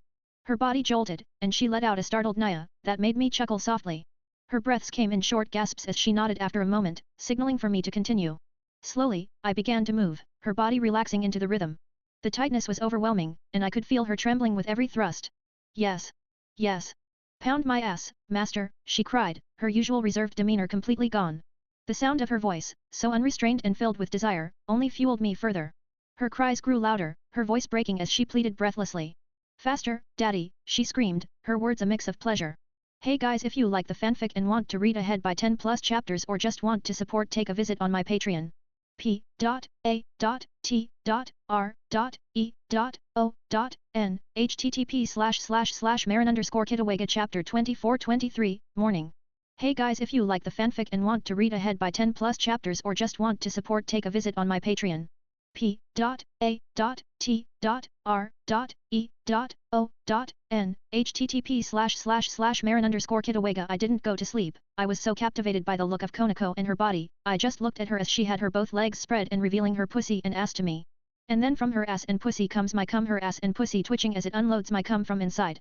She had her arms spread to her sides and her face was like that of Henge Dojinshi girls, her face was red with blush with her tongue coming out of her mouth, and her smile on top like a cherry as she smiled like a perv. Her eyes filled with happy tears and oft a second I imagined that her eyes were reflecting her like shape from the Middle India ting, her eyes filled with pleasure and lust. After waking up, I decided to take a shower.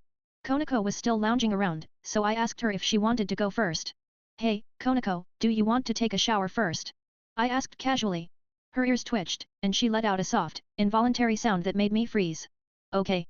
I guess I'll go first, I muttered, backing away as quickly as I could. As I stepped into the bathroom, I sighed in relief. At least the master bedroom has its own shower, I thought, turning on the water. Standing under the stream, my mind wandered back to last night. 17 rounds. 17. Even now, it still felt surreal. After finishing my shower, I dried off and made my way to the closet, looking for something to wear. That's when I remembered I hadn't checked the second item I received for defeating Alucard. Opening my inventory, I saw it. Inventory, one outfit of your choice. This magical outfit can be repaired by channeling magic into the fabric. I grinned, thinking of the perfect outfit. Let's go with Goku Black's look, I decided. The outfit materialized in front of me. Slipping it on, I admired the fit. The dark tones and sleek design suited me perfectly. Man, I muttered to myself, no wonder Konako likes me so much. I'm hot as hell. I heard a faint twitch from the other room, followed by another soft, involuntary noise. Konako. Before I could dwell on it, a system notification appeared before me. Secret quest completed. Curious, I opened the details. Quest, Kitten Tamer Objective, Fall in Love with Konako. Rewards, $15,000/3 skill books/5000 EXP. Holy crap, I muttered, unable to believe the payout. I checked the skill books I'd received. Barricade, a defensive skill that allows the user to construct up to 4 spiked barricades. These don't use magic but require 10 stamina to create and another 10 to repair. Sentry, this skill summons an arrow sentry gun that targets enemies automatically. It costs 25 magic per sentry and lasts for 3 minutes. A maximum of 4 sentries can be summoned simultaneously. Rain of Arrows, a devastating offensive skill that summons hundreds of arrows to rain down on enemies. Friendly targets are unaffected. Costs 25 magic power per use. Would you like to learn these skills? Yes/no without hesitation, I thought, yes. I entered a zombie dungeon, eager to test out my new skills. The landscape was a vast, desolate field under a blood-red sky. A bad feeling crept over me as hundreds of zombies began spawning all around me. This is all kinds of messed up, I muttered, summoning 4 barricades around myself to form a protective circle. On each barricade, I placed a sentry, watching as the automatic arrow guns began tearing through the undead. When the crowd thickened, I raised my hand and activated Rain of Arrows. Hundreds of spectral arrows descended from the sky, piercing through wave after wave of zombies. Breathing heavily, I leaned against the last remaining barricade. Holy crap, that was insane. Pulling up my stats, I checked how far I'd come. Stats name, Shiro H, 15 gender, male race, human/dragon title, Lightning Dragon Emperor fame, none sacred gear, Volt Eris, the Lightning Dragon God of Chaos level, 40 HP, 698/1500, Regen, 10 per minute, MP, 1246/4000, Regen, 50 per minute, Stamina, 32/1350, Regen, 20 per minute, Strength, 72 Endurance, 72 Agility, 72 Intelligence, 72 Wisdom, 72 Luck, 30 points, 35 money, $45,000 damn, I muttered with a satisfied grin. I'm jacked. Using escape dungeon, I returned to the living room. Konako was still lying on the couch, her breathing soft and steady. Smiling to myself, I sank into my recliner, letting the day's events drift away as I slowly fell asleep. As I woke up, I noticed Konako wasn't in bed. The faint sound of running water drifted from the bathroom, and I smiled to myself. Glancing at the clock, I saw it was around noon. Hearing the shower stop, I decided to pull up my skills to check my progress. Skills, Passive Observe, level 59/100 allows the user to view the stats of anyone or anything. EXP farm gain 3 times the amount of experience from life. Invisibility, level 8/100 allows the user to turn invisible for a short period. Sneak, level 12/100 grants the ability to move unnoticed by others. I heard the bathroom door open, and as I looked up, Konako walked into the room. She had a slight limp, and I couldn't stop the grin that spread across my face. Well, hello there, kitty, I said, unable to hide my amusement. Konako shot me a pout as she walked over.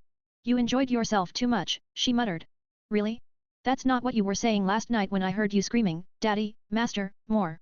I teased, my grin widening. Her face turned bright red, and without another word, she climbed onto my lap, trying to silence me with her glare. Oh? Wanna go for round 20? I asked cheekily. Flick. Ow. I whined, rubbing my forehead. I love you, she said softly, her blush still lingering. I pulled her into a hug, my voice tender as I replied, I love you too, Konako. As I let her go, a thought popped into my head. Hey, can you show me your Nico parts? With a shy nod, she revealed her ears and tail. Oh my god, so cute! I exclaimed, immediately reaching out to pet her. Hey guys, if you like the fanfic and want to read ahead by 10 plus chapters or just want to support, take a visit on my Patreon. p.a.t.r.e.o.n http://marin_kitawega chapter 2524 Purity Dungeon. Hey guys, if you like the fanfic and want to read ahead by 10 plus chapters or just want to support, take a visit on my Patreon. p.a.t.r.e.o.n http://marin_kitawega. It was Wednesday, the day Konako was finally moving her things into my house. We had put it off for days. With the activities we'd been indulging in, she'd ended up with a limp, so she stayed home to recover. I stayed with her, using my grades as an excuse to skip school for the week. Currently, I was in my blacksmith shop, working on crafting a decent short sword. I'd decided to experiment with fusing vampire fangs into the blade to enhance its properties.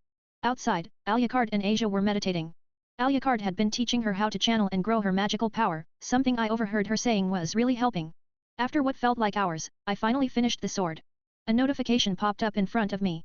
Blacksmithing has leveled up, level 33/100. Satisfied with my work, I used Observe to check the stats on the blade. Observe, Vampiric Slayer class, legendary, a short sword infused with vampire fangs, enhancing the user's speed and increasing the power of all vampiric attacks. The blade radiated a blood-red aura, and I couldn't help but admire its craftsmanship. I'd also designed it to act as a container for magical energy, making it even more versatile.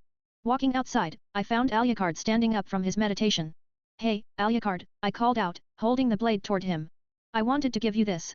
He took the sword cautiously, his eyes widening as he examined it. You crafted this? Alucard asked, his voice filled with surprise. Yup, I said casually, grinning at his reaction. This is incredible, he murmured, his crimson eyes fixed on the blade. Thank you, Shiro. No problem, I said, feeling a sense of pride as I saw the genuine appreciation in his expression. I found Konako in the kitchen scrubbing the counter, trying to clean up the aftermath of my earlier attempt to fix the blender. Let's just say, it didn't end well. Using my sneak skill, I silently crept up behind her. The moment I grabbed her sides, she gasped, startled. When I turned her around and deactivated sneak, she sighed, giving me a flat look. What do you want? She asked, clearly exasperated. I want some attention from my kitty, I said with a cheeky grin. Her cheeks turned a faint pink. Don't kitty me. You've been bad, so no, she retorted, crossing her arms. I pouted dramatically. But I want you to pay attention to me. No. Go somewhere else. I need to clean up your mess, she said firmly, pointing toward the door. I love you, but shoo. You're not supposed to be in the kitchen. Defeated, I dragged myself to the living room, still pouting. As I sat down, a notification appeared in my mind. Shop unlocked. You can now access a shop via your laptop to purchase spells, skill books, and magical items. Curious, I headed to my room, pulled out my laptop, and opened it. Sure enough, there was a new app labeled Shop. Clicking on it brought up a long list of items, ranging from skills to weapons. Wanting a second opinion, I focused and summoned Voltaris. He perched on my shoulder, his tiny form looking over the laptop screen with interest. To unlock your balance breaker, 17,789/500,000 EXP. Cool, I muttered before turning to Voltaris. What do you think of these? I want your opinion too. Voltaris tilted his head thoughtfully.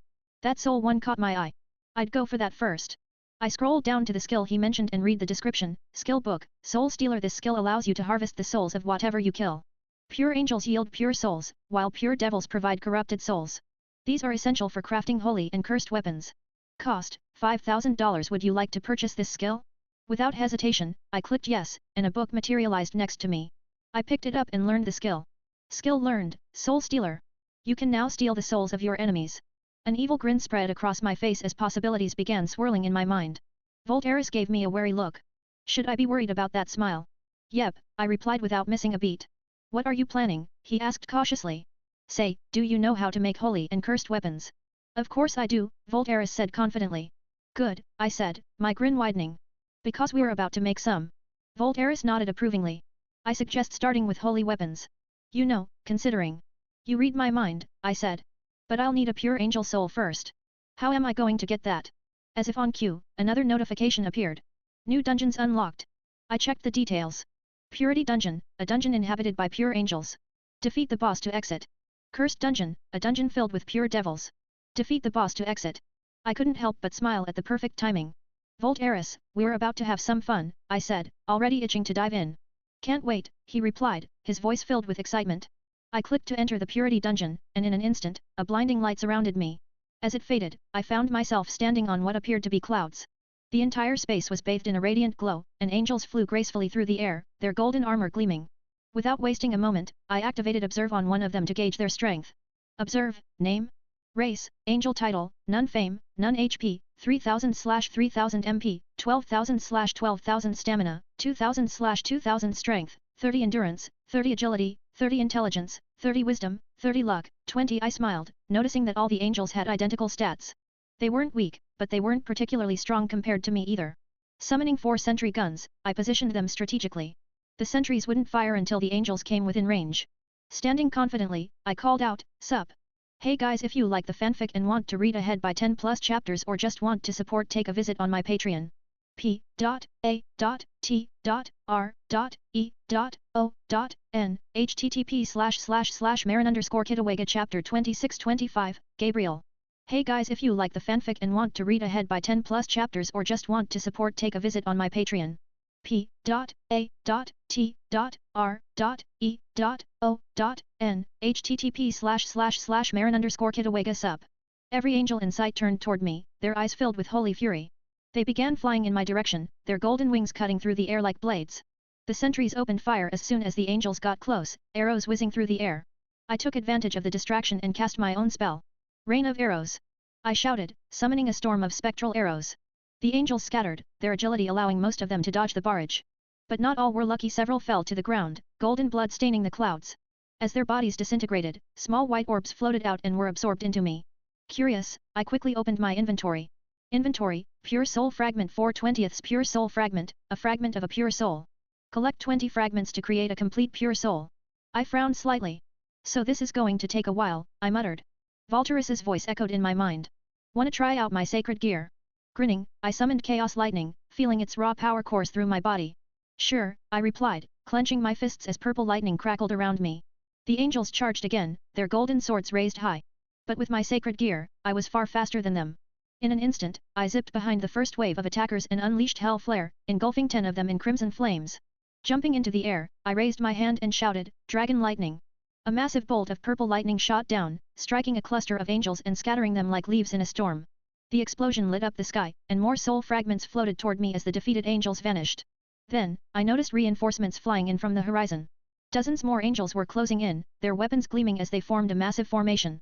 Cracking an evil smile, I said to myself, let's make this fun. The battlefield was drenched in golden blood. Feathers littered the ground, and the lingering energy of fallen angels crackled faintly in the air. Despite the carnage, there was still no sign of the dungeon boss. My pulse quickened at the thought. I was eager for the challenge.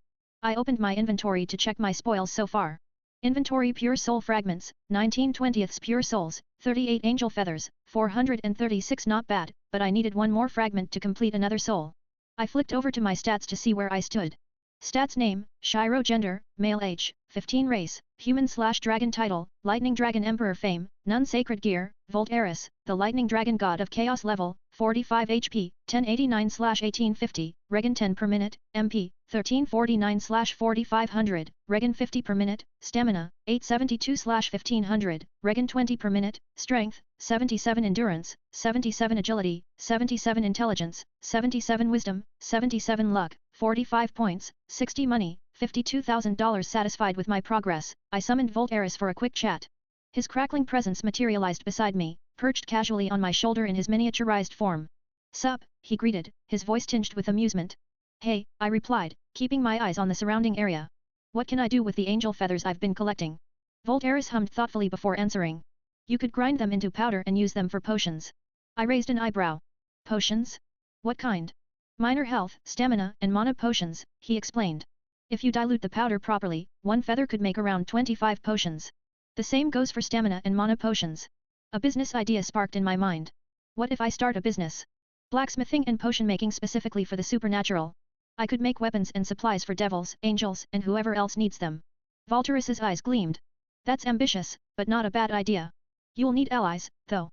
Rias and Sana might be willing to help, for the right compensation." I nodded, already picturing the possibilities. Exactly what I was thinking. But first, I need to finish this dungeon. Suddenly, a system notification flashed in my vision. "Boss incoming." I looked up just in time to see a massive golden magic circle materialize in the sky.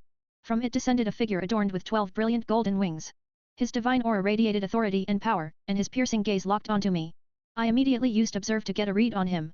Observe: name, Gabriel. Race, Archangel. Title, Dungeon Boss. Fame, Dungeon Boss. HP, 12,500/12,500 MP, 30,000/30,000 Stamina, 5,000/5,000 Strength, 60 Endurance, 60 Agility, 60 Intelligence, 60 Wisdom, 60 Luck, 30. I grinned. Looks like I'll finally get a real fight. Quickly, I pulled out several potions: health, mana, and stamina, and downed them in quick succession. Energy surged through my veins as my reserves were restored. Summoning my Chaos Lightning, I conjured 4 sentry turrets and set them into position. Their barrels hummed as they locked onto Gabriel, who responded with a sudden charge. Not one to be outdone, I launched forward to meet him head-on. My gauntlets sparked as lightning danced across my arms, and I channeled that energy into a devastating uppercut. The blow sent Gabriel rocketing into the sky, but I wasn't about to give him time to recover. Raising my arms, I roared, "Dragon Lightning!" Bolts of crackling purple energy erupted from my hands, arcing toward him like angry serpents. Gabriel's wings flared as he tried to counter, but the lightning struck home, engulfing him in an explosion of raw energy. As the dragon lightning struck Gabriel, the crackling arcs of energy enveloped his body, forcing him to cry out in pain. His divine aura flickered, and I seized the opportunity. Summoning Hell Flare, I hurled it at him, engulfing his body in crimson flames. The impact sent him crashing to the ground, leaving a trail of scorch marks as his golden armor sizzled against the heat. Gabriel groaned, pushing himself up, but I didn't give him a chance to recover. Leaping into the air, I spun and came down with an axe kick aimed straight for his shoulder. The blow connected, creating a small shockwave, but in his desperation, Gabriel stabbed me in the shoulder with a light spear. Hey guys, if you like the fanfic and want to read ahead by 10+ chapters or just want to support, take a visit on my Patreon. p.a.t.r.e.o.n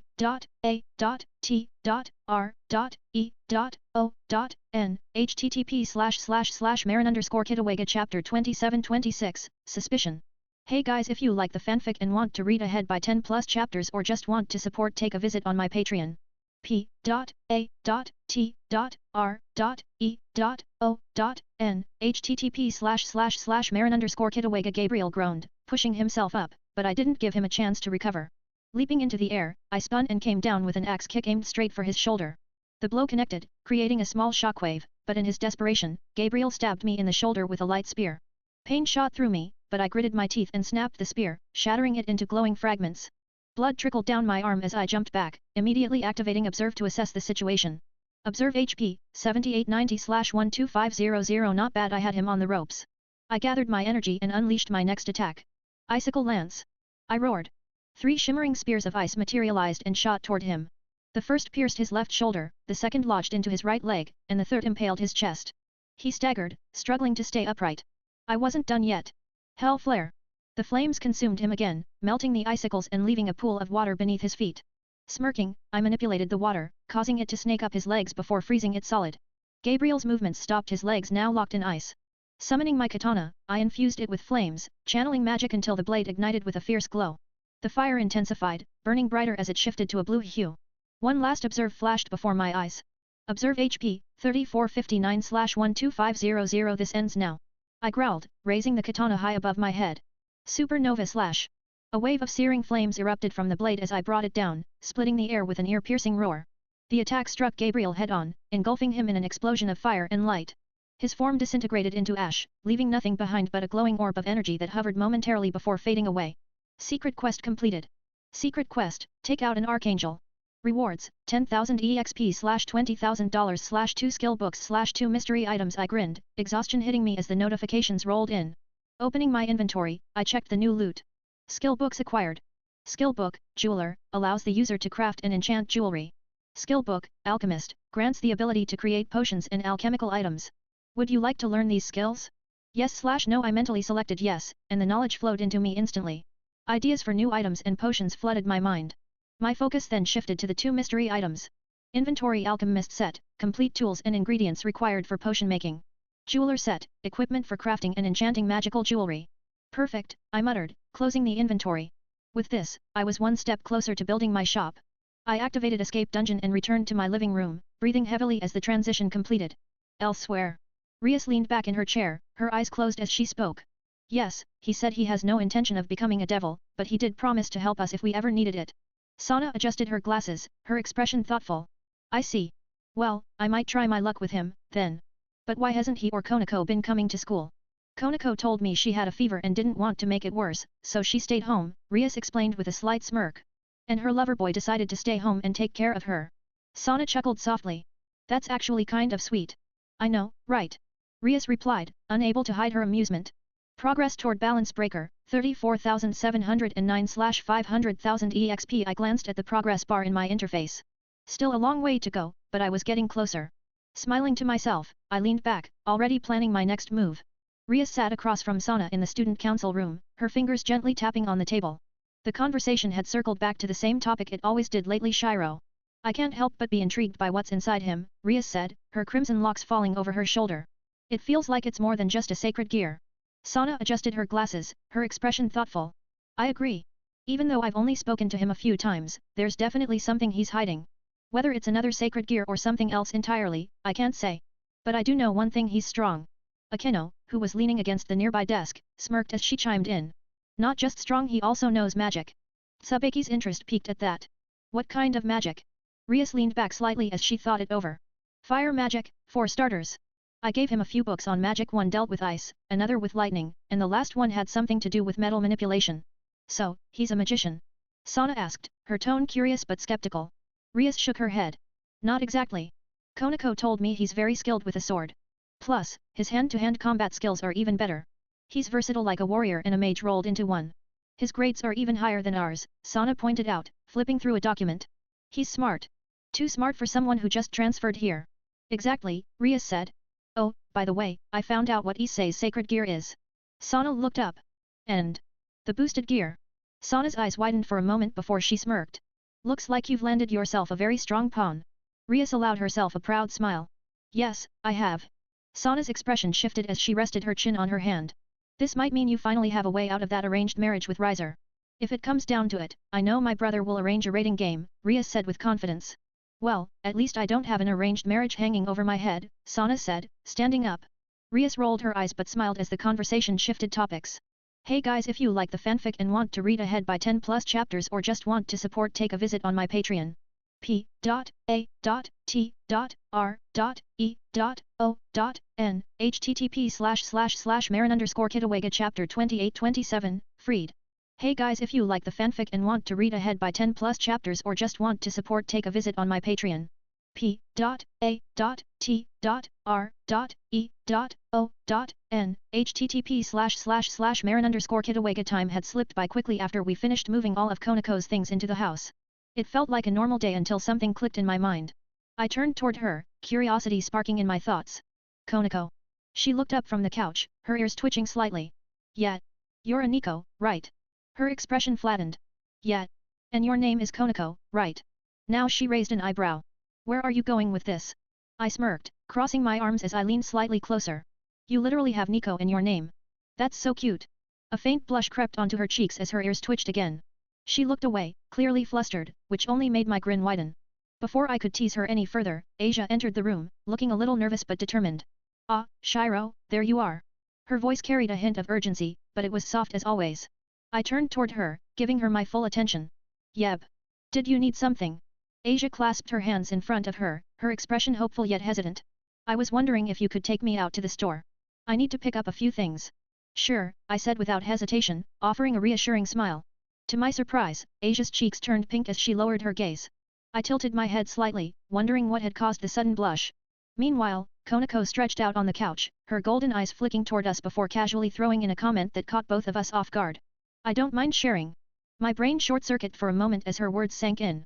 Asia froze beside me, her blush intensifying until her entire face looked like it might overheat. What? I stammered, my face quickly matching Asia's in color. Konako just flicked one of her cat ears, her face calm despite the faint pink lingering on her cheeks. The walk back from the store had been peaceful so far. Asia was chatting about how excited she was to make dinner, her voice cheerful as the shopping bags swayed lightly in her hands. I was carrying most of the heavier bags, of course, but I didn't mind. That's when it happened. A chilling voice echoed behind us, sending a shiver down my spine. Well. If it isn't the little holy girl who was supposed to join us. Both Asia and I froze. Slowly, we turned around to face the source of the voice. Standing there was a man who looked to be in his mid-20s. His silver hair was slicked back, and his eyes gleamed with a crazed, almost predatory glint. I recognized him immediately, but for good measure, I activated Observe. Observe name, Fried Selzen age, 24 gender, male race, human title, rogue priest fame, youngest priest sacred gear, none HP, 1350/1350 MP, 2000/2000 stamina, 800/800 strength, 32 endurance, 28 agility, 37 intelligence, 18 wisdom, 3 luck, 15 I narrowed my eyes. This guy was strong, but nowhere near what I couldn't handle. Still, I wasn't about to underestimate him, especially not with Asia here. Hello, Fried Selzen, I said calmly, stepping in front of Asia and shielding her with my body. His grin faltered for a split second before widening again. Oh? So you know my name already? Interesting. I wonder what else you know. Shiro stood firm, his gaze locked onto Fried as the tension thickened in the air. I know you work for the Fallen Angels, and I know you're after Asia, Shiro said, his voice calm but laced with barely restrained anger. But you're not getting her. He quickly scanned the area, checking for any additional enemies, but sensed no one nearby. Still, his guard remained up. Fried tilted his head back and let out a crazed laugh. Ha! So the kid's got brains. But listen, how about you just hand her over, and I won't have to kill you? I'm in a foul mood anyway since I couldn't finish off that brown-haired devil last night. Shiro's eyes darkened as his fists clenched. Issei might be a massive pervert, but he was still Shiro's friend, and hearing Fried talk about him like that sent rage bubbling up inside him. The pressure in the air shifted as Shiro's aura flared, causing Fried to falter for just a moment. Unbeknownst to him, the sudden surge of energy was felt elsewhere. Student council room Sana suddenly stiffened, her eyes snapping toward the window. What is that? Tsubaki stepped closer, feeling the faint pressure of the aura. I'm not sure, but we need to find out. Now. Back with Shiro. Shiro's voice was low but sharp. Tell me, did this devil have a red gauntlet on his left hand? Fried grinned, clearly enjoying the attention. Oh yeah, he did. The little punk thought he could fight me with it too. I nearly killed him before that dumb red-headed bitch showed up and ruined my fun. Shiro's temper snapped. That's it. Before Fried could react, Shiro surged forward, his foot connecting with Fried's chest and sending him skidding across the ground. The force of the blow knocked blood from Fried's mouth as he scrambled to his feet, drawing his light sword and pistol. Fried's grin stretched wider despite the pain. Oh, a tough one, huh? I'm going to enjoy taking you apart. He fired his pistol, the shots echoing through the alley. The first 2 bullets hit Shiro in the stomach, barely doing more than making him flinch. Fried's eyes widened. What the hell? He fired again 4 more shots. 1 hit Shiro's leg, 2 struck his chest, and another grazed his arm. Still, Shiro didn't stop moving forward, his steps deliberate and unyielding. Fried's confidence crumbled. No. No human can take that. What the hell are you? Hey guys, if you like the fanfic and want to read ahead by 10 plus chapters or just want to support, take a visit on my Patreon. p.a.t.r.e.o.n http://marin_kitawega chapter 2928, deal. Hey guys, if you like the fanfic and want to read ahead by 10 plus chapters or just want to support, take a visit on my Patreon. p.a.t.r.e.o.n http://marin_kitawega Freed's confidence crumbled. No. No human can take that. What the hell are you? Desperation took hold as Freed lunged with his light sword, but Shiro caught the blade with one hand. Sparks danced across the metal as Shiro's grip tightened. The sword began to crack under the pressure until, finally, it shattered into fragments. Freed stumbled back, eyes wide with disbelief. No. This can't be happening. Shiro's voice dropped, cold and deadly. I really hate it when people talk like that about my friends. I try to keep my temper in check, but when they hurt the people I care about. Freed raised his pistol, pressing it directly against Shiro's forehead. The gun fired, and the impact shaved off another chunk of Shiro's health. Shiro barely flinched. My turn. Freed's face drained of color. Shit. Before he could move, Shiro's fist collided with his jaw, launching him into the air. Without hesitation, Shiro summoned his sword, leaping after him and slashing through Freed's body in a single, fluid motion. Blood painted the ground as Freed's body fell in two pieces. Shiro landed lightly, his breath steady despite the fight's intensity. He turned to Asia, who had collapsed to her knees, tears streaming down her face. It's over, Shiro said softly, pulling her into a protective hug. You're safe now. Asia buried her face in his chest, sobbing uncontrollably. Not wanting to leave Freed's remains behind, Shiro ignited a hell flare, engulfing what was left of the rogue priest and reducing him to ash. Then, without another word, he lifted Asia into his arms and carried her home. Student Council Room Sana stared at the lingering pressure in the air, her expression unreadable. Is he really human? Tsubaki stood beside her, clearly shaken.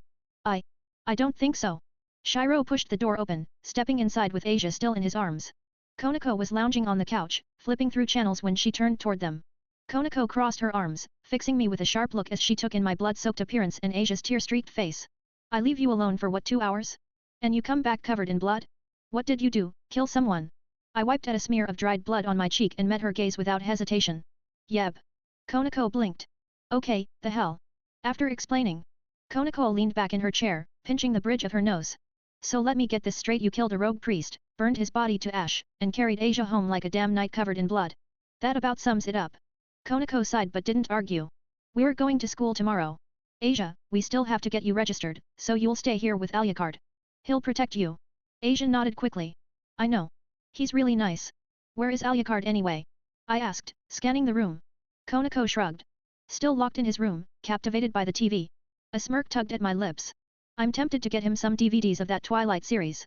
Konako shot me a flat look. He'd kill you. I leaned back in my chair. He can try. In the morning, the walk to school was interesting. Konako and I held hands, and the whispers started the moment we stepped through the gates. Some students were whispering about my outfit, while others gawked at Konako openly. I kept my stride casual until an announcement boomed over the speakers. Will Shiro Aizawa please come to the student council room? I repeat, will Shiro Aizawa please come to the student council room? Konako tugged my hand, pulling me to a stop. What did you do this time? I've been with you all morning. If you don't know, then I don't know. Her gaze flicked down to my outfit, Gaku Black's attire, complete with the black GI and crimson belt. Maybe it's because you're not wearing the uniform. I shrugged. I tried. My muscles got too big. Just behave yourself, Konako warned. You know me, if I can cause trouble, I will. We parted ways at the hall, and I noticed more stairs as I made my way toward the student council room. Most students seemed impressed, a few even complimenting my outfit. I told them the truth, it wasn't a fashion statement. The uniform simply didn't fit anymore. I knocked on the double doors before hearing Sana's calm voice. Come in. I stepped inside and saw Sana sitting on the couch with Tsubaki. A chessboard was set up between them, pieces arranged mid-game. Shiro, Sana greeted, gesturing toward the couch opposite her. Care to play around while we talk? I took the seat she offered, eyeing the board. I don't see why not. Sana smiled faintly as she made the first move. I have to ask, why aren't you in uniform? It's too small. She blinked at that. I see. I'll have a new one ordered for you. Thanks. It's no problem. I studied the board and moved my first piece. So, was this about my wardrobe, or is there another reason you called me here, Miss Citrai? Both Sana and Tsubaki froze for a fraction of a second before exchanging glances. You know my family name, Sana said, her voice carefully neutral. I smirked. I know a lot. But let's just say you have your secrets, and I have mine. She leaned back slightly, clearly re-evaluating me. Fair enough. Then I assume you're already familiar with the peerage system, since Rias approached you. Shiro leaned back slightly, his gaze steady as he responded. Yeah, I know the system pretty well. Sana adjusted her glasses, leaning forward slightly. Then I'll get straight to the point. I'd like you to join my peerage. Shiro tilted his head, considering her words carefully. I'm really not sure.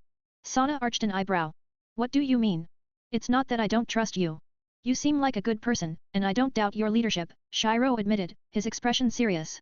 But the truth is, I'm just not comfortable with the idea of becoming a devil. At least, not yet. And honestly, I don't know much about your peerage compared to Rias's. Hey guys, if you like the fanfic and want to read ahead by 10 plus chapters or just want to support, take a visit on my Patreon. p.a.t.r.e.o.n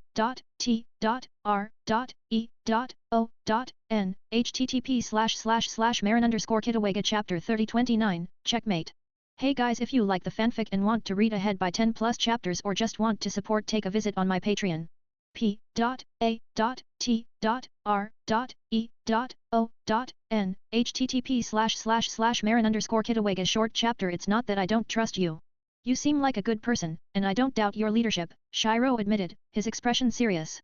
But the truth is, I'm just not comfortable with the idea of becoming a devil. At least, not yet. And honestly, I don't know much about your peerage compared to Rias's. Sana studied him for a moment before nodding. I can understand that. But if I may ask, why didn't you join her peerage? You've had plenty of opportunities. Shiro scratched his chin, his lips tugging into a half smile. Well, for starters, I already said I'm not keen on becoming a devil. But I'm not completely closed off to the idea, either. The bigger problem is my girlfriend Konako. She's Rias's rook, and that'd mean I'd basically be answering to two masters. Not exactly ideal. Sana blinked, clearly surprised. And the other reason? Shiro shuddered. Akeno. Tsubaki, who had been silently observing, finally spoke. What about her? Shiro groaned, running a hand down his face. Every time she sees me, she licks her lips and gives me this look like she's planning something intense. It's terrifying. Sana stifled a laugh, though a small smile tugged at her lips. I see. Tsubaki tilted her head slightly. Have you considered joining any clubs, then? Shiro blinked at the sudden change in topic. Well, about that I'm apparently not allowed to. Sana's eyes narrowed. What? Why not? Some of the guys said clubs only accept people at the start of the year, Shiro explained. But people keep asking me to join anyway, like the Kendo Club. Sana let out a frustrated sigh, pinching the bridge of her nose. Shiro, don't ever listen to them again. They lied to you. Wait, really? Shiro leaned forward, surprised. Yes. Clubs are mandatory at this school. Every student has to be in one. Shiro stared for a moment before relaxing. Oh. Good to know. He paused. But most clubs don't interest me. I need something where I can punch people. There's no club like that, Sana said flatly. Figures. Shiro rubbed the back of his neck. What about something that actually helps people? I wouldn't mind something that lets me keep an eye out for trouble or keeps people safe. Sana's expression softened as she gestured to herself. You know, I have a position open on the student council. Shiro raised an eyebrow. What position? It's something the students call the Punisher. Basically, you'd be responsible for deciding punishments for students who break the rules. It's more responsibility than you think. Shiro's eyes lit up. I think I'd like that. Sana offered a rare smile. Even if you don't end up becoming a devil, I'm glad you'll consider joining the student council. That said, you'll need to go through a voting process. It'll be held today, so there's no guarantee you'll get it, but good luck. She gestured to a side room. Feel free to use that room if you need to rest before then. Shiro nodded in appreciation. Thanks. It's no trouble. Sana's tone shifted slightly. Also, about that rogue priest yesterday. Shiro froze for a moment before exhaling. You saw that, huh? We did, Sana confirmed, her expression sharp. Next time, make sure to inform either me or Rias about situations like that. Got it, Shiro replied. I'll make sure to give you a heads up next time. A sudden grin spread across his face. Oh, and by the way, checkmate. Sana's gaze snapped to the chessboard in front of her, her eyes widening in disbelief as she stared at the final move. Shiro stood, flashing a quick grin. Well, I need to get to class. Later. Sana blinked, still processing the loss as Shiro turned and walked out the door. Bye, Shiro. Hey guys, if you like the fanfic and want to read ahead by 10 plus chapters or just want to support, take a visit on my Patreon. p.a.t.r.e.o.n http://marin_kitawega chapter 3130, chocolate. Hey guys, if you like the fanfic and want to read ahead by 10 plus chapters or just want to support, take a visit on my Patreon. P. A. T. R. E. O. N. http://Marin_Kitawega. As I made my way toward class, I decided midway that I'd rather avoid it altogether and headed up to the roof instead. The breeze felt nice as I lay stretched out on the rooftop, staring at the sky. Just as I was starting to relax, I heard the door creak open. Peeking around the corner, I spotted Kiba stepping out onto the roof. I quickly ducked back, hoping he hadn't noticed me. The door clicked shut behind him, and I let out a quiet sigh of relief only to nearly jump out of my skin when I heard his voice. Kiba smirked. "Oh, what's this?" I turned my head away from him, trying to play it cool. Nothing." He stepped closer, his tone teasing. "My cute underclassman, skipping class? Tisk tisk." I blinked at him. "What do you mean cute?" Kiba chuckled softly. "Don't worry about it." And then he winked. "What the hell?" My voice cracked. "Why did you just wink at me?" Kiba grinned like this was all a joke. "Oh, you're so innocent." Before I could even begin to process what was happening, the rooftop door burst open. The loud slam made both of us turn, and there stood Konako on the other side of the roof, glaring daggers at Kiba. Kiba straightened up, all smiles. "Hello, Konako." Konako's eyes shifted to me. "Shiro, you're coming with me." I groaned. "But I don't want to go to class." Her expression darkened as she grabbed my hand. I said no. Without giving me a choice, she dragged me down from the roof and straight to the student council room. No one else was there as she pulled me into the side room Sana had mentioned earlier. She pushed me onto the bed, locked the door, and even set up some kind of barrier before sitting beside me. Her gaze was sharp as she scanned me from head to toe. "Did he do anything to you?" I blinked. "What do you mean?" Konako let out a heavy sigh, pinching the bridge of her nose. "Do you even know what being gay is?" I tilted my head. "Yeah, it's when two guys fall in love or something." "Exactly." She exhaled again. "Kiba spy. He was flirting with you." "Wait, what?" I practically jumped out of my skin, my face heating up. "Calm down." Konako shook her head. "Just ignore him, and he'll leave you alone." This was definitely not something that happened in the anime. My thoughts were spiraling so fast that I barely noticed myself bolting into the closet with a blanket and slamming the door shut. I locked it and sank to the floor, my back against the wall. Konako knocked. "Shiro, open up." "No. Why not?" I don't know what to think right now." "Ugh." She groaned. "Fine. Stay in there until you calm down, but don't make this a habit." Sana's POV. When I returned to my office, I noticed the side room's door was shut tight. Before I could question it, Konako stepped out, looking visibly irritated. I arched an eyebrow. "Konako, what's wrong?" Konako crossed her arms. "I found Shiro with Kiba on the roof." My eyes widened slightly. And Kiba was flirting with him, and Shiro didn't even understand what was going on. So I dragged him here since it's closer than the orc. But then he freaked out and locked himself in the closet. Now he's confused and panicking, and I'm about to go kick someone's ass. Before I could stop her, she stormed out, leaving me to deal with the aftermath. I walked over to the closet and knocked softly. "Shiro? Are you okay in there?" From the other side of the door, I heard a muffled voice. "I'm so confused." I sighed, rubbing my temples. "Well, holler if you need me." Pulling out my phone, I quickly sent a text to Rias. Text sent, "Shiro's having a minor meltdown. Bring chocolate." Rias entered the room, holding a bag filled with chocolate bars.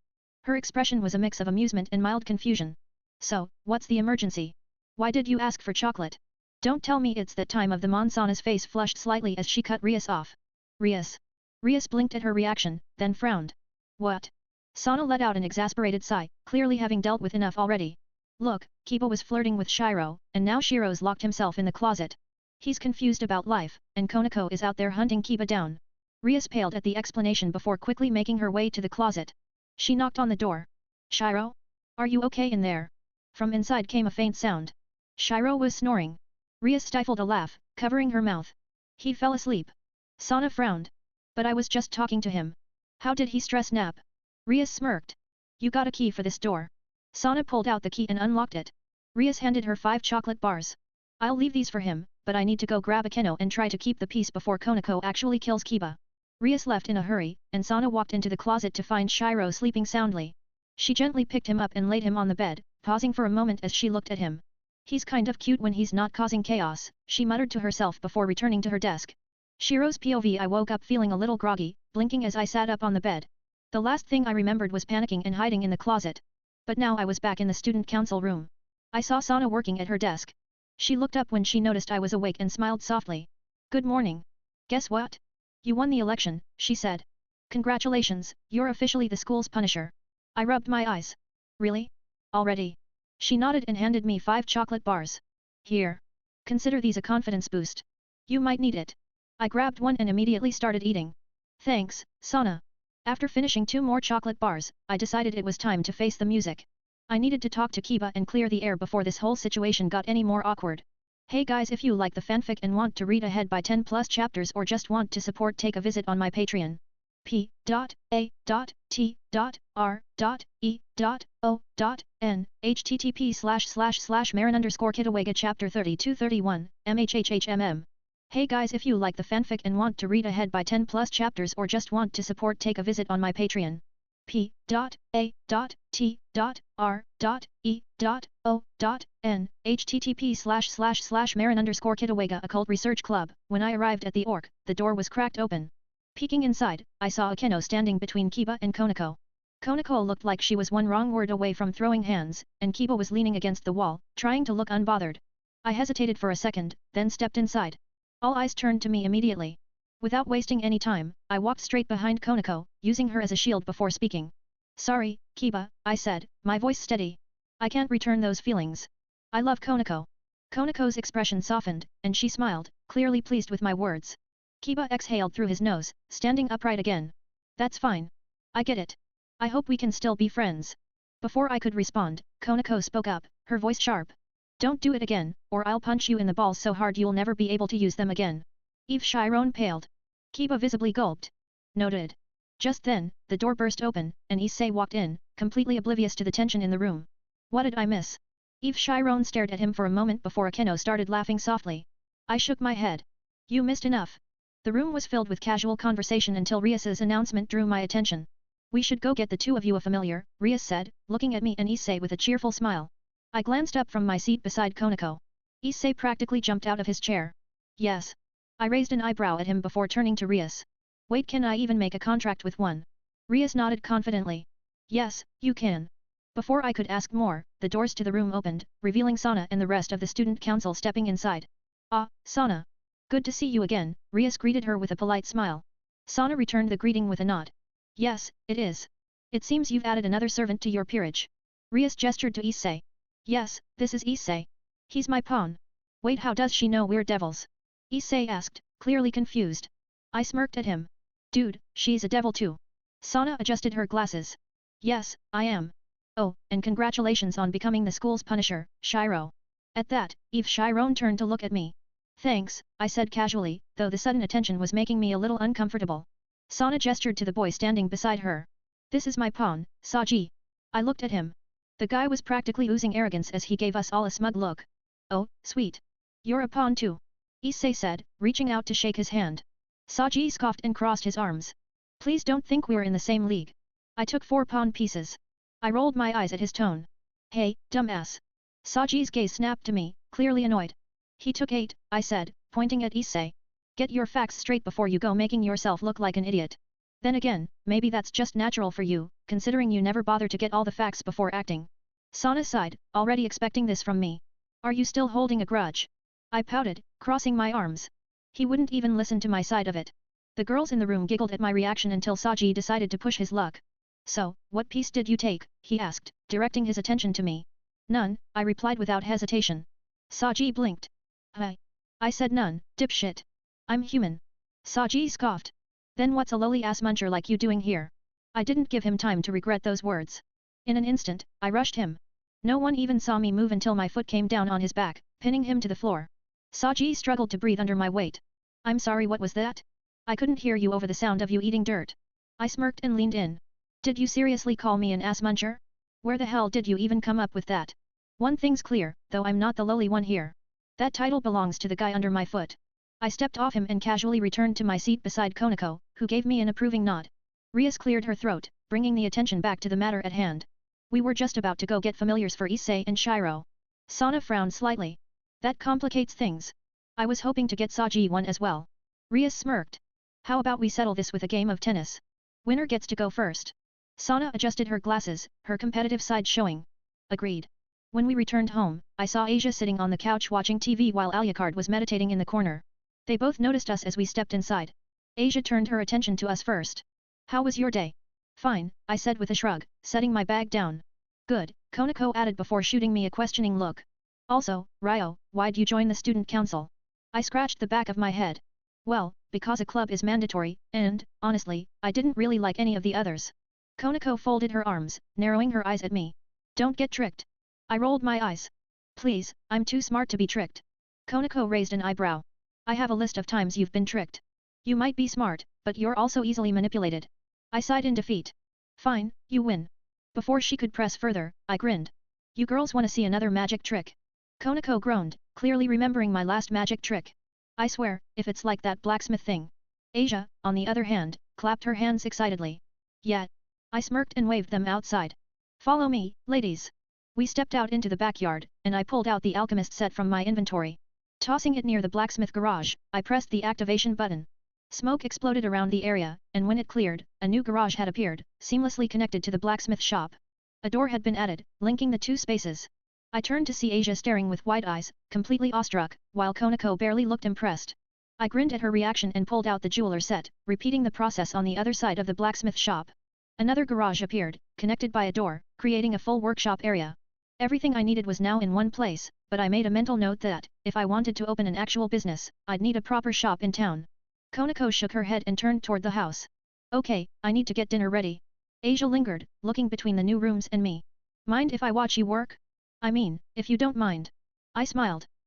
Okay. Sure. Hey guys, if you like the fanfic and want to read ahead by 10 plus chapters or just want to support, take a visit on my Patreon. p.a.t.r.e.o.n http://marin_kitawega chapter 33 500 power stones equals bonus chapter. If we reach 500 power stones in the next 6 hours there will be a bonus chapter. And if you want to read 10 plus advanced chapters plus other fanfics you can check out my Patreon. Chapter 34-32, Church.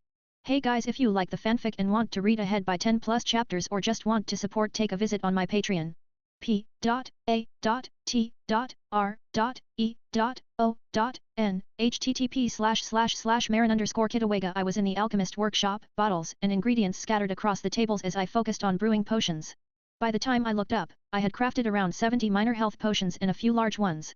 A notification popped up. Alchemy has leveled up 32/100. I grinned, satisfied with the progress. Asia had been watching quietly the whole time, fascinated by the process. After finishing up, I wiped my hands and turned to her. Well, that's done. Asia gave me a soft smile. You're really good at this. I chuckled. Thanks. It's fun when I get into it. She stood up. I'll be back in a few minutes. I just need to check something. I nodded. Alright, I'll see you then. As I finished working on a decent blade, I heard footsteps behind me and turned to see Konako entering the workshop. Have you seen Asia? She asked, her expression already tense. I wiped the sweat from my brow and shook my head. No, she went inside the house a while ago. Did you ask Alucard? Konako nodded. Yeah, but he's been watching TV in the living room the whole time. He hasn't seen her. That's when it hit me, the fallen angels. I clenched my fist, feeling a surge of anger boiling inside me. Konako noticed the shift in my demeanor immediately. Go get Rias and Sana, I said firmly, my voice leaving no room for argument. Tell them the fallen angels have Asia. They need to report this, and tell them to meet me at the abandoned church in 2 hours.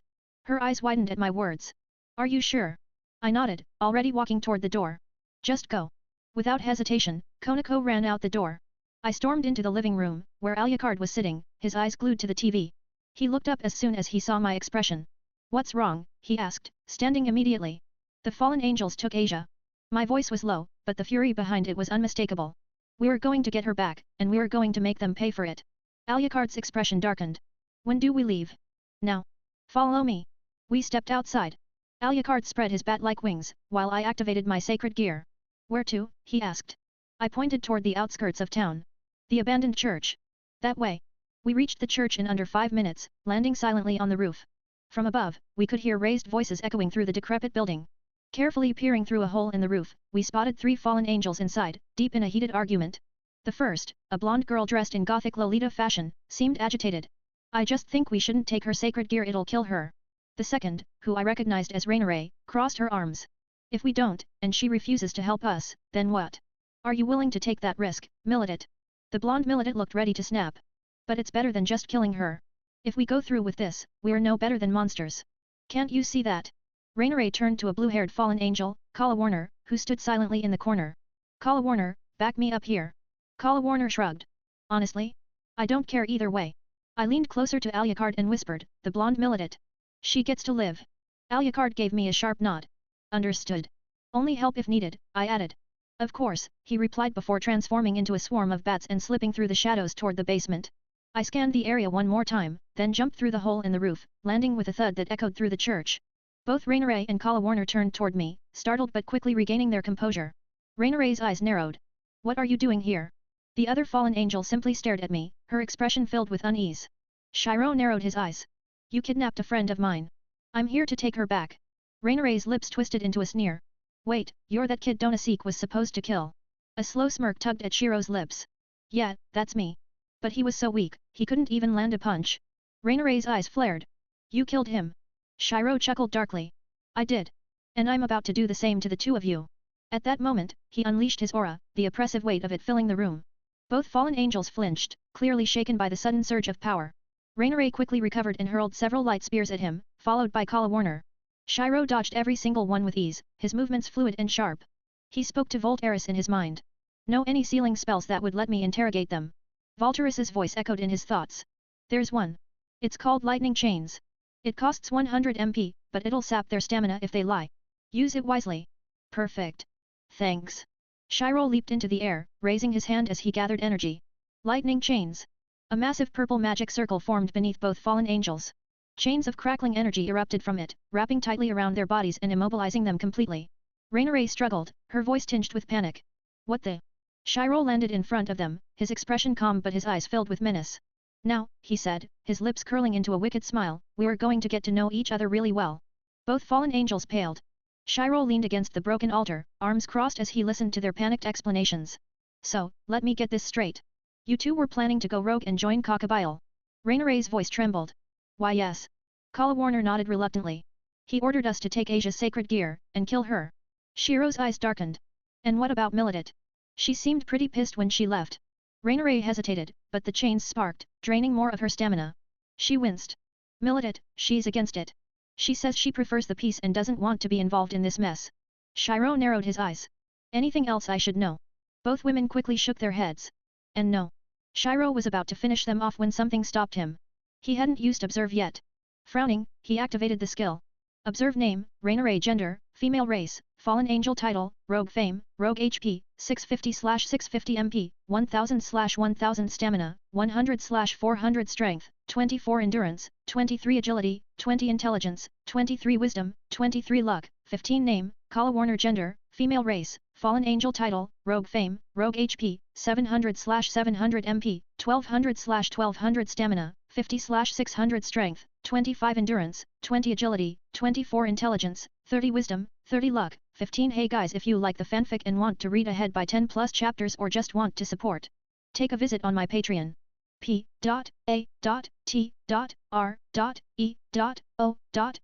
http://Marin_Kitawega chapter 35 Kaeder 33, Azazel. Hey guys, if you like the fanfic and want to read ahead by 10 plus chapters or just want to support, take a visit on my Patreon. p.a.t.r.e.o.n http://Marin_Kitawega. I saw Alucard carrying an unconscious Asia in his arms. Take her home and make sure she's okay. I'll deal with these two, I said, gesturing toward the fallen angels. Alucard nodded without a word and flew off, disappearing into the night with Asia safely in his arms. I turned back to the rogues, my eyes narrowing as an idea struck me. This was the perfect chance to test the tranquilizers I'd made earlier. Summoning 2 syringes, I plunged the needles into their necks, watching as the sedatives took effect almost instantly. Their bodies slumped, completely unconscious. Too easy, I muttered before hoisting them over my shoulders and heading to Azazel's place. Surprisingly, finding Azazel's location hadn't been difficult. He wasn't exactly hiding, and after wandering through a few streets, I stumbled upon a building practically radiating magic. Approaching the entrance, I knocked firmly a few times. The door creaked open, and there he was, calm and composed as ever. I wasted no time activating Observe. Observe name, Azazel race, fallen angel gender, male title, governor of fallen angels fame, discreet pervert level, 350 HP, 50,000/50,000 MP, 70,000/70,000 stamina, 10,000/10,000 strength, 347 endurance, 340 agility, 350 intelligence, 300 wisdom, 300 luck, 100. I swallowed nervously. Okay, note to self, don't piss him off. Azazel leaned casually against the door frame, but his eyes were sharp. Can I help you? I matched his gaze. Yes, actually. You can, Governor of the Fallen Angels. His relaxed demeanor vanished. He straightened, his expression turning serious in an instant. How do you know that? Instead of answering, I tilted my head toward the two rogues slumped at his doorstep. First, I believe these belong to you. Azazel's gaze flicked to them, and he sighed. Bring them inside. Small. I sat across from Azazel, who leaned back in his chair, studying me intently. So, he began, his voice calm but firm, how exactly do you know who I am? I shrugged. Let's just say I have my secrets, and you have yours. To my surprise, that answer seemed to amuse him. Fair enough, Azazel said, leaning forward. And who are you, exactly? My name's Shiro. I'm 15 years old, boyfriend of Konako, Rias Gremory's rook and, as you probably know, Rias is the younger sister of one of the great devil kings. Azazel's eyes widened slightly. Well, you certainly know your stuff. More than you'd think, I replied, keeping my tone casual. But right now, I'm here to make sure these two are dealt with appropriately. Don't worry, Azazel assured me. They'll face consequences. Though, I have to ask what happened to the third one. Dead. Azazel arched a brow. And I assume you killed him. I nodded. Self-defense. He would have hurt my girlfriend if I hadn't stopped him. Azazel seemed to consider that for a moment before speaking again. So, let me guess you didn't just bring them here out of the kindness of your heart. What do you want in return? I paused, pretending to think it over. Honestly, I hadn't really thought about it, but now that you mention it, a few books on magic wouldn't hurt. Azazel chuckled. Magic, huh? So you're a magician? I shook my head. Not quite. I use magic, but I also prefer close combat. Azazel's smirk grew. Interesting. And if you had to fight Rias and her peerage, what do you think would happen? They'd lose, I said without hesitation. Azazel let out a short laugh. I thought so. Then his tone shifted slightly. You're strong, no doubt about that. But I'm still trying to figure out whether you're a threat. I met his gaze, letting my aura rise just enough to make my presence felt. Are you planning to hurt my friends? Azazel leaned back and folded his arms. No.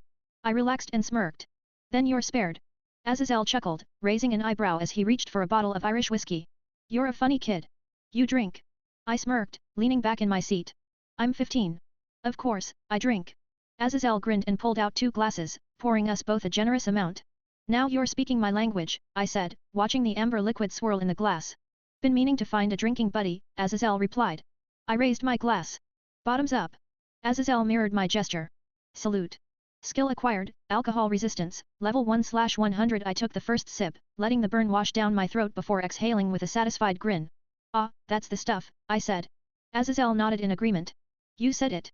27 shots later, the room swayed slightly as Azazel leaned back in his chair, glass in hand. You're a great guy, Azazel slurred, his words slightly drawn out. Nah, use is, I shot back, matching his drunken tone. Alcohol resistance has leveled up, 28/100. Azazel's head slumped onto the table, completely passed out. I stumbled to my feet, barely managing to keep my balance. I'm going to school. Third-person POV. Shiro staggered into the school, his steps uneven as he made his way toward the student council room. Inside, Sana was finishing up a report based on the information Alucard had provided about the fallen angel incident. She looked up when the door creaked open and saw Shiro step inside. Ah, Shiro. Alucard already gave me the report about what happened, but her words trailed off as she noticed something off. She stood up and approached him. Shiro, are you okay? He swayed slightly, grinning lazily. Sana, where's the dragon at? Her eyes widened in shock. Wait, are you drunk? No, I'm not drunk, Shiro said, dragging out the words as he leaned against the door frame. Yes, you are, Sana thought, pinching the bridge of her nose. How about you go lie down for a bit? Before he could argue, she took his hand and led him into the side room.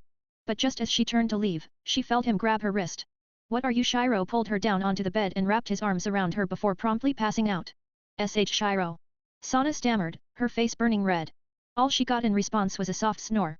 I'll have to scold him when he wakes up, she thought, sighing as she resigned herself to the situation. Shiro's POV. As I started to wake up, I felt something warm and soft in my arms. My half-awake brain decided to pull it closer before I finally cracked my eyes open. My heart sank. I can't catch a break, can I?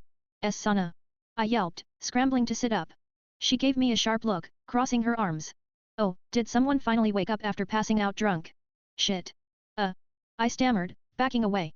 Before I could make a run for it, Sana pinched my ear and pulled me back. Oh no, you're not going anywhere until I give you a proper scolding. One scolding later I sat there rubbing my ear while Sana stood with her arms crossed, clearly satisfied with her lecture. Now, what did you learn? Not to drink, I mumbled. And are you going to do it again? No, ma'am, I replied, hanging my head. Good. She reached for her phone. By the way, I already called Konako and told her what happened. My blood ran cold. I don't want to die. Sana smirked. Stay here until she comes. I'm guessing you'll be getting another scolding from her. Probably, I muttered, leaning back in the chair and dreading the incoming storm. Hey guys, if you like the fanfic and want to read ahead by 10 plus chapters or just want to support, take a visit on my Patreon. p.a.t.r.e.o.n http://marin_kitawega chapter 36-34, Scolding. Hey guys, if you like the fanfic and want to read ahead by 10 plus chapters or just want to support, take a visit on my Patreon. p.a.t.r.e.o.n http://marin_kitawega. Konako crossed her arms, her stern gaze practically drilling a hole through me as she pointed to the corner. And stay there until you learn your lesson. Yes, ma'am, I muttered, trudging toward the designated spot with all the enthusiasm of someone walking to their own execution. Resigned, I slumped into the corner, staring at the wall and silently counting down the minutes until my freedom. Sana, who was seated nearby and engrossed in paperwork, raised an eyebrow as she glanced over.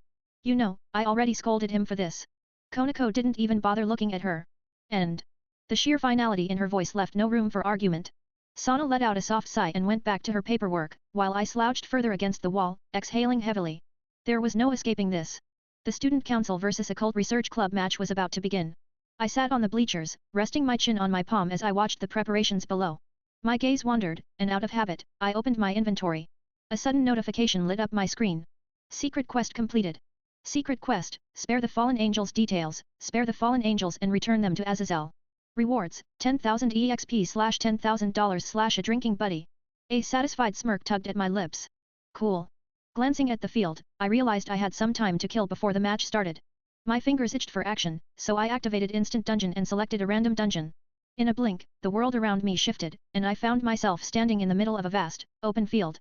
A sudden, guttural roar reverberated through the air. My head snapped toward the sound as a massive red dragon emerged from the distance, its fiery scales shimmering under the blood-red sky.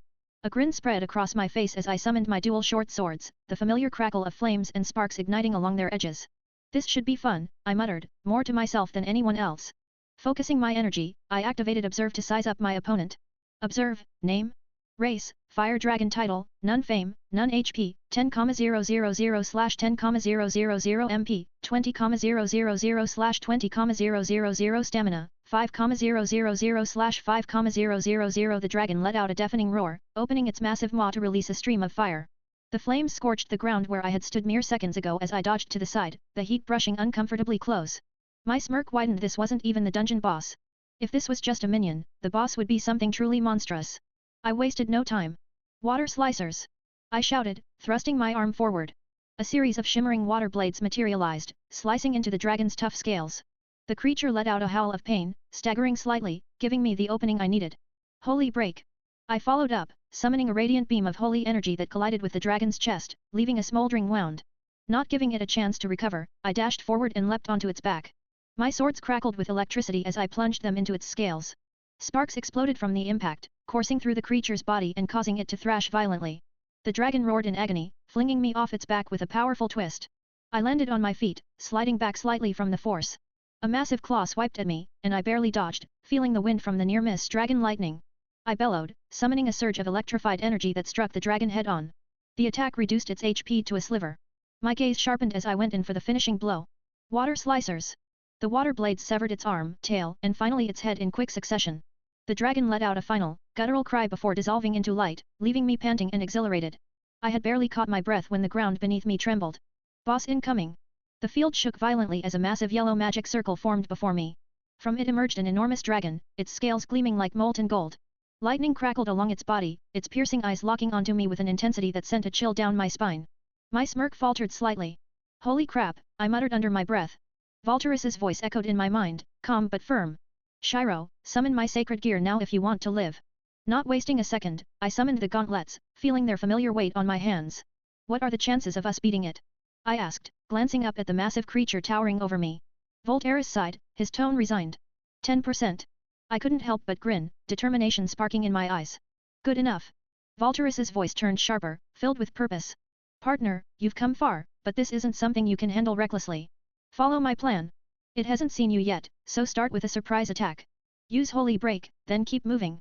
Spam Hell Flare to chip away at its health, and when you're running low, use Mist of Death to replenish yourself. I took a deep breath, my hands tightening into fists. Gotcha. 7 grueling hours later. My breath was ragged, my arms felt like lead, and every inch of my body screamed in exhaustion.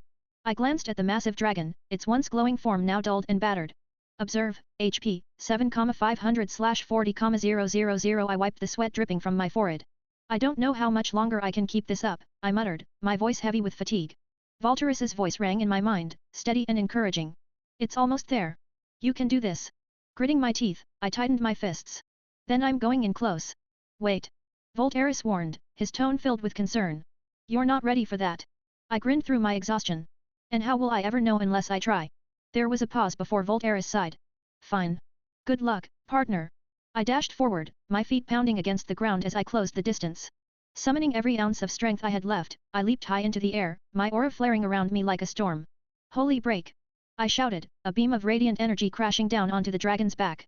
Its roar of pain shook the battlefield as I landed on its enormous back, my flames igniting as I slashed at its scales with ferocity. Summoning my katana, I jumped high again, holding the blade above me, flames licking along its edge. As I fell back toward the dragon's massive head, I poured my remaining energy into my next move. Hell Flare! I roared, unleashing 5 fireballs. Each one targeted its legs and tail, immobilizing the beast. The final fireball exploded against its skull, sending it reeling. With a final push, I drove my katana straight into its head, flames bursting outward from the impact. The massive creature let out one last deafening roar before collapsing, its body shimmering and dissolving into light. I stumbled back, collapsing onto the ground beside where it had fallen. A wave of relief and pride washed over me as I saw the notification appear. Secret quest completed. Secret quest, take down a dungeon dragon king rewards, dragon wings /30,000 exp /$10,000 /2 random skill books. I couldn't help but smile as I sat there, basking in the aftermath of my victory. Pulling out a series of health, MP, and stamina potions, I quickly downed them, their cool, restorative energy rushing through me. Once I felt recovered, I used escape dungeon. The next moment, I opened my eyes and realized I was lying on Konako's lap. My face flushed as I quickly sat up, rubbing the back of my neck awkwardly. Hey, sleepyhead, Konako said, a soft smile playing on her lips. Hey, I mumbled, still blushing. She tilted her head slightly, a playful glint in her eyes. The game already started, by the way. Looking out at the field, I saw both teams enhancing their rackets with magic. The intensity of their match was clear, but I couldn't help but let out a soft chuckle. Of course they are. The match ended in a draw. Both Rias and Sana looked frustrated but determined as they turned to each other. Well, now what? Sana asked, her arms crossed. I'm not sure, Rias replied, frowning slightly. I leaned forward with a mischievous grin. How about a dodgeball match? Both of them turned to look at me, raising their eyebrows in unison. Rias was the first to speak. But they have 2 more players than us. Simple, I said with a shrug. One of them can be the referee. And the other? Sana asked, skeptical. I smirked. I'll join Rias's team. Rias blinked in surprise. Really? I nodded. Well, on the condition that when we win, I get to go with you to the familiar forest. I want to get one too. Sana tapped her chin thoughtfully. And if we win? It's just as I said, I replied. We'll play fair, and the winners take the prize. Sana narrowed her eyes slightly, then extended her hand to Rias. Fine. I agree. Rias shook her hand, a confident smile spreading across her face. That's a great idea. Hey guys, if you like the fanfic and want to read ahead by 10+ chapters or just want to support, take a visit on my Patreon. p.a.t.r.e.o.n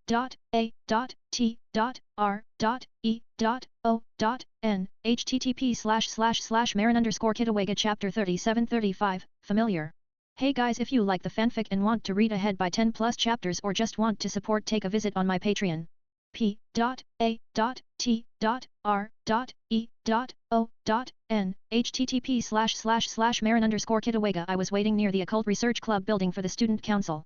Though I was technically part of the council, my main goal today was to get myself a familiar. After a few minutes, the doors opened, and the student council walked in together, led by Sana. Shall we? Sana asked, her usual composed demeanor intact. The dodgeball match had just started. Konako, uninterested in participating, opted to sit on the sidelines. Meanwhile, I was in the thick of the action.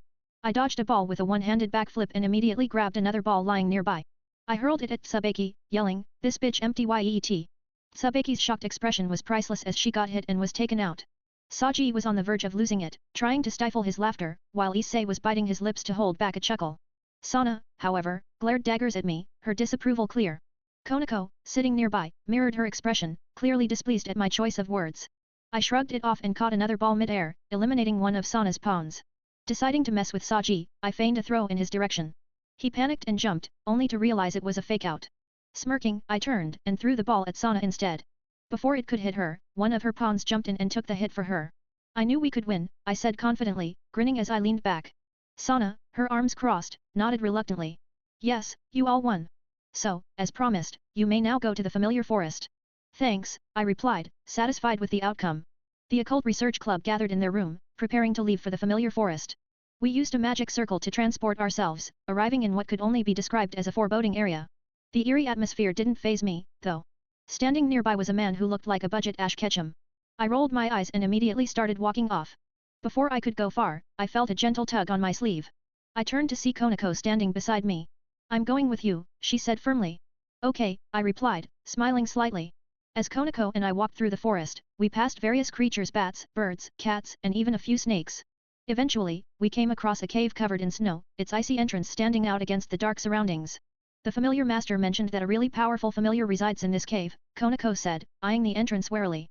Good, I said, already stepping toward it. I'll wait here, Konako decided, crossing her arms. Suit yourself, I replied before heading inside. The cave was cold and eerily silent, the walls shimmering with frost as I trudged through the icy terrain. After what felt like forever, I emerged into a clearing blanketed in snow. The air was crisp and still until a loud cry echoed through the area. Caw! I looked up to see a magnificent creature perched on a ledge. My eyes widened in awe. Whoa, I muttered. Who dares trespass in my domain? Boomed the voice of the creature, regal and commanding. Me, I replied awkwardly. The creature's piercing gaze studied me. A young boy. And what brings you here? I'm looking for a familiar, I said, standing my ground. The creature tilted its head. You are not a devil, are you? No, I'm not, I admitted. You're more dragon than human, the creature said, its tone growing more curious. How did you know? I asked, startled. I can sense it, the creature replied. Your sacred gear, it's Voltaris, isn't it? Voltaris's voice resonated in my mind. Ah, so you noticed. The gauntlets of my sacred gear appeared on my hands. The creature nodded in recognition. It's been a while, Voltaris said, his tone familiar. Yes, it has, the creature replied, its voice softer now. I blinked in confusion. Wait, you two know each other? Voltaris chuckled. Of course. She is a unique being, one of a kind. But, sadly, she has no name. The creature shifted, its tone more direct. I could become your familiar. Voltaris's tone turned serious. Shiro, she is on par with a Dragon King. If you form a contract with her, she'll be invaluable. I strongly recommend it. I looked at the creature. That's only if she wants to, I said, my tone sincere. The creature's gaze softened. I do. I can sense something deep within your soul. You're destined for great things. I nodded. All right, so how do we do this? Make a contract, Voltaris instructed. The creature descended gracefully, landing before me. As she transformed into a humanoid form, I couldn't help but stare. Whoa! I muttered, taken aback by her beauty. Oh, you think I'm pretty, she teased, a playful smile on her lips. I felt my face heat up. And never mind. Let's just do the stupid contract. With the contract complete, she smiled at me. I am now your familiar. But you need to give me a name. I thought for a moment before answering, how about Frost? Her eyes sparkled. Oh, I like that. All right, Frost, I said, grinning. Let's get out of here. With that, we began the journey back to the group. As we exited the cave, Konako stood waiting, arms crossed, and watching me closely. Her gaze shifted to Frost, who perched comfortably on my shoulders, her bird form exuding an air of elegance and power. Konako's eyes narrowed. Shiro, who's that? She asked, her tone calm but laced with suspicion. Am I familiar? I stammered, feeling the weight of her scrutiny. Konako's gaze turned sharp. Oh? And what exactly is she?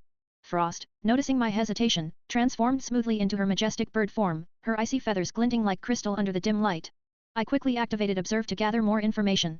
Observe, name, Frost race, Ice Phoenix title, Shiro's familiar fame, Ice Master level, 290 HP, 60,000/60,000 MP, 50,000/50,000 stamina, 40,000/40,000 strength, 240 endurance, 250 agility, 270 intelligence, 245 wisdom, 245 luck, 100. My eyes widened at the stats, barely able to comprehend them.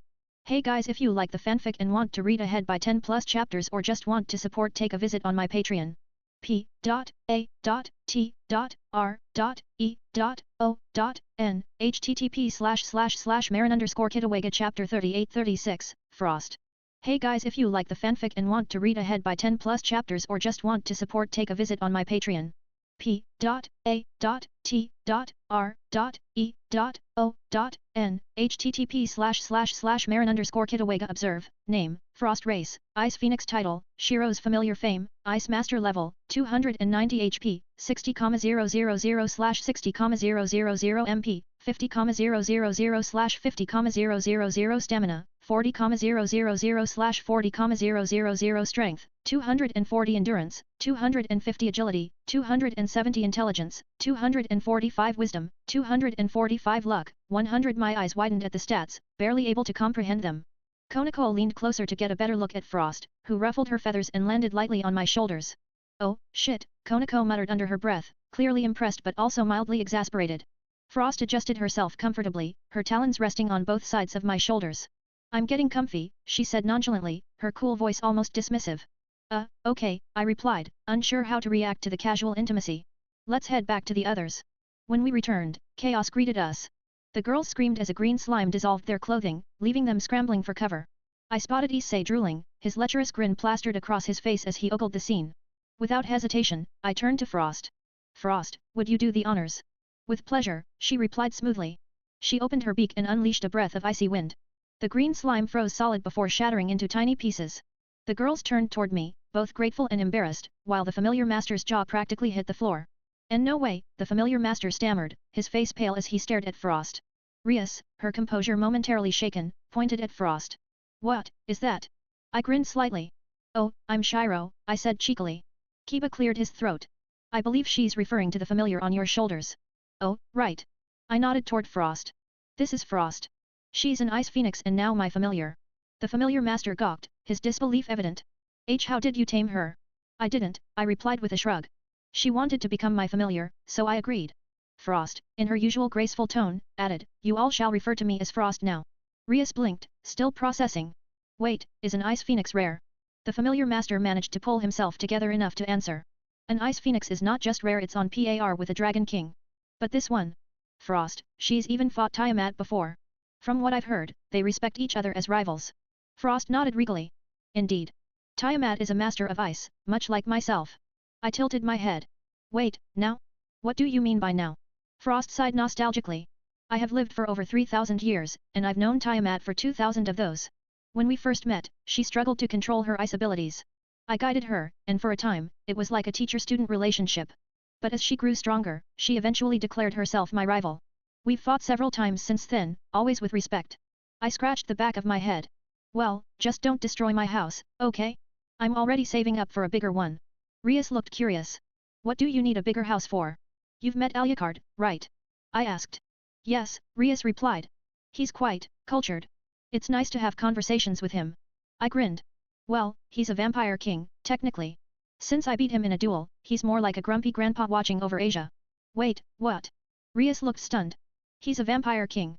Yep, I confirmed. He's been watching over Asia since she came to live with us. Asia?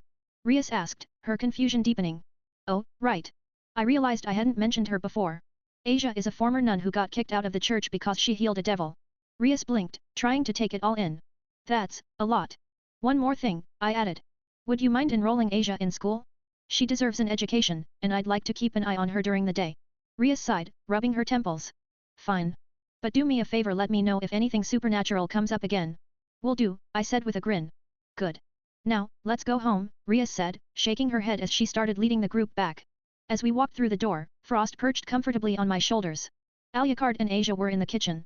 Asia appeared to be teaching Alucard how to cook, though the sight of a vampire king delicately handling kitchen utensils was almost comical.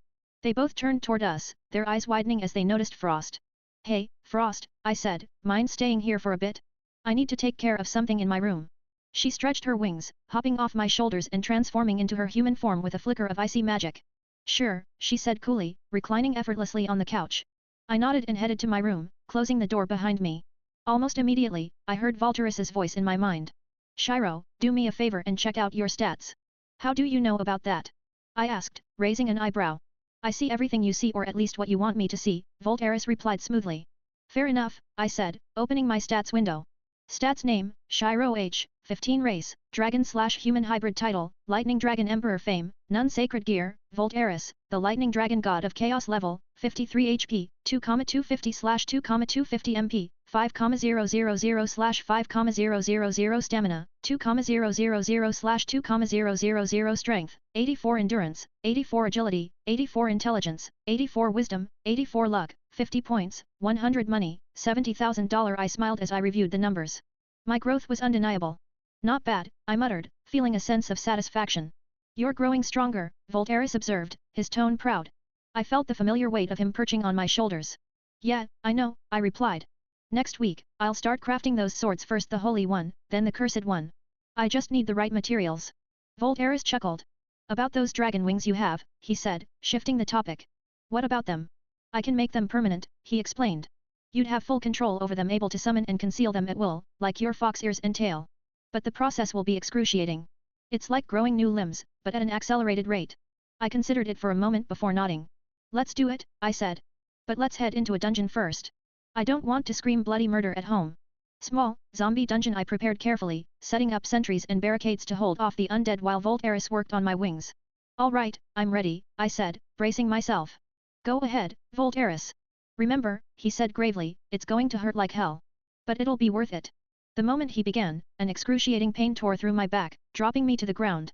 My fingers clawed into the grass as I gritted my teeth, trying to endure the sensation of something growing rapidly from my shoulder blades. Ah! I screamed, unable to contain the agony. Bear with it. Volt Eris encouraged, his voice firm but supportive. I clenched my fists, focusing on his words. The pain was relentless, but I could feel something taking shape. My shirt tore audibly, and then, just as suddenly as it began, the pain subsided. Panting heavily, I pushed myself to my knees. Is it over? I asked, my voice shaky. Volt Eris sounded pleased. Yes. You did well. I glanced over my shoulder and saw a pair of majestic, scaled dragon wings, the same color as my hair. They shimmered faintly in the light, flexing as if testing their new existence. I couldn't help but smile, despite the lingering soreness. Not bad, I said, admiring their grandeur. You'll find them useful, Volt Eris added. Practice flying soon. For now, recover. I nodded and sat back to catch my breath, proud of this new milestone. Till balance breaker unlocks, 48,089/500,000. Hey guys, if you like the fanfic and want to read ahead by 10 plus chapters or just want to support, take a visit on my Patreon. p.a.t.r.e.o.n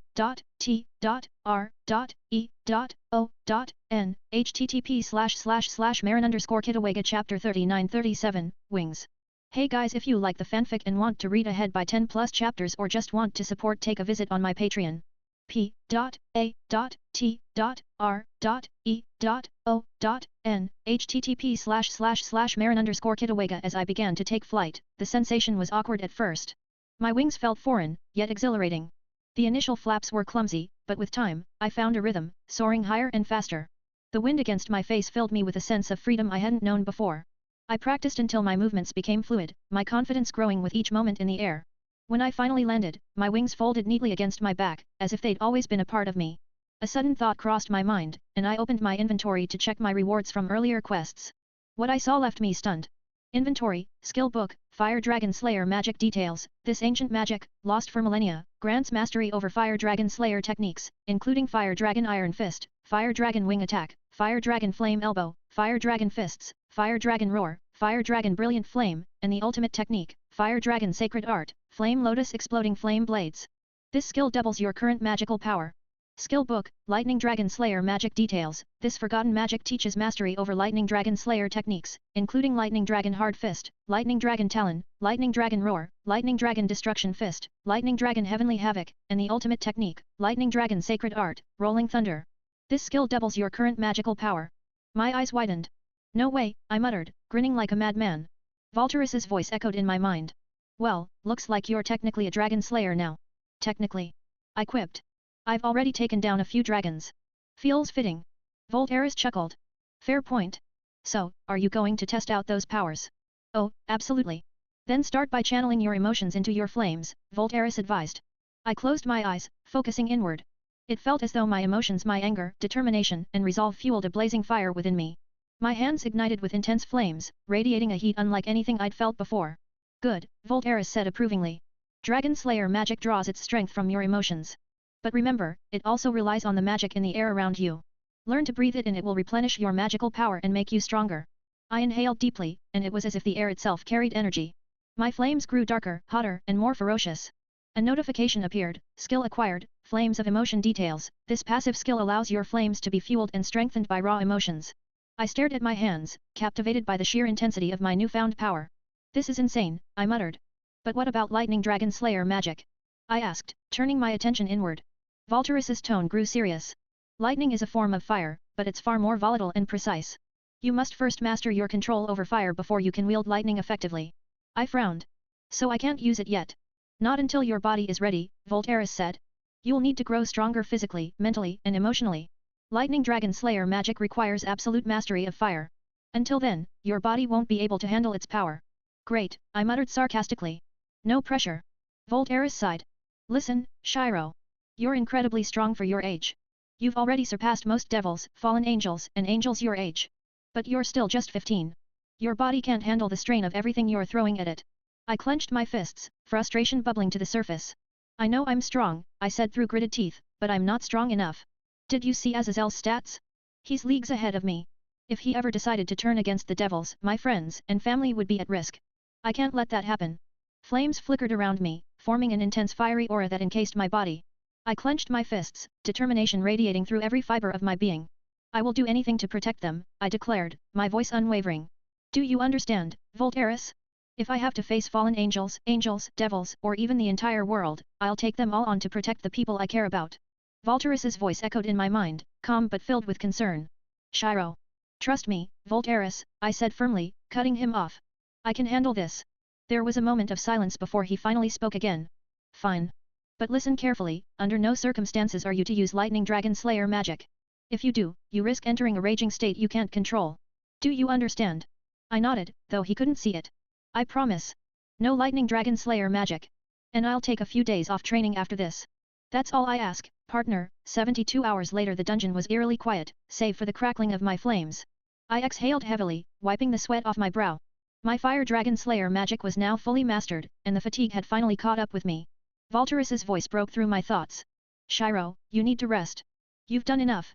I panted, my body aching from the relentless training. All right, I muttered, nodding in agreement. I'll stop for now. Good, Volterus said with relief. Now go back to the real world and rest. I used escape dungeon, and the familiar warmth of my bed greeted me as I collapsed onto it, face first. My body melted into the mattress, and I drifted into the comforting embrace of sleep. Morning as Konako and Asia prepared for school, Frost made her way toward Shiro's room. She smiled at the sight of her young master, still peacefully sleeping. Walking to his bedside, she gave him a gentle shake.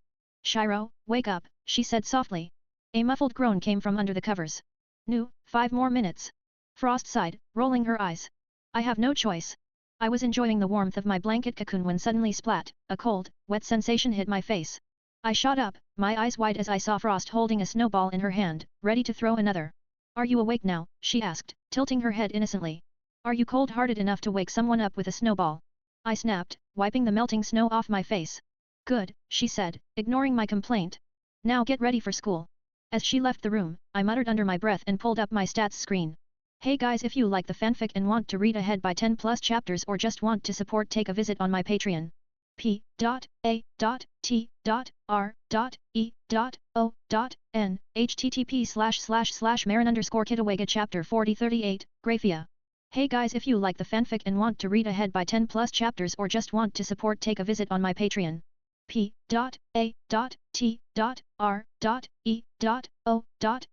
http://marin_kitawega. As she left the room, I muttered under my breath and pulled up my stats screen. Stats name, Shiro H, 15 race, Dragon/Human hybrid title, Lightning Dragon Emperor fame, none sacred gear, Volterus, the Lightning Dragon God of Chaos level, 60 HP, 2,650/2,650 MP, 17,000/17,000 stamina, 2,350/2,350 strength, 92 endurance, 92 agility, 92 intelligence, 92 wisdom, 92 points, 140 money, $82,000. Damn, I muttered, impressed. I'm seriously stacked. Volterus's voice chimed in. Yes, you are. But do me a favor, don't allocate those points until all your base stats hit 100. I frowned. Why? What's the point of holding back? Self-control training, Volterus replied simply. Hey, I've got plenty of self-control, I shot back defensively. Chocolate, he deadpanned. Where? I whipped my head around, scanning the room for the non-existent treat. Voltaire chuckled, his tone smug. I rest my case. You're such a dick, I muttered, shaking my head. Says the one who's an asshat, he countered. I snorted. All right, you got me there. I always do. Standing before the infamous perverted trio, I crossed my arms, exuding an air of authority. Their guilty faces and nervous fidgeting said it all. They'd been caught spying on the kendo club again. I glanced over at Tsubaki, who stood beside me, her expression calm but curious about what I had planned. So, what should we do with them? Tsubaki asked, arching an elegant eyebrow. I couldn't help the wicked grin that spread across my face as I turned back to the trio. Their pale faces told me they sensed they wouldn't like my answer. I've got just the thing to help cure their perverted ways, I said, my tone dripping with mock kindness. Tsubaki tilted her head slightly, intrigued. And what would that be? My grin widened. The training dummies in the kendo club's practice room are getting a bit old, aren't they? She nodded, catching on quickly. Why yes, they are. They've been needing replacements for a while. I clapped my hands together as though the perfect solution had just come to me. Well then, let's make them the substitutes. Matsuda's face drained of all color as he stumbled forward in protest. That's not fair. You can't just make students into training dummies. I shrugged nonchalantly. Oh, but I can. The kendo club uses wooden swords, which are perfectly safe. Besides, I added, pulling out the club manual, sparing is explicitly allowed, and it doesn't say anything about needing to provide the participants with swords. Nor does it specify that your hands need to be free. The trio's panic intensified, their eyes darting between me and Tsubaki, who was doing a poor job of hiding her amusement. Matsuda looked like he was about to faint. But what about Issei? Motohama stammered, clearly trying to save his own hide. I turned my gaze to Issei, who looked just as panicked as the others. Oh, since Issei is your leader, I said slowly, savoring the moment, I've got a special punishment planned just for him. The trio shared a collective shiver of dread, and Tsubaki's faint smile turned into a full-blown smirk. Good luck, she murmured as I walked past them to make the arrangements. Progress, till balance breaker is unlocked, 54,978/500,000. Shiro stood before the trembling Issei, a mischievous glint in his eyes as he crossed his arms. The remaining two members of the perverted trio had just been led off by Tsubaki to face their punishment, and now the rooftop belonged to Shiro and his new student. I even got Sana to approve this, Shiro said casually, leaning against the rooftop fence. Issei's face turned pale. What are you planning? He asked nervously, stepping back slightly. Shiro's smirk widened. Oh, I'll tell you. But only after the two witnesses are out of earshot. Also, don't expect to see them around tomorrow. Issei swallowed hard, his imagination running wild. Before he could ask anything else, Tsubaki's voice interrupted. Let's go, you two. Your punishment awaits, she said, leading the other two members away. Once they were gone, Shiro turned his attention back to Issei, his expression softening slightly. You know, I'd appreciate it if you toned down the perverted antics. It's starting to get on everyone's nerves. Issei blinked. But it's great. I mean, come on, it's the dream. Shiro let out a long sigh, pinching the bridge of his nose. Look, instead of giving you a punishment like theirs, I'm going to train you. Issei's face instantly fell. Can I just take the punishment instead? Shiro's grin turned predatory. Oh, but don't you want a six-pack that all the girls can't resist touching? Issei's eyes widened like saucers, the idea visibly taking hold in his mind. Shiro knew he had him now. Checkmate. Let's do this. Issei shouted with determination, his earlier fear forgotten. The two stood on the school's rooftop, the late afternoon breeze brushing past them. Sana had accompanied them, her arms crossed as she erected a soundproof magic barrier around the area. Issei gulped, looking between Shiro and Sana. Okay, what's first? Shiro cracked his knuckles, his smile turning sinister. Endurance training. The color drained from Issei's face. Sana, isn't he not allowed to hit another student? Sana gave a nonchalant shrug, her lips curving into a faint smile. Don't worry about it. This is special training. Shiro rolled his shoulders, loosening up. Come at me with everything you've got, Issei. No holding back. Issei hesitated, glancing at Sana for reassurance, but all he got was an expectant look. With a resigned sigh, he clenched his fists. Okay, but don't blame me if I knock you out. Shiro walked into the occult research club carrying an unconscious Issei over his shoulder like a sack of potatoes. He was dressed in Gaku Black's outfit, the dramatic flare of the clothing contrasting sharply with the worn-out look on his face. Issei, on the other hand, was out cold, his limbs dangling limply as if he'd gone through a war. Rias immediately stood up, her face etched with worry. What happened to him? Sana, who had followed them, stepped forward. I gave Shiro permission to train him as part of his punishment. Shiro carefully laid Issei on the couch, brushing off some imaginary dust from his hands before flopping onto another couch. Before he could fully relax, Konako walked over and sat on his lap, curling up comfortably. Comfy? Shiro asked, smiling down at her. Konako nodded, resting her head on his chest. Yeb. Shiro leaned back, his hand absently stroking Konako's hair as he turned to Kiba. How's Asia? I heard she's in your class. Kiba looked up from the book he was reading, his expression calm. She's doing well. She's very popular with the other students, and everyone seems to like her. That's good to hear, Shiro said, visibly relieved. Rias, however, looked distracted, her brow furrowed in thought. Shiro noticed and tilted his head slightly. Wait, isn't this the day fried chicken comes around? Rias, is something wrong? He asked, his voice tinged with curiosity. Rias sighed, opening her mouth to speak, but before she could, a brilliant white magic circle appeared in the room. The light was blinding for a moment, and when it faded, a stunning silver-haired woman stood before them.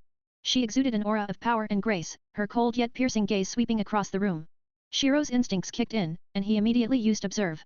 Observe, name, Graphia gender, female race, pure-blooded devil title, the strongest queen fame, Xerxes maid level, 320 HP, 40,000/40,000 MP, 80,000/80,000 stamina, 20,000/20,000 strength, 310 endurance, 315 agility, 305 intelligence, 310 wisdom, 310 luck, 100. Hey guys, if you like the fanfic and want to read ahead by 10 plus chapters or just want to support, take a visit on my Patreon. p.a.t.r.e.o.n http://marin_kitawega chapter 4139, familiar. Hey guys, if you like the fanfic and want to read ahead by 10 plus chapters or just want to support, take a visit on my Patreon. p.a.t.r.e.o.n http://marin_kitawega. Shiro leaned back slightly, a smirk forming on his lips as he casually addressed the silver-haired maid standing before him. Well, hello there, Miss Graphia, wife of Xerxes and maid to the Gremory family, the strongest queen. The room fell silent. Everyone, including Rias, Akeno, and even Kiba, turned to stare at him in shock. Graphia's composed expression faltered for a brief moment before her eyes narrowed slightly, analyzing him with a sharp gaze. How do you know that, human? Graphia's voice was cool, but there was a hint of caution beneath her words. Shiro simply shrugged. You have your secrets, and I have mine. A soft giggle escaped Rias as she covered her mouth, clearly amused by his response. Graphia turned to her, her expression unreadable. Rias, who is this? Rias leaned forward slightly, resting her chin on her hand. Oh, that's just Konako's boyfriend, Shiro. He's really strong. Konako gave a small nod, as if confirming the statement. Shiro grinned, stretching his arms behind his head. Yeb. I could take on your entire peerage and win pretty easily. That statement sent another wave of shock through the room. Kiba's eyes widened slightly, Akeno raised an intrigued eyebrow, and even Graphia's normally unreadable face showed the faintest trace of surprise. Just as he was enjoying their reactions, Shiro suddenly felt a sharp pinch on both of his cheeks. Ow, he whined, his words distorted as he looked down at the culprit. Konako had a firm grip on his cheeks, her golden eyes staring at him with a small pout. Hush! Shiro's lips curled into a teasing smile despite his predicament. No, I want your attention. A faint blush dusted Konako's cheeks, but she didn't let go. Instead, she muttered just loud enough for everyone to hear, you'll get plenty of attention tonight. The room fell into stunned silence. Rias nearly dropped her tea. Akeno's eyes sparkled with amusement, while Graphia's lips parted ever so slightly before she quickly regained her composure. Era Akeno purred, resting her cheek against her hand. Is Konako being bad? Shiro grinned. Yeah, she can be a very naughty kitty. This time, all three ladies Rias, Akeno, and Graphia widened their eyes at his bold statement. Before he could enjoy their reactions, a familiar punishment came swiftly. Flick. Ow. Shiro whined, rubbing his forehead. Graphia, who had been watching the interaction with quiet amusement, allowed a small smile to grace her lips. Not fair, forehead flicks are cheating, Shiro pouted. Konako's ears twitched slightly as she smirked. Suck it. Shiro snickered before his mischievous side took over. I know I don't, but I know someone who did. That got a reaction. Everyone froze. Even Graphia, who had maintained a composed demeanor until now, visibly hesitated for a second. Ria's jaw dropped, Akeno's smile grew wider, and Konako's grip on Shiro's sleeve tightened. Shiro tapped his chin, pretending to think. Let's see, they had white hawk. Konako quickly cut him off. I'll get rid of your candy stash. Shiro's eyes snapped to her in horror. Oh, what were we talking about again? Oh right, Rias's marriage with the fried chicken known as Riser Phoenix. Everyone collectively face-palmed. Graphia recovered first, her analytical gaze locking onto him. How is it that you know all of this? Shiro leaned forward slightly, resting his elbows on his knees. Information is key in everything, whether it's battle, strategy, or even simple social interactions. If I wanted to invade the underworld but didn't know where the main forces were stationed, that would put me at a disadvantage. That's why I gather intel in various ways. Graphia studied him for a moment before nodding slightly. Is he the one you spoke to Xerxes about? She asked Rias. Rias smiled. Yes. He's incredible, in my opinion. Before anyone could continue, a bright orange magic circle suddenly appeared in the middle of the room, illuminating the space with an intense glow. The air itself seemed to grow heavier as the magic pulsed outward. And then, from the circle, a confident voice rang out. "And Riser has arrived in the human world. My, it's been such a long time since I've been here." Shiro turned his head slightly, a smirk forming on his lips as he watched the flamboyant blonde step forward with an air of arrogance. Time to have some fun. Without hesitation, Shiro activated Observe. Shiro smirked as he read the results of Observe, barely suppressing a chuckle. Observe, name, Riser Fenix, gender, male, title, pervert/prick, fame, prick of the underworld, sacred gear, none, level, 85 HP, 12,500/12,500, regen 100 every minute, MP, 20,000/20,000 stamina, 8,000/8,000 strength, 78 endurance, 78 agility, 78 intelligence, 20 wisdom, 20 luck, 30. Shiro's grin widened as his eyes flicked back up to the pompous blonde, who was glaring at him with barely concealed disgust. Riser scoffed, his voice dripping with arrogance. What is a filthy human doing in the presence of a noble phoenix? Without hesitation, Shiro carefully lifted Konako from his lap and placed her to the side, ignoring the confused look she gave him. He stood up casually, rolling his shoulders before meeting Riser's gaze with a smirk. "Hello, Riser Fenix, third son in line to the Fenix clan, also known as the biggest prick in the underworld." Riser's eyes widened, his expression twisting with irritation. "How do you know that?" Riser demands an explanation. Shiro yawned dramatically, waving a dismissive hand. "Oh no, I'm so scared." He placed a hand on his chest mockingly. Riser demands an explanation. "Whatever shall I do?" A soft chuckle escaped Graphia's lips, though she quickly masked it with a cough. Riser, however, turned red with fury. "How dare you, you pathetic worm!" Shiro raised an eyebrow, smirking. "You really shouldn't talk about your dick like that." The entire room fell silent. Rias choked on her tea. Akeno let out a surprised but delighted giggle, while Konako covered her mouth to hide a small, amused smirk.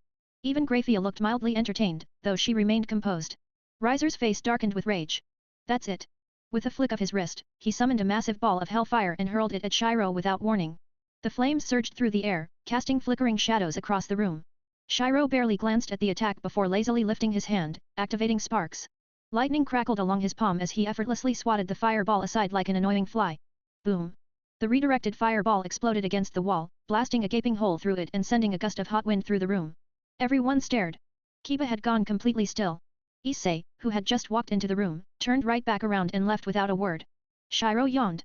Is that really all the great Riser Fenix has to offer? The condescending tone made Riser tremble with rage. "You dare mock me?" Summoning 2 more fireballs, Riser launched them at Shiro in rapid succession. This time, Shiro caught one with his bare hands and batted the other away like a baseball. The second fireball crashed into the wall, causing yet another explosion. Everyone in the room watched in stunned silence. Shiro turned his attention to the fireball still burning in his palm, tilting his head slightly. Riser clenched his fists, his teeth grinding together. How is a mere worm like yourself holding my flames?" Graphia narrowed her eyes slightly, studying Shiro with renewed interest. "Yes. I'd also like to know that." Shiro simply smirked. Without another word, he brought the burning flame to his mouth and ate it. The flames disappeared as he swallowed, his body absorbing the energy. The moment the fireball was gone, Riser stumbled back in shock. What? Kiba, Akeno, and even Rias were staring at Shiro, their eyes wide. Riser's voice wavered with disbelief. How can someone eat Riser's flames?" Graphia adjusted her gloves, still keeping her cool but clearly intrigued. "That was unexpected." Shiro wiped his mouth with the back of his hand. "Magic." Riser's fists clenched even tighter. "Explain to Riser how you did that." "Riser demands it." Shiro sighed, rubbing his temples. "I'm getting real sick of that third-person bullshit." Riser pointed at him aggressively. "How dare you stand in the same room as Riser?" Graphia, who had been maintaining a neutral stance, gave Riser an unimpressed "Are you serious?" look. Shiro's smirk turned predatory.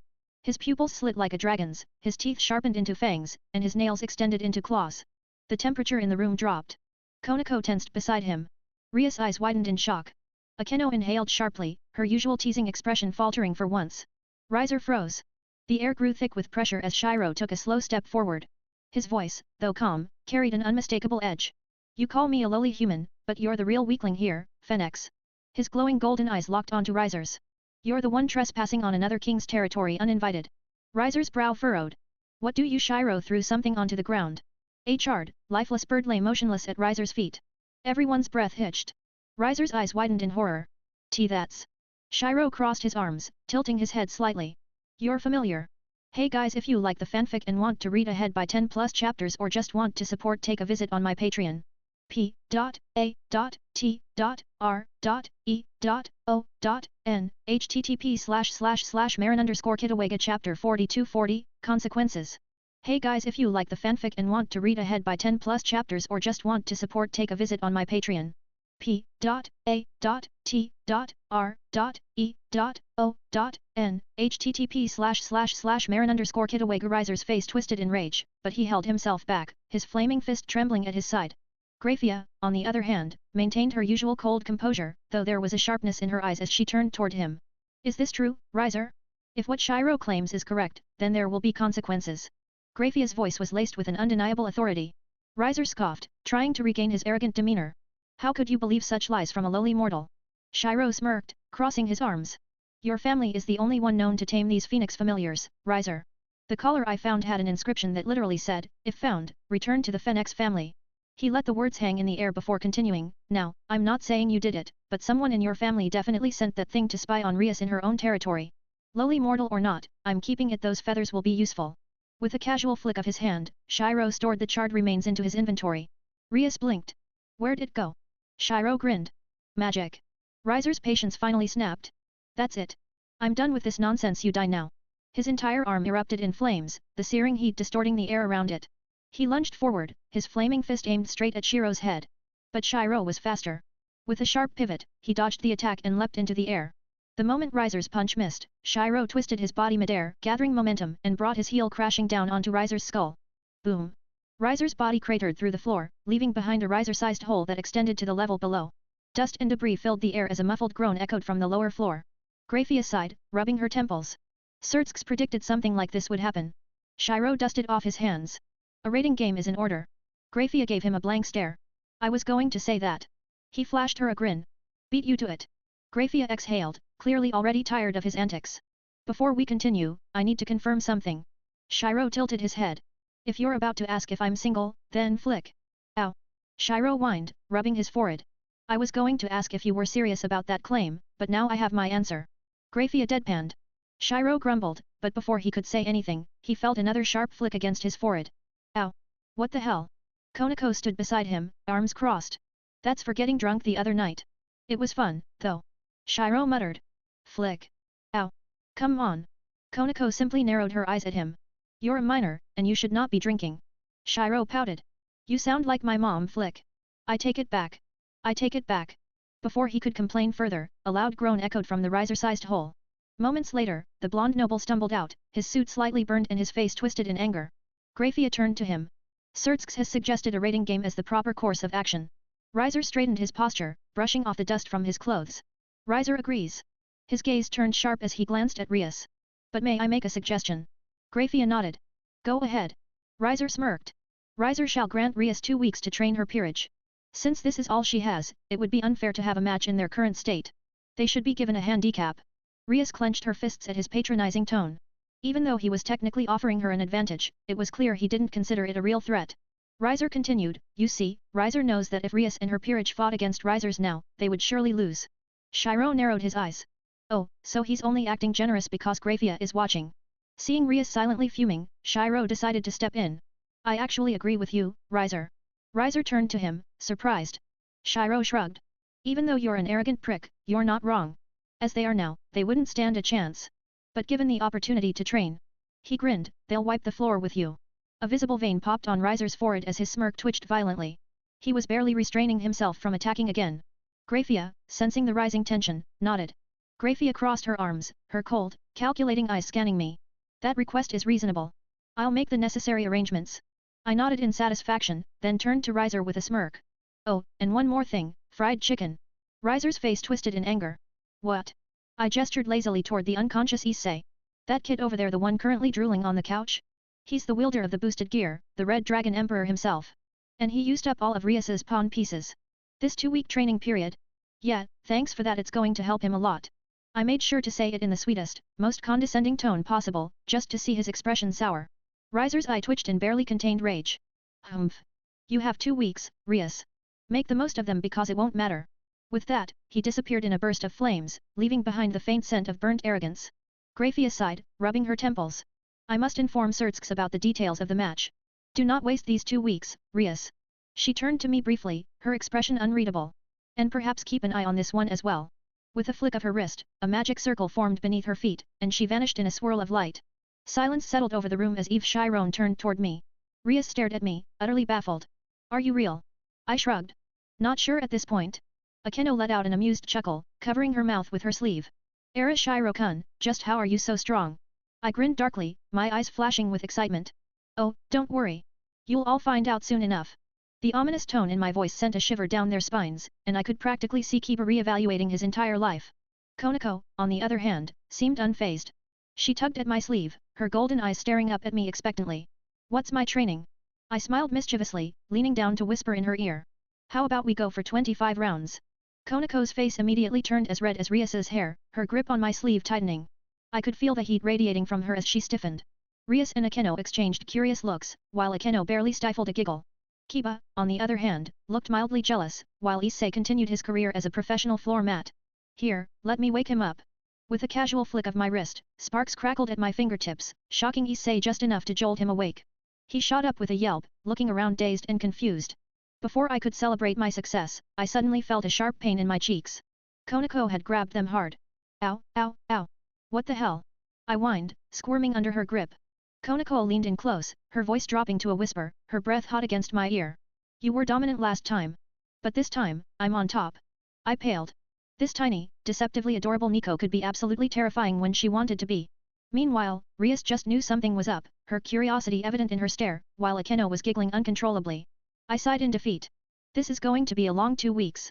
Till balance breaker is unlocked, 69,990/500,000. Hey guys, if you like the fanfic and want to read ahead by 10 plus chapters or just want to support, take a visit on my Patreon. p.a.t.r.e.o.n http://Marin_Kitawega chapter 4341, 19 times. Hey guys, if you like the fanfic and want to read ahead by 10 plus chapters or just want to support, take a visit on my Patreon. p.a.t.r.e.o.n http://Marin_Kitawega. Rias clapped her hands together, addressing the room with authority. Alright, everyone, get ready, we're going to a training camp. I stretched my arms behind my head and casually added, and I'll be the one training you. A horrified silence fell over the room as everyone turned to me with various expressions of disbelief. Issei immediately threw his hands up. Oh hell no, we're screwed. I grinned evilly. Don't worry, only a few of you will die. Akeno let out her signature giggle, clearly entertained. Kiba looked thoughtful, probably considering what kind of training I had in mind. Rias seemed curious as well, though a small smirk hinted at amusement. Issei, meanwhile, looked like he was praying to Satan for divine intervention. And Konako? Flick. I winced, ow, rubbing the sore spot on my forehead as she simply crossed her arms. They were all coming over to my house before we left for the camp. Asia, Alucard, and Frost would be joining as well. I still needed a sparring partner, and Frost had eagerly volunteered, saying she'd whip me into shape like a proper pupil. I was currently packing while talking to Voltaris, who was perched on my shoulder like a judgmental thunder deity. Look, all I'm saying is that Burger King is better than McDonald's, he argued. I paused mid-pack and slowly turned my head toward him. I will bring up that rap video again. Voltaris groaned. I still can't believe Wendy came out of nowhere. I nodded sagely. Just remember, he might be a king, but a clown wears the crown. Damn, that line was dope, Voltaris admitted. I smirked, zipping up my bag. I know. Voltaris switched back to a more serious tone. So, when are you gonna tell them the full truth? They basically know you're not human at this point, at least not fully. I leaned against my desk, thinking. Probably at the celebration, whether it's for Rias's wedding or her victory in the rating game. Voltaris clicked his tongue. You think they even have a chance? I sighed. Right now? No. But that's what I'm here for. I'm going to whip them into shape. Voltaris narrowed his glowing eyes at me. Should I be concerned that you're actually bringing a whip for this training? I smirked. Maybe. It's mostly to scare the crap out of Issei. He needs it the most. Voltaris chuckled darkly. Yeah, I agree, but 10 days might not be enough. I grinned. That's why I'm throwing them into my dungeon. Voltaris blinked. Wait. You mean that zombie horde dungeon? The one where, the second you enter, you get swarmed by 500 undead? I stretched my arms. Yep. You're going to get them killed. I grinned wider. I did say only a few would die. Voltaris sighed. You're terrifying sometimes. I patted him on the head. Oh, but you love that about me. Voltaris snorted. And here I thought Akeno was the real sadistic one. I raised an eyebrow. I don't enjoy killing, dude, don't put me in that category. Voltaris just hummed in amusement. Keep telling yourself that. A knock at the door pulled me from my conversation. Opening it, I found Rias and the rest of the club standing outside. Everyone except my favorite Nico, who was still in her room. Rias tilted her head. Sorry, I couldn't get a hold of Konako. I'll head over to her place and get her. I stared at her blankly for a moment before sighing. You do know she lives here, right? Silence.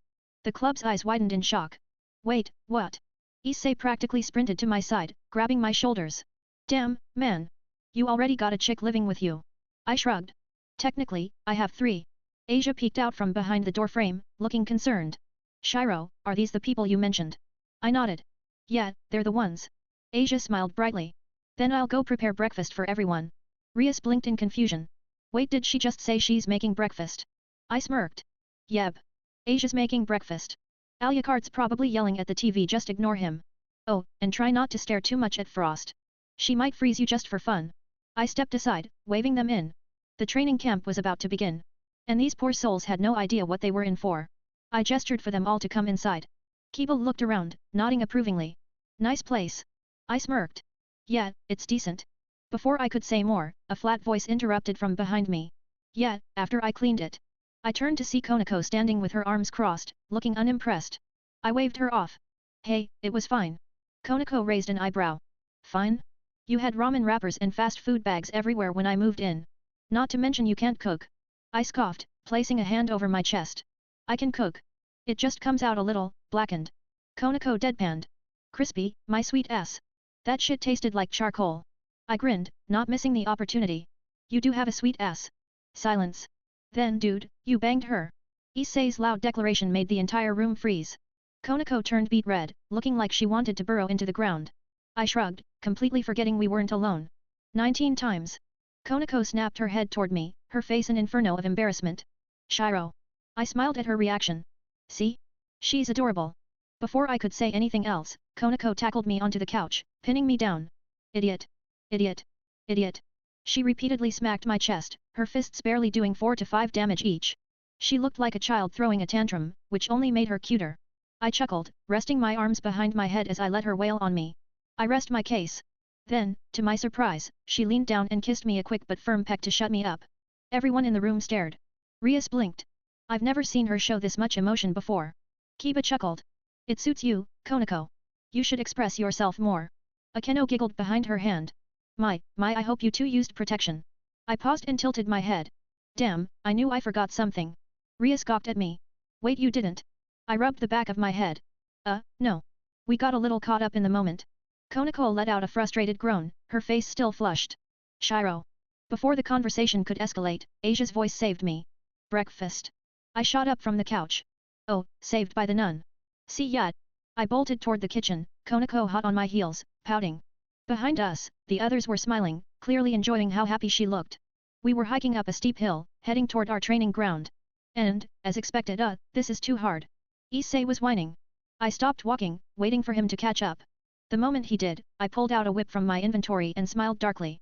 His eyes widened in fear. One more complaint, and I'll start your training early. I cracked the whip, the sharp snap echoing through the air. Issei immediately went pale. Shit. His sadist side is showing. Run. He sprinted up the hill. I chased after him, cracking the whip just close enough to make him panic but never actually hitting him. I laughed evilly, thoroughly enjoying his terror. Come back, Issei. It'll just hurt a lot. You're a sadistic bastard. Issei yelled, barely dodging another crack of the whip. Watching from behind, Rias turned to Konako, looking concerned. Should we be worried? Konako didn't even flinch. Trust me. He's holding back a lot. Akeno smiled mischievously. Oh my! Konako shot her a warning glare. Back off. Kiba sighed, shaking his head. Well, this will definitely be interesting. I grinned wickedly. This isn't even training, this is practice. Konako, who had been watching silently, finally yelled at me. One Akeno is enough. I turned toward her with a smirk. Fine. I'll be worse than Akeno then. Hey guys, if you like the fanfic and want to read ahead by 10 plus chapters or just want to support, take a visit on my Patreon. p.a.t.r.e.o.n http://marin_kitawega chapter 4442 Swords. Hey guys, if you like the fanfic and want to read ahead by 10 plus chapters or just want to support, take a visit on my Patreon. p.a.t.r.e.o.n http://marin_kitawega Issei lay on the ground, panting like a dying animal, utterly exhausted from the brutal training I had just put him through. I, on the other hand, barely broke a sweat.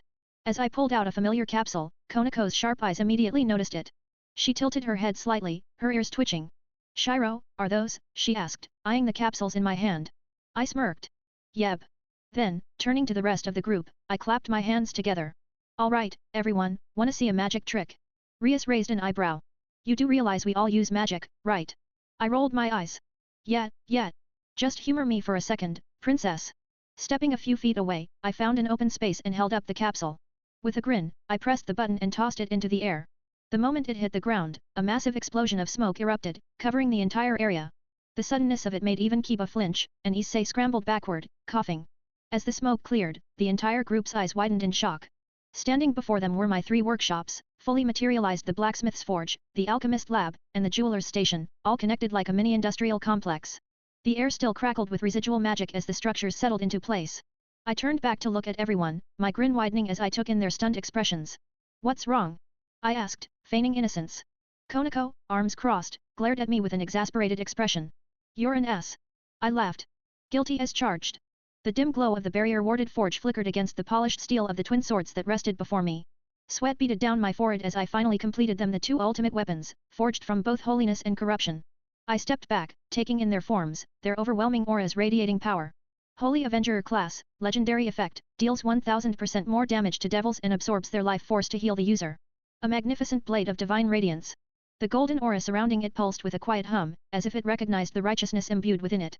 Corrupted Rose class, legendary effect, deals 1000% more damage to angels and absorbs their life force to heal the user.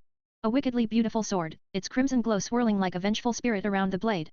It held an eerie elegance, the power of darkness refined into its most lethal form. I ran a hand over Corrupted Rose, feeling the warmth of its sinister energy, its crimson light pulsing as if breathing in sync with me. Strangely, the sword's energy settled when I held it, as if it recognized its creator. I smirked. "That's right, you belong to me."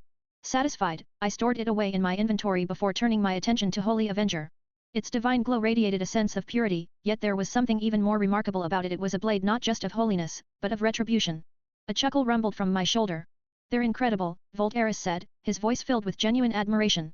I glanced at him, surprised. He was rarely this impressed. "I've seen countless weapons in my time," he continued, "but these surpass even the fabled Excalibur. No, not just surpass, they make it look like a child's toy." My eyes widened slightly at that. "You're saying these are 10 times stronger than Excalibur?" Voltaire nodded. "At least. I've never seen a blade carry such concentrated energy while maintaining stability. If you wield these correctly, you might just become one of the most powerful warriors this world has ever seen." I exhaled slowly, staring at the swords with newfound realization. This wasn't just blacksmithing. I had created legends. Voltaire smirked. "I'm proud to call you my partner." I paused. That, actually meant a lot, coming from him. "Thanks, Voltaire. That means more than you know." He nodded, then tilted his head. "I understand why you named the holy sword Holy Avenger, but what about the demonic one?" "Corrupted Rose, that's an interesting name." I ran my fingers along the black and crimson hilt, smiling slightly. "To be demonic is to be corrupted, right?" Voltaire hummed in agreement. "That's true." I held the sword up to the dim light. "But this blade isn't just about corruption, it's about beauty too. Corruption is alluring, tempting, even mesmerizing in its own way, just like a rose. Beautiful, yet filled with thorns." Voltaire chuckled. "Poetic." I sheathed the blade with a final glance at my work, feeling the weight of what I had just accomplished. 2 swords. 1 holy. 1 corrupt. Voltaire sat on my shoulder, listening intently as I went over my plans. His golden eyes gleamed with intrigue as I laid everything out. "So, you plan on showing off the swords at the party?" Voltaire asked, his voice tinged with amusement. I nodded. "Yeah. It'll make a statement." Voltaire huffed. "You realize that will put a target on your back, right?" I smirked. "Of course. But this is devil territory. Anyone foolish enough to attack me or my house would have to deal with Rias, her peerage, and most importantly, her brother. That alone should be enough to deter most threats. Surtsk's Lucifer wasn't someone even the strongest beings wanted to mess with." Voltaire hummed in approval but didn't seem entirely convinced. "And what about your house? If someone were to try something while you're gone?" I chuckled. "I've accounted for that." I turned toward the open workshop, gesturing vaguely at the layers upon layers of traps, seals, and explosive mines I had painstakingly set up. "Anyone with hostile intent toward the people living inside this house is not leaving in one piece." Voltaire let out a low whistle. "You really thought this through?" I exhaled, my gaze hardening. "I have to. The moment I reveal these swords, people will want them. I won't sell them to just anyone. Only those I trust will get their hands on a weapon of this caliber. Voltairus tilted his head. Like who? I smirked. For starters. Issei. Voltairus groaned. Ugh, the Red Dragon Emperor? But why him? I chuckled. Because he's changing. I've been chipping away at his perverted ways little by little. Just the other day, his perverted friends asked if he wanted to watch a porno, and you know what he said. Voltairus raised a brow. What? I grinned. He said no. Voltairus blinked in shock. I never thought I'd see the day. Exactly. He's growing. And let's be real, he's a prime target in raiding games. People are going to come after him because of what he is. If I can equip him with something that will keep him alive, then it's worth it. Voltairus nodded.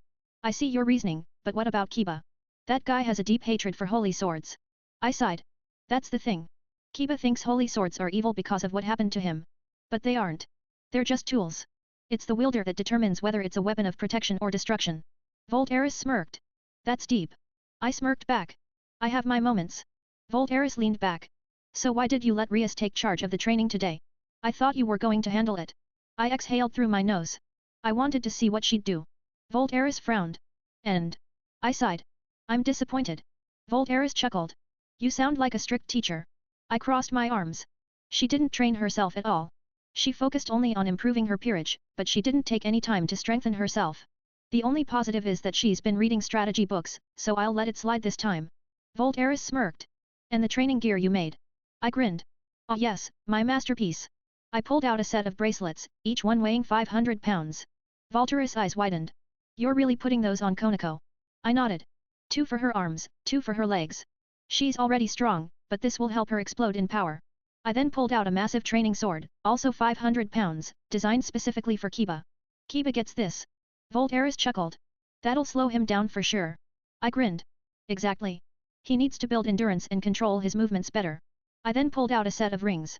Akeno, Rias, and Asia each get one of these. They'll conserve magical power, letting them last longer in fights. Voltairus whistled again. You're going all out. I nodded. Asia's training with Alucard. She needs to build durability so she doesn't pass out from one hit. Rias will go through endurance training, while Akeno needs to work on her speed. Voltairus grinned. And when does the real hell begin? I smirked. On the 3rd day. Voltairus laughed darkly. Oh, they're in for a world of pain. I grinned wider. Damn right. Hey guys, if you like the fanfic and want to read ahead by 10 plus chapters or just want to support, take a visit on my Patreon.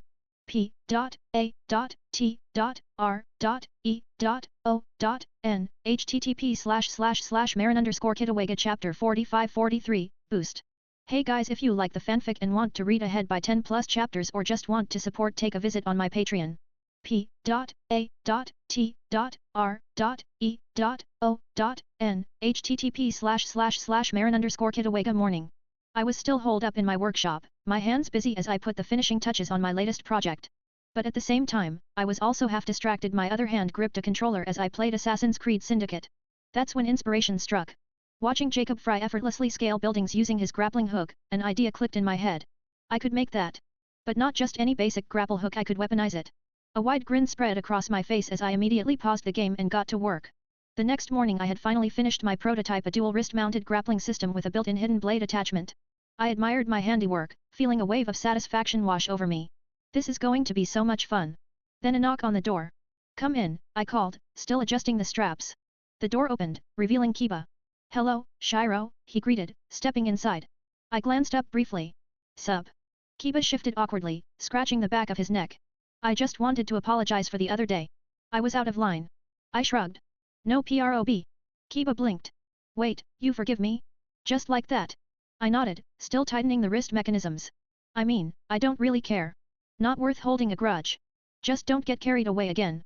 I was confused as hell with what even happened. Kiba sighed in relief, then his gaze shifted to my desk, where blueprints were scattered. What are you working on? I smirked. Oh, just indulging myself. Kiba leaned in, eyes narrowing at the intricate schematics. You indulge yourself too much. Yep. He gave me a flat look. You're not even going to deny it. Nope. His eyes drifted to the finished devices on my wrists. Is that done? I nodded, flexing my fingers, testing the movement. Just finished it, actually. Should probably get some sleep.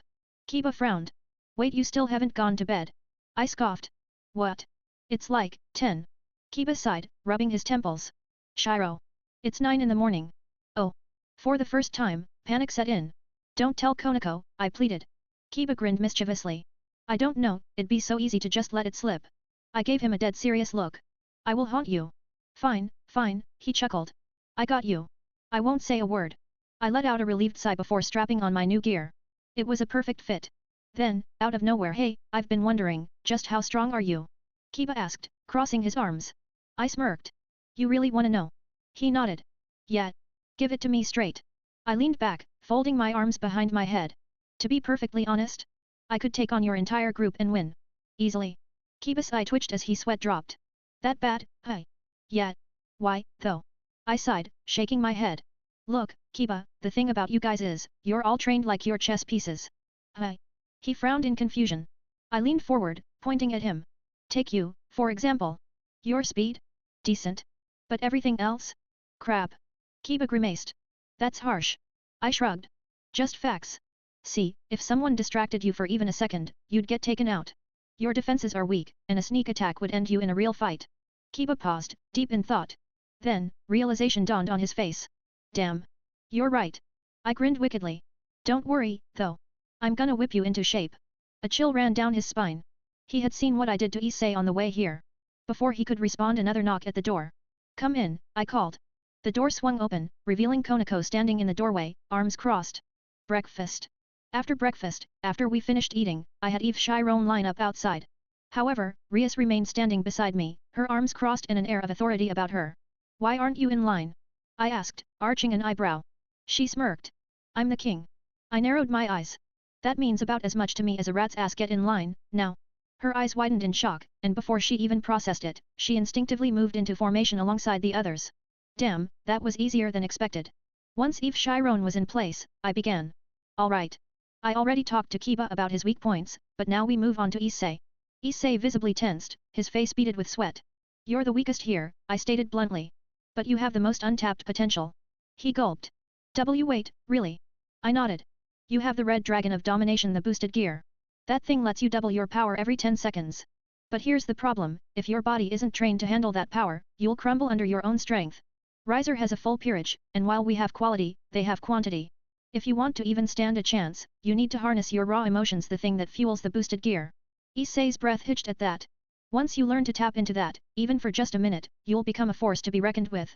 His eyes hardened with determination. Now, I cracked my knuckles, we're going to spar. Just me and you. His face paled. Wait, what?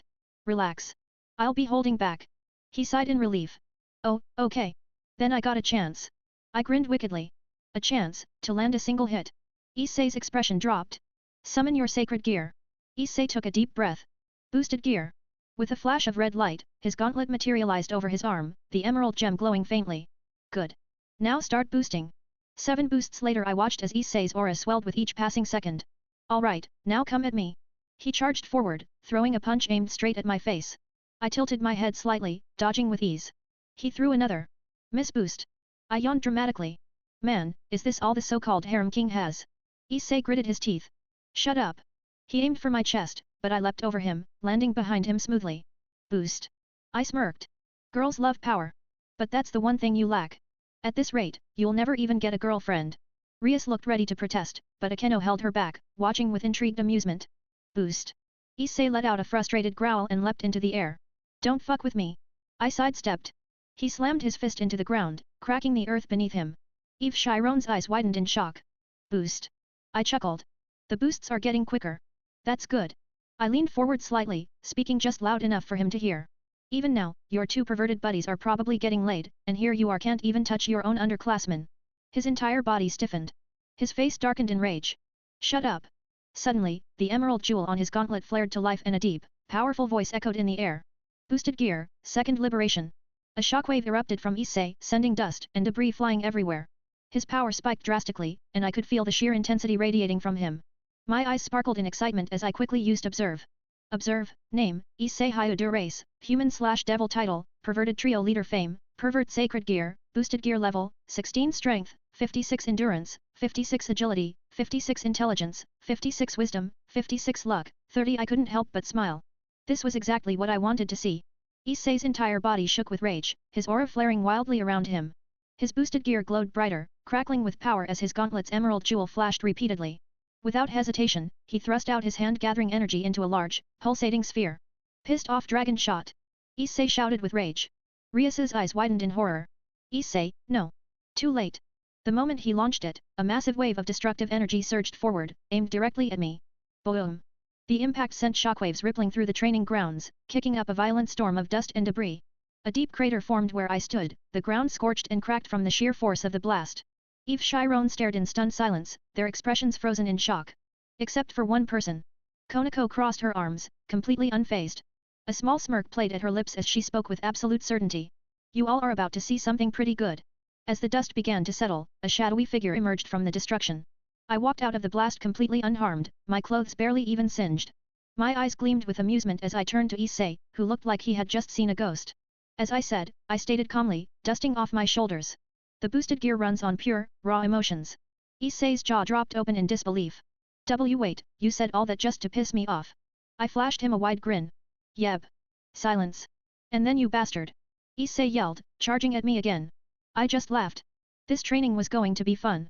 Hey guys, if you like the fanfic and want to read ahead by 10 plus chapters or just want to support, take a visit on my Patreon. p.a.t.r.e.o.n http://marin_kitawega chapter 4644, next. Hey guys, if you like the fanfic and want to read ahead by 10 plus chapters or just want to support, take a visit on my Patreon. p.a.t.r.e.o.n http://marin_kitawega. After I was done with Issei, I turned towards my next target, Kiba.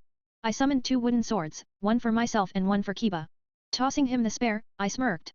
Here, take this. Kiba caught it effortlessly, twirling it once in his grip. His brows furrowed as he studied me. Are you sure you're good to fight after that blast? He asked, a hint of concern in his voice. I rolled my shoulders. Positive. Now don't hold back. Kiba nodded before launching himself forward at full speed. His movements were sharp, precise, just as I expected. But I didn't move. I simply waited until he was upon me, then in the blink of an eye, I used my own speed to vanish from his line of sight. Appearing behind him, I saw that he hadn't even noticed my movement. Without warning, I brought my sword down on his back using only half of my strength. Thwack! Kiba collapsed onto the ground, gasping from the impact. Kiba! Rias called out in alarm. He struggled to push himself up, but his arms trembled beneath him. I sighed. This is exactly what I told you earlier. You can't take a strong hit, and that was me holding back. The realization set in for Eve Chiron as their eyes widened. You're going to focus on endurance and strength training, I instructed. Issei raised his hand hesitantly. What about me? I turned to him, smirking. You need training in everything. He groaned. Oh, great. I looked over at Konako. You're up, kitten. Her eyes gleamed with determination. Good. I smirked playfully. Anytime, kitten. Eve Chiron reacted to my teasing, smirking at the nickname I gave her. Konako, however, blushed slightly before charging at me. She was slower than Kiba, but her punches packed significantly more force. I dodged her strikes with ease, weaving through each attack as she continued to press forward. After avoiding about 8 more of her punches, I used my speed again, slipping behind her before delivering a swift yet controlled spank. Naya. Konako let out an involuntary, high-pitched sound. I grinned. Ah, is my kitty happy? Her face burned red. Shiro. I chuckled. And that, Konako, is your weakness. Your speed. If you don't increase it, I might just take advantage of that again. Fueled by embarrassment, she lunged at me again with a punch. I leaped back, putting some distance between us. Icicle Lance. A sharp spear of ice materialized in the air and shot toward her. She dodged it just in time and retaliated with a spinning kick. I caught her leg mid-air, holding it firmly as she struggled to pull it free. Let go, she demanded, her voice still slightly flustered. I raised an eyebrow before giving her a teasing smirk. Oh? No cat print on your panties this time. The group collectively froze. Issei's jaw dropped in jealousy, while Konako's face turned as red as Rias's hair. I'm so proud of you. You've grown, I added with an exaggerated nod of approval. Konako yanked her leg too hard, throwing both of us off balance. Before I could react, we tumbled to the ground, and when the dust settled, I found myself on top of her, my right hand firmly pressed against her chest. For a split second, time stopped. Squeeze. Nyat. Konako moaned softly before realizing what just happened. Oh shit. I instantly jumped off her, my face heating up just slightly. She sat up, her expression blank before her hands shot forward and pinched my cheeks hard. Ow, ow, ow. Konako, mercy. I whined. Leaning closer, she whispered in my ear, her voice dangerously low. You're in for it later. Watch your back, I borrowed a few things from Akeno. I paled. She finally let go, crossing her arms with a pout. The others, meanwhile, were half shocked, half amused. I quickly composed myself, clearing my throat. Alright, Akeno, you're next. She tilted her head, smiling sweetly. Era? Me? I nodded. Even though you're Rias's queen, you're still weak in certain areas. Your strength, endurance, and agility are about the same, and if you want to be truly formidable, you need to improve them. Your speed is decent, but it still needs work. And most importantly, you need to increase your magic reserves. Finally, I turned to Rias, her crimson hair swaying as she looked at me curiously. Now for you, Rias. I crossed my arms, shaking my head as I looked at Rias. Rias, you think you only need to train your mind, but as a king, you should know better. A true king must have both a strong mind and a strong body. If you rely only on your intelligence, then all it takes is one good hit to bring you down. Let me show you what I mean. I turned to Akeno. Akeno, let's fight. She smirked, a knowing glint in her eyes.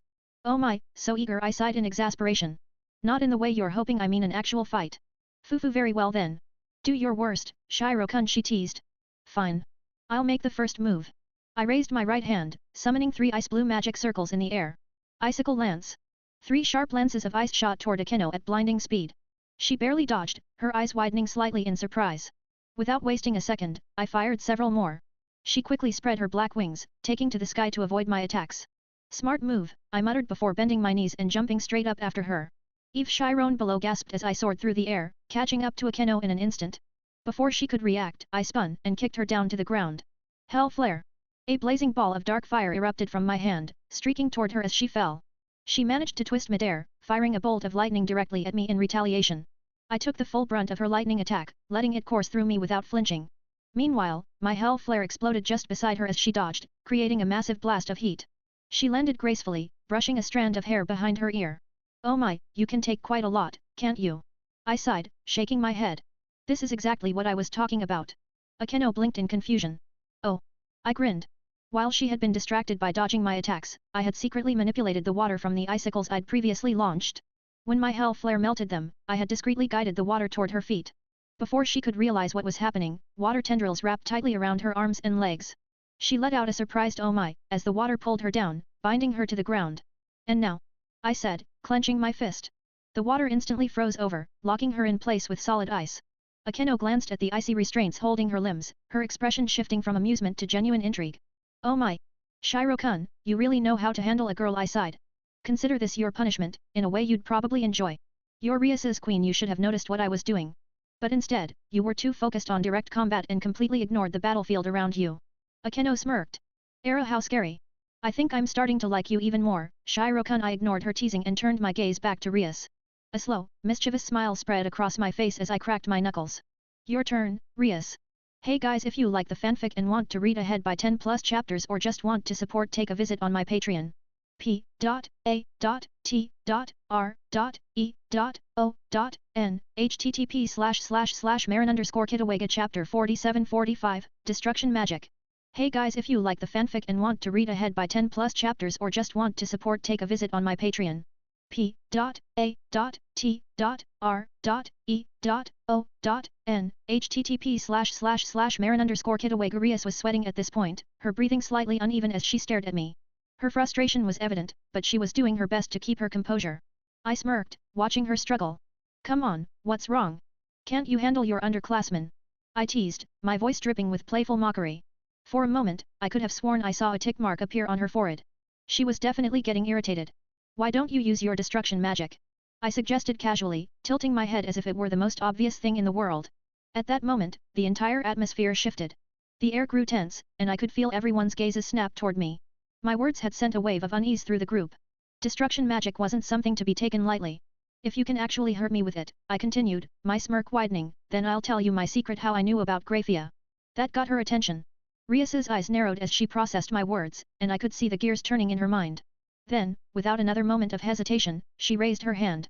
A sphere of deep crimson energy began to form in her palm, crackling with an ominous aura. Is he insane? That magic can destroy anything, Kiba muttered, his voice laced with concern. Just watch, Konako said, her tone completely unfazed. A second later, Rias launched the sphere straight at me. It carried significant force, but as I analyzed the magic itself, I could tell it was lacking in power. I raised my left hand and caught the attack head-on. The impact sent a gust of wind rippling outward, but the magic itself barely even fazed me. The destruction magic simply stopped in its tracks, hovering against my palm as if held in place by an invisible force. Not bad, I mused, inspecting the energy. The force behind it is decent, but your magic power is weak. Silence. Everyone except Konako was staring at me, their eyes wide with disbelief. They had just watched me stop destruction magic with my bare hand. As I held the orb of energy in my grasp, an idea crossed my mind.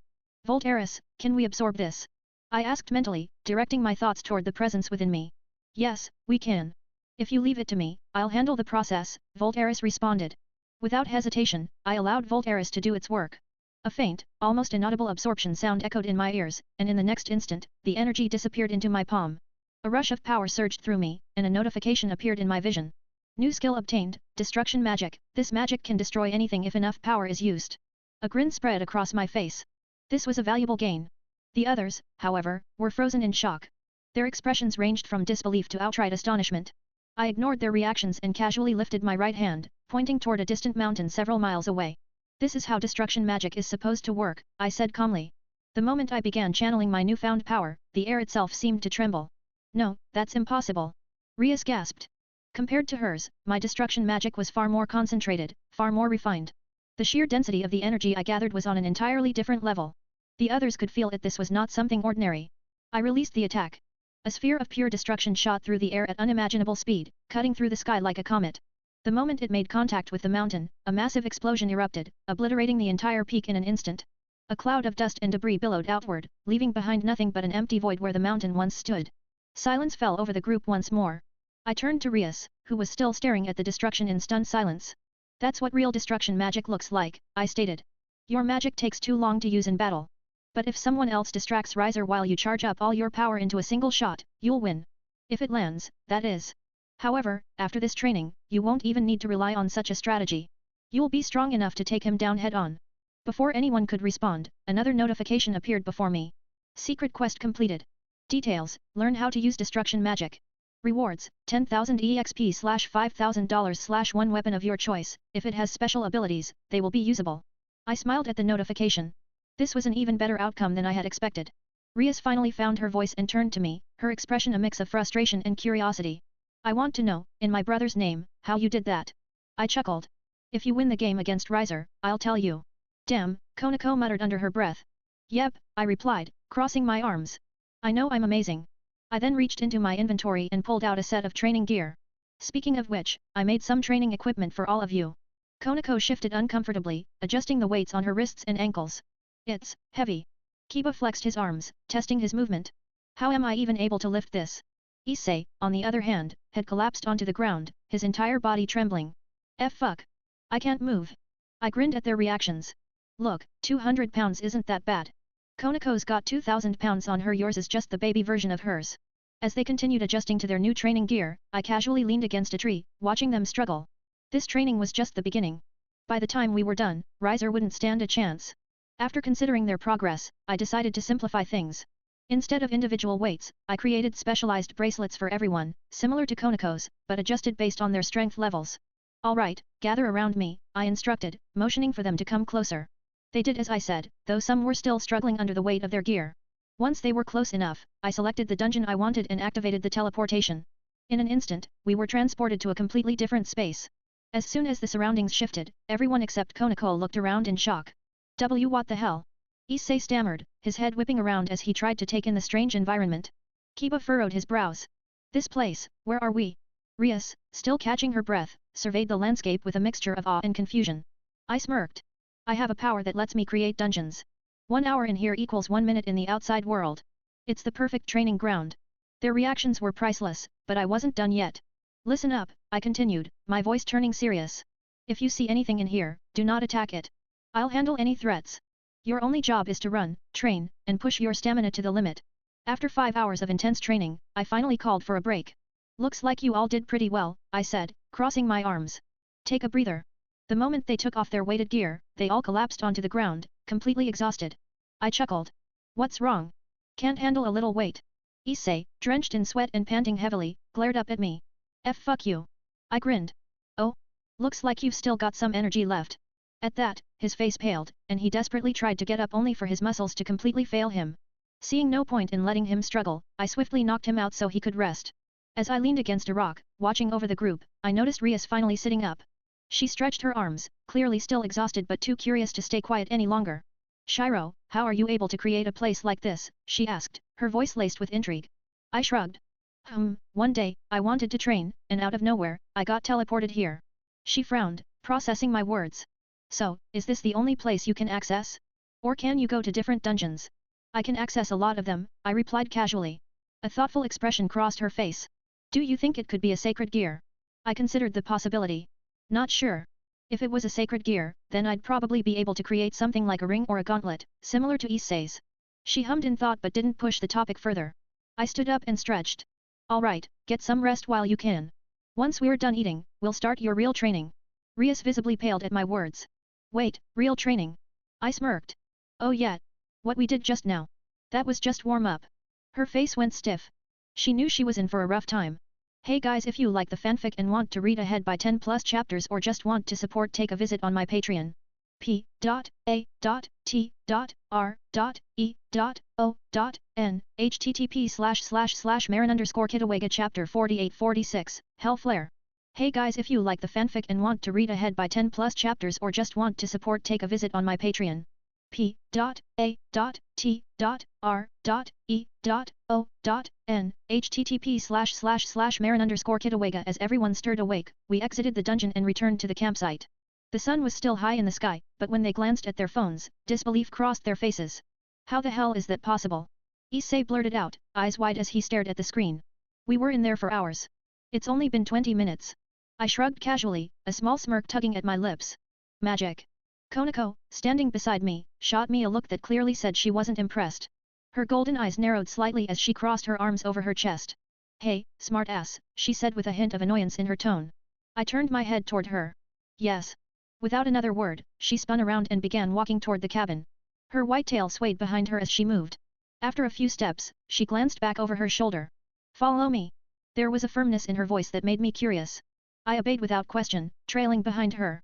The wooden floor of the cabin creaked faintly beneath our footsteps as we made our way toward her room.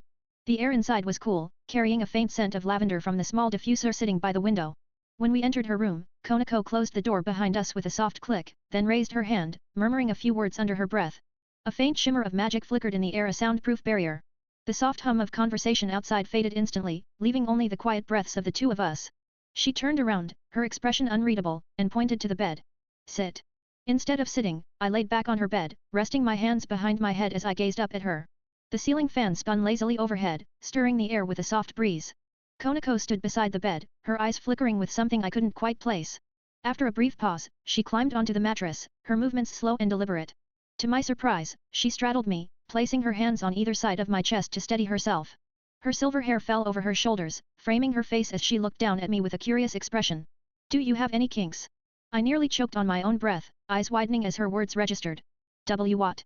I stammered, looking away quickly, heat rising to my cheeks. You heard me. Konako leaned in slightly, her amber eyes locking onto mine. Do you have any kinks? You know, like BDSM. Kind of like a keno. Her bluntness made my heart skip a beat. I shifted beneath her, my hands fidgeting slightly against the blanket. I mean, I'm open to things, I muttered, avoiding her gaze. That's not an answer, she pressed, tilting her head with a faint smirk. Her playful teasing made my face heat up even more. I squirmed a little, unsure how to respond. Her eyes then dropped to the bracelets I wore on my wrists and ankles. She leaned back slightly, curiosity flashing in her gaze. Wait, are those like the ones we had to wear during training? She asked, reaching out to lightly tap the metal band encircling my wrist. Maybe, I replied vaguely, trying to dodge the question. In my mind, Valteris's voice echoed with a chuckle. I still can't believe they haven't noticed them yet. How much do they weigh? Konako asked, her fingers tracing the cool metal. I hesitated. Around 4,000, I admitted. Her eyes widened slightly. I guess that's not 2 BA each, I added before she could finish. Her mouth dropped open slightly. Each. I'm still surprised that wearing those actually helps you train, Volteris chimed in mentally. Konako sat back on my thighs, still straddling me as she processed that information. Shiro, how long have you been wearing those? Since we left the house. She blinked in surprise. But, how could you do all that damage with those on you? I shrugged, smirking slightly. Simple. I'm strong. That's how. Konako shook her head, clearly trying to wrap her mind around it. How strong are you, really? She asked, tilting her head to the side as she studied me. I chuckled softly, my eyes gleaming with mischief. I'll tell you one day. When I max out. She let out an exaggerated sigh. Seriously, you play way too many games. Yep. Without warning, she laid her head against my chest, her soft hair brushing against my chin as she snuggled closer. The warmth of her body seeped into mine, and I instinctively wrapped an arm around her, holding her gently. Her steady breathing slowed as she began to relax, her fingers lightly gripping the fabric of my shirt. As the room settled into a comfortable silence, I closed my eyes, feeling the soft rise and fall of her chest against mine. The faint hum of the soundproof barrier faded into the background, leaving only the warmth of Konako's presence against me. Slowly, her breathing evened out as she drifted off to sleep. A faint smile tugged at my lips as I rested my chin lightly atop her head. Good night, my kitty, I whispered softly, closing my eyes as well. After everyone had rested, I gathered the entire group outside. Today's training would be intense. Everyone who had come with us to camp was participating. While Alucard would be responsible for training the others, I had my own challenge ahead, sparring with Frost. Frost stood a few paces away from me, her piercing blue eyes gleaming with anticipation. Her silver hair, shimmering faintly with an icy sheen, flowed behind her as if responding to her energy. Despite her calm demeanor, I could sense the power radiating from her. She was more than ready. Are you ready, my student? She asked, her lips curling into a confident smile. I grinned back, rolling my shoulders to loosen up. Ha! Bring it on. Very well, she replied with a nod. In a flash, Frost closed the distance between us. Her speed was incredible. I barely had time to react as she threw a swift punch toward my chest. I leaped into the air just in time, her fist grazing the fabric of my shirt as I countered with an attack of my own. Hell flare! I shouted, thrusting my hand forward. Hey guys, if you like the fanfic and want to read ahead by 10 plus chapters or just want to support, take a visit on my Patreon. p.a.t.r.e.o.n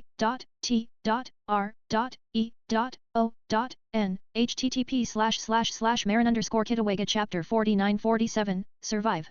Hey guys, if you like the fanfic and want to read ahead by 10 plus chapters or just want to support, take a visit on my Patreon. p.a.t.r.e.o.n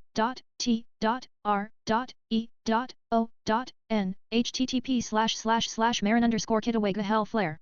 I shouted, thrusting my hand forward. A sphere of fiery energy burst from my palm, streaking toward her with a roar of heat.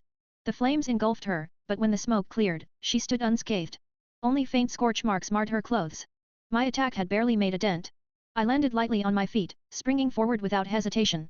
My fists clenched as I charged at her, aiming a punch at her midsection. She sidestepped gracefully, her movements fluid and precise. Spinning around to follow her, I quickly summoned another spell. Icicle Lance. 3 sharp spears of ice materialized in front of me, launching toward her in rapid succession. Frost ducked and weaved between them effortlessly, her agility almost supernatural. Frustration simmered beneath my skin, but I pushed it aside and pressed on. Closing the gap between us once more, I waited until I was within 20 feet before activating my next move. Mist of Death. Thick, grey mist poured from my hands, swirling across the battlefield and shrouding Frost from view. The air grew heavy with a faint metallic tang, the magic sapping energy from anything it touched.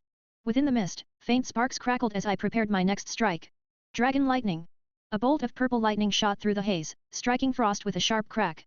She let out a low grunt of surprise, but when the mist dissipated, I saw that she'd only taken a sliver of damage. Her expression remained calm and composed, as if the attack had barely fazed her. Raising one hand, Frost shook her head, her gaze steady. You're holding back, she said simply. I exhaled, rubbing the back of my neck with a sheepish smile. Well, I do have these weighted bracelets on, so yet. Frost sighed, the faintest hint of amusement crossing her features. Do you want to keep training with me or focus on the others? I glanced over at the group waiting nearby. Their curious eyes watched our sparring session, no doubt wondering if they'd be next. After a moment of consideration, I gave Frost a nod. Yeah, I think I'll train them for now. That okay with you? Fine, she replied with a shrug. But you owe me next time. Deal. Turning away from Frost, I crossed the clearing to where Alucard stood overseeing the others. He glanced at me as I approached, his crimson eyes calm but curious. Take Asia and train her separately, I instructed, placing a hand on his shoulder. I'm going to have a little fun with the rest of them. Alucard nodded without question, gesturing for Asia to follow him as they walked off into the woods. I watched them go, then turned back to the others with a grin that made Issei visibly pale. Okay, I announced, clapping my hands together. Now for the real training. Issei took a step back, eyes wide with alarm. Shit, the sadist is back. Oh, don't worry. My grin widened as I gestured to the clearing around us. Only one of you will die. Rias frowned. So, what exactly is this training? Instead of answering, I raised my hands and activated the summoning spell. Hundreds of summoning circles appeared on the ground, their glowing blue runes spreading out in a wide arc across the field. Foul, rotting hands burst from the earth as zombies began to crawl out, their hollow eyes glowing faintly with a sinister light. Within moments, the field was filled with the undead groaning, shambling, and reaching out with skeletal fingers. The stench of decay hit the air like a punch to the face. Bones cracked and joints popped as the zombies staggered toward the group, their tattered clothes clinging to their withered frames.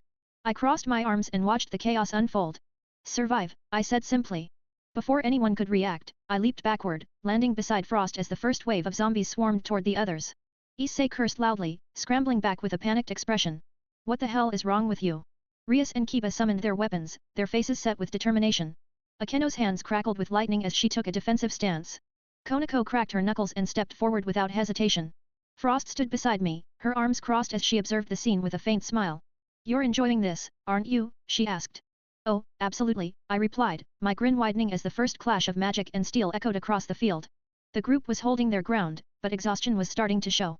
Sweat dripped from their brows, their breaths came in ragged gasps, and the remaining 100 zombies pressed forward relentlessly. Despite their fatigue, they fought on, determination burning in their eyes. Standing off to the side, I observed them closely with my arms crossed. I had instructed everyone not to intervene. They needed to understand how their current strength compared to mine. Only Asia stood ready, prepared to heal them if I deemed it absolutely necessary. What do you think, Alucard?" I asked without taking my eyes off the scene. Alucard stood beside me, his crimson eyes reflecting the faint glow of magical attacks lighting up the battlefield. "They're holding up well. They might actually have a chance," he replied thoughtfully. Frost, watching from my other side, tilted her head slightly. "Yes, but more training is essential. If they're going to face Riser's peerage, they need to push past their limits." Alucard chuckled softly. "Speaking of training, Frost, how about a duel?" Frost glanced at him with a playful smile. "Oh? Feeling confident, are we? Very well, I accept." Their duel began, but my focus remained on the group. Their stamina was dwindling, but they fought on, striking down the remaining zombies one by one until the last undead creature crumbled to dust. I gave a small nod of approval. "All right, Asia," I called. "Heal them up." Asia hurried forward, her hands glowing with a soft golden light as she moved between her teammates, restoring their energy and healing their injuries. With everyone recovered, I stepped forward and faced the group. "You all did a decent job," I said, nodding slightly. "Hey guys, if you like the fanfic and want to read ahead by 10 plus chapters or just want to support, take a visit on my Patreon. p.a.t.r.e.o.n http://marin_kitawega chapter 5048, holy shit. Hey guys, if you like the fanfic and want to read ahead by 10 plus chapters or just want to support, take a visit on my Patreon. p.a.t.r.e.o.n http://marin_kitawega. You all did a decent job, I said, nodding slightly. Issei, still catching his breath, shot me a tired glare. "Decent? Do you have any idea how tough that was? How long did it take you to clear them the first time?" I shrugged casually. "About 5 minutes. 5. Issei's jaw dropped. "Dude, respect." "Indeed," Kiba added, his tone more composed but no less impressed. A small grin tugged at my lips. "Now, let me show you something I've been wanting to for a while." Raising my hand, I snapped my fingers. A faint clink echoed as the weighted bracelets on my wrists and ankles unlocked and fell to the ground with a heavy thud, kicking up dust as they landed. Immediately, my aura surged outward, unfiltered, untamed, and unmistakably powerful.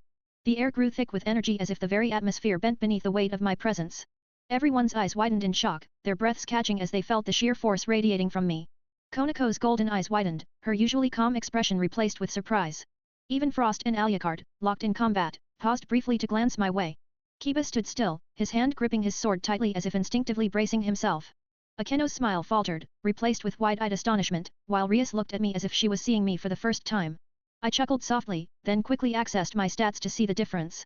Stats: name, Shiro H, 15 race, Dragon/Human hybrid title, Lightning Dragon Emperor fame, Nun Sacred Gear, Volt Eris, the Lightning Dragon God of Chaos level, 70 HP, 3,350/3,350, Regen, 10 per minute, MP, 21,000/21,000, Regen, 50 per minute, Stamina, 3,000/3,000, Regen, 20 per minute, Strength, 102 Endurance, 102 Agility, 102 Intelligence, 102 Wisdom, 102 Luck, 60 points, 190 money, $90,000, holy, I thought, stunned by my own progress. Shit, Volt Eris echoed in my mind, sounding just as surprised. Satisfied, I retracted my aura, letting the energy settle as the air around us returned to normal. I saw the others exhale quietly, though the tension in their shoulders lingered. Without another word, I deactivated the dungeon and transported everyone back to the real world. Inside the workshop later that evening, I sat in my workshop, resting on a stool with Voltaris perched on my shoulders in his miniature form. The faint hum of magical energy from the surrounding equipment filled the air as I opened my status screen to distribute my accumulated stat points. Voltaris peered over my shoulder, watching curiously. Still can't believe I had that many points saved up, I muttered as I allocated them across my attributes. Like I said before, you're jacked, Voltaris replied, his voice carrying a hint of pride.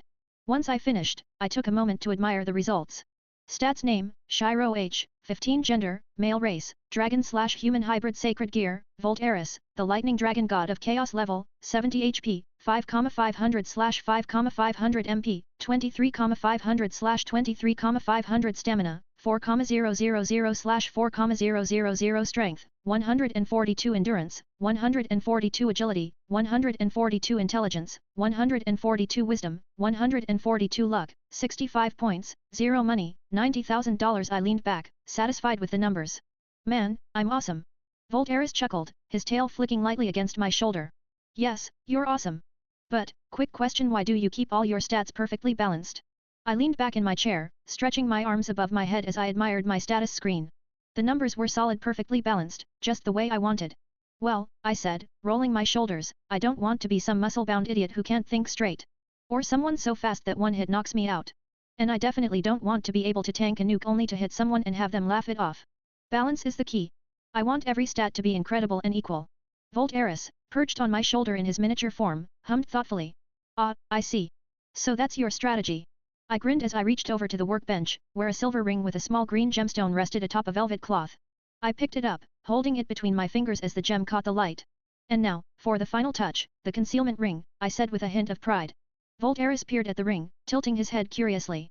This is the one that'll suppress your aura, right? Make you seem like a regular human. Yeah, I figured constantly holding back my aura was too much of a hassle. With this ring, I won't have to worry about it. But... I paused, turning the ring between my fingers. It's fragile. If I lose control of my emotions or let too much energy leak out, it could overload and shatter. So, I'll have to be careful. Sounds risky, Voltaris said, tapping his chin with his tail. But it suits you. Simple and practical. And I see you like rings, huh? I chuckled as I slipped the ring onto the middle finger of my right hand. The cool metal rested snugly against my skin. Yeah, they're kinda my style. Plus, they're good for focus. How does it look? Voltaris smirked. On you? Looks good. But let's hope it holds up, because if that thing breaks during a fight, everyone's gonna know you're not just some average human. Yeah, I waved him off with a grin. I've got it under control. Meanwhile, somewhere far away, a pair of eyes watched from the shadows. Their gaze seemed to pierce through space itself, focused solely on me. Hey guys, if you like the fanfic and want to read ahead by 10+ chapters or just want to support, take a visit on my Patreon. p.a.t.r.e.o.n http://marin_kitawega